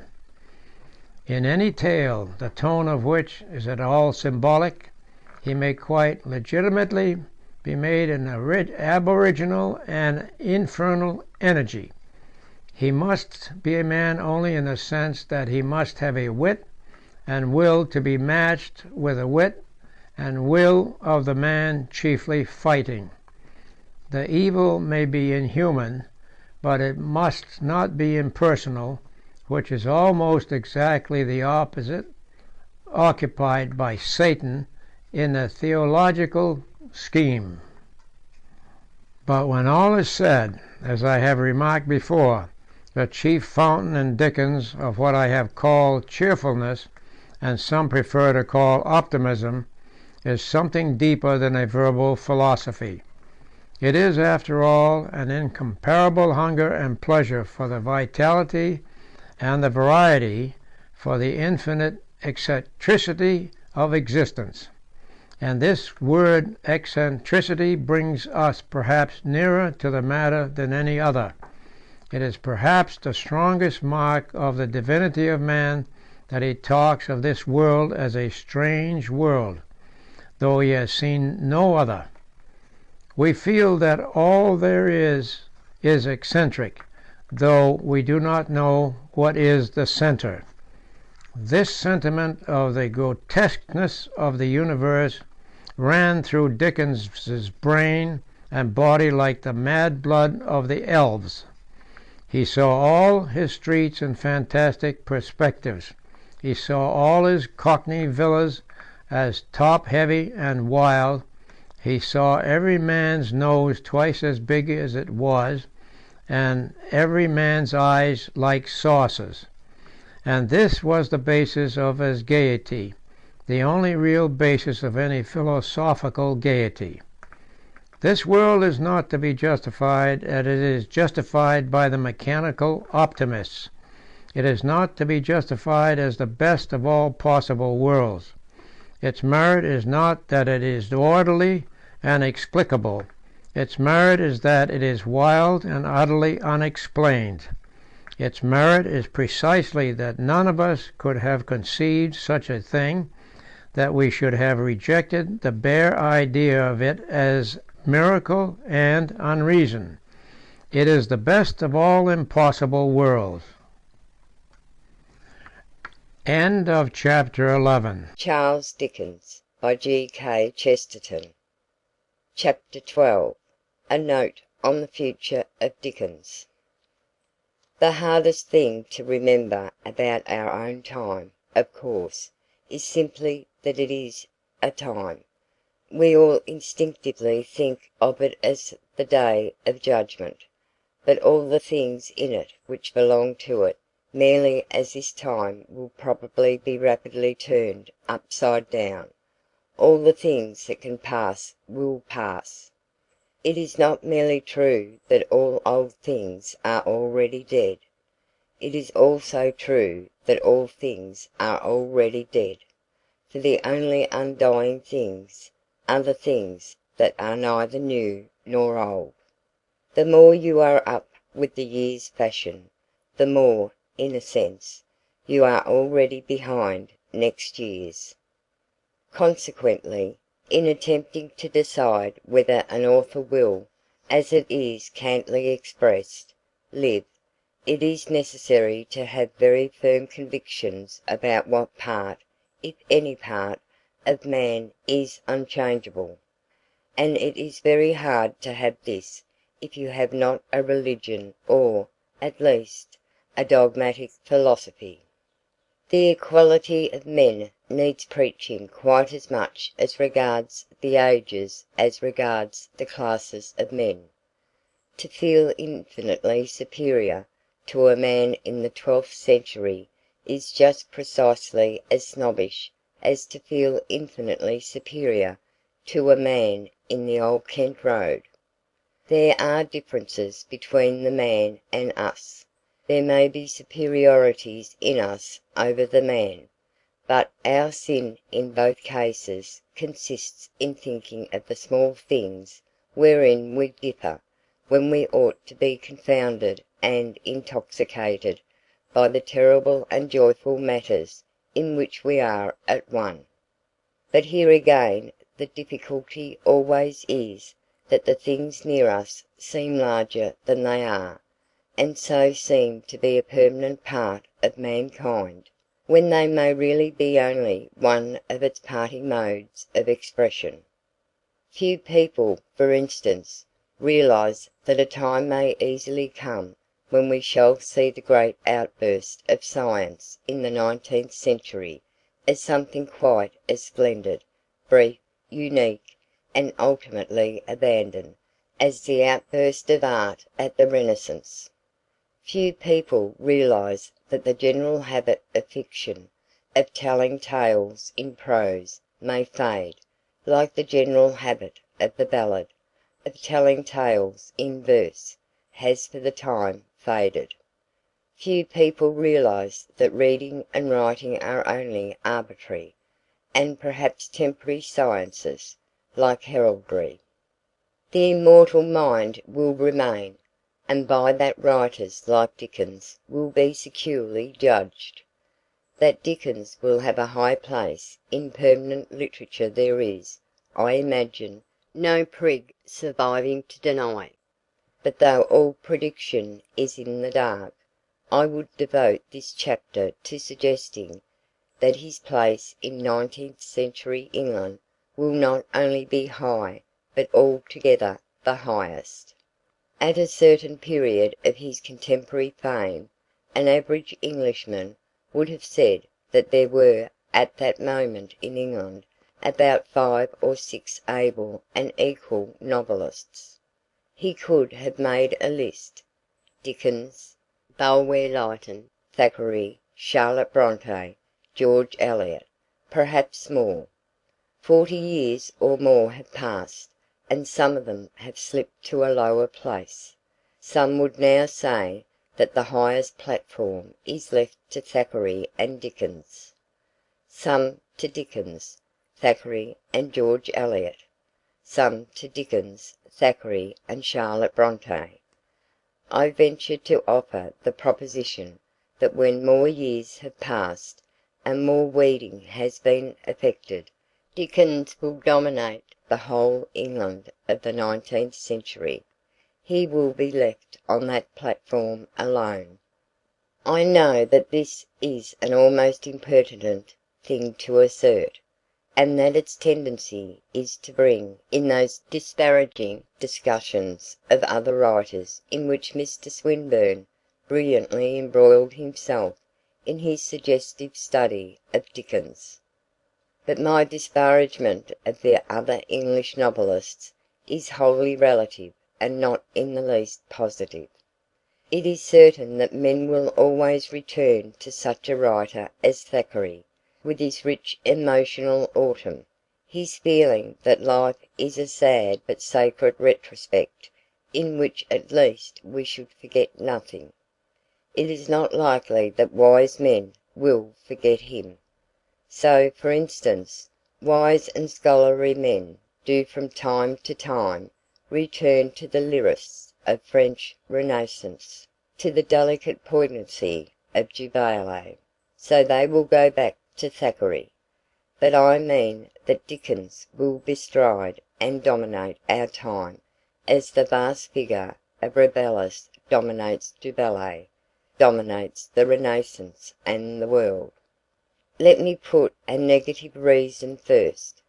The particular thing for which Dickens is condemned, and justly condemned, by his critics, are precisely those things which have never prevented a man from being immortal. The chief of them is the unquestionable fact that he wrote an enormous amount of bad work. This does lead to a man being put below his place in his own time.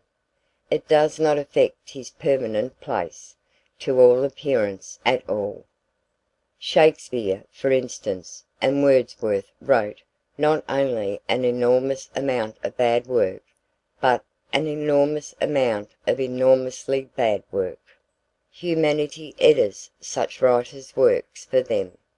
Virgil was mistaken in cutting out his inferior lines. We would have undertaken the job. Moreover, in the particular case of Dickens, there are special reasons for regarding his bad work, as I have previously suggested, under a kind of general ambition that had nothing to do with his special genius, an ambition to be a public provider of everything, a warehouse of all human emotions. He held a kind of literary day of judgment. He distributed bad characters as punishments, and good characters as rewards. My meaning can be best conveyed by one instance out of many. The character of the kind old Jew in Our Mutual Friend, a needless and unconvincing character, was actually introduced because some Jewish correspondent complains that the bad old Jew in Oliver Twist conveyed the suggestion that all Jews were bad. The principle is so light-headedly absurd that it is hard to imagine any literary man submitting to it for an instant.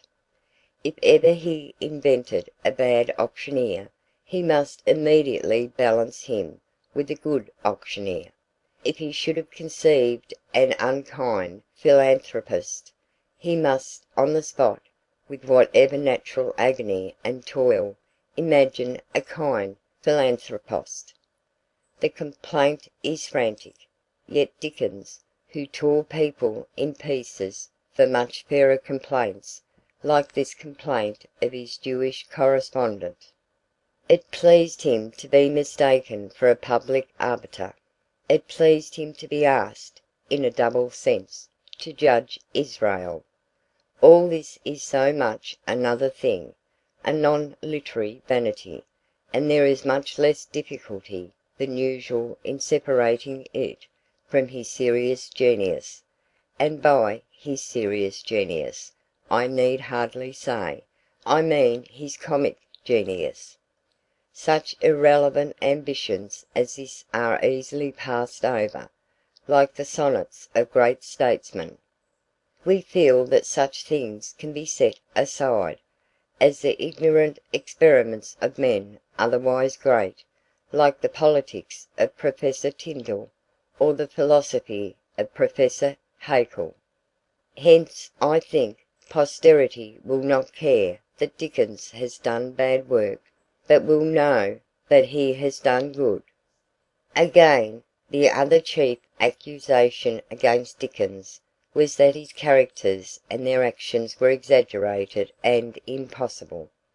But this only meant that they were exaggerated and impossible as compared with the modern world and with certain writers, like Thackeray or Trollope, who were making a very exact copy of the manners of the modern world. Some people, oddly enough, have suggested that Dickens has suffered or will suffer from the change of manners. Surely this is irrational. It is not the creators of the impossible who will suffer from the process of time. Mr. Bunsby can never be any more impossible than he was when Dickens made him. The writers who will obviously suffer from time will be the careful and realistic writers, the writers who have observed every detail of the fashion of this world which passeth away. It is surely obvious that there is nothing so fragile as a fact, that a fact flies away quicker than a fancy. A fancy will endure for 2,000 years. For instance, we all have fancy for an entirely fearless man, a hero, and the Achilles of Homer still remains. But exactly the thing we do not know about Achilles is how far he was possible. The realistic narrators of the time are all forgotten, thank God. So we cannot tell whether Homer slightly exaggerated or wildly exaggerated or did not exaggerate at all, the personal activity of a Messenian captain in battle, for the fancy has survived the facts.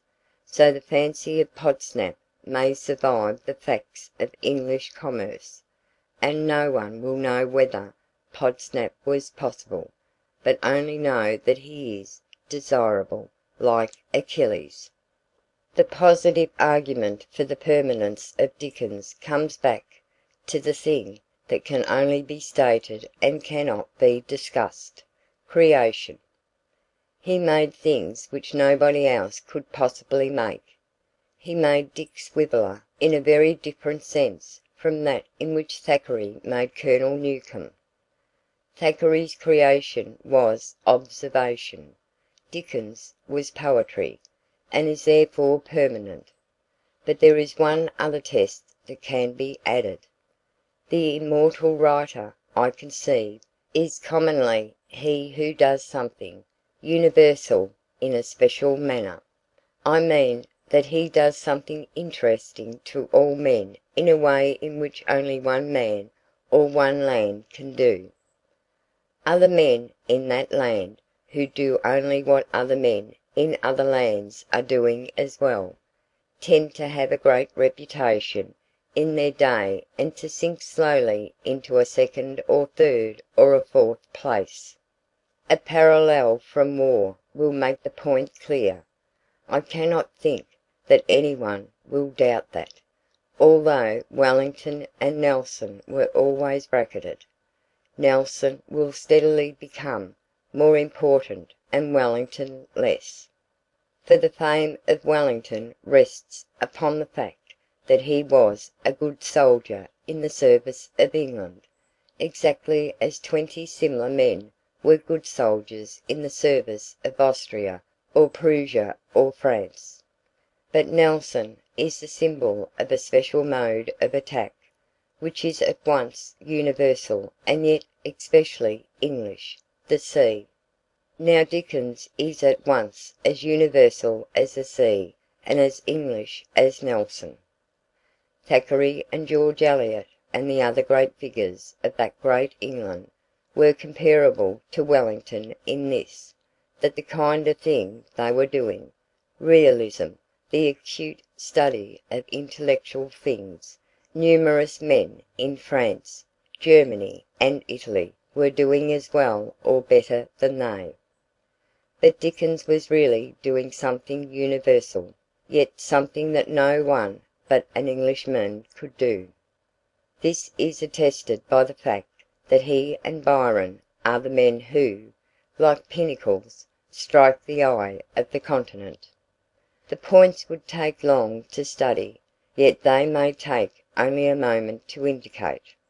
No one but an Englishman could have filled his books at once with a furious caricature, and with a positively furious kindness. In more central countries, full of cruel memories of political change, caricature is always inhumane. No one but an Englishman could have described the democracy as consisting of free men, but yet of funny men. In other countries where the democratic issue has been more bitterly fought, it is felt that unless you describe a man as dignified you are describing him as a slave. This is the only final greatness of a man, that he does for all the world what all the world cannot do for itself. Dickens, I believe, did it. The hour of absinthe is over. We shall not be much further troubled with the little artist who found Dickens too sane for their sorrows and too clean for their delights. But we have a long way to travel before we get back to what Dickens meant. And the passage is along a rambling English road, a twisting road such as Mr. Pickwick travelled. But this at least is part of what he meant, that comradeship and serious joy are not interludes in our travel, but that rather our travels are interludes in comradeship and joy, which through God shall endure for ever. The inn does not point to the road points to the inn, and all roads point at last to an ultimate inn, where we shall meet Dickens and all his characters, and when we drink again it shall be from the great flagons in the taverns at the end of the world. End of chapter 12. End of Charles Dickens by G. K. Chesterton.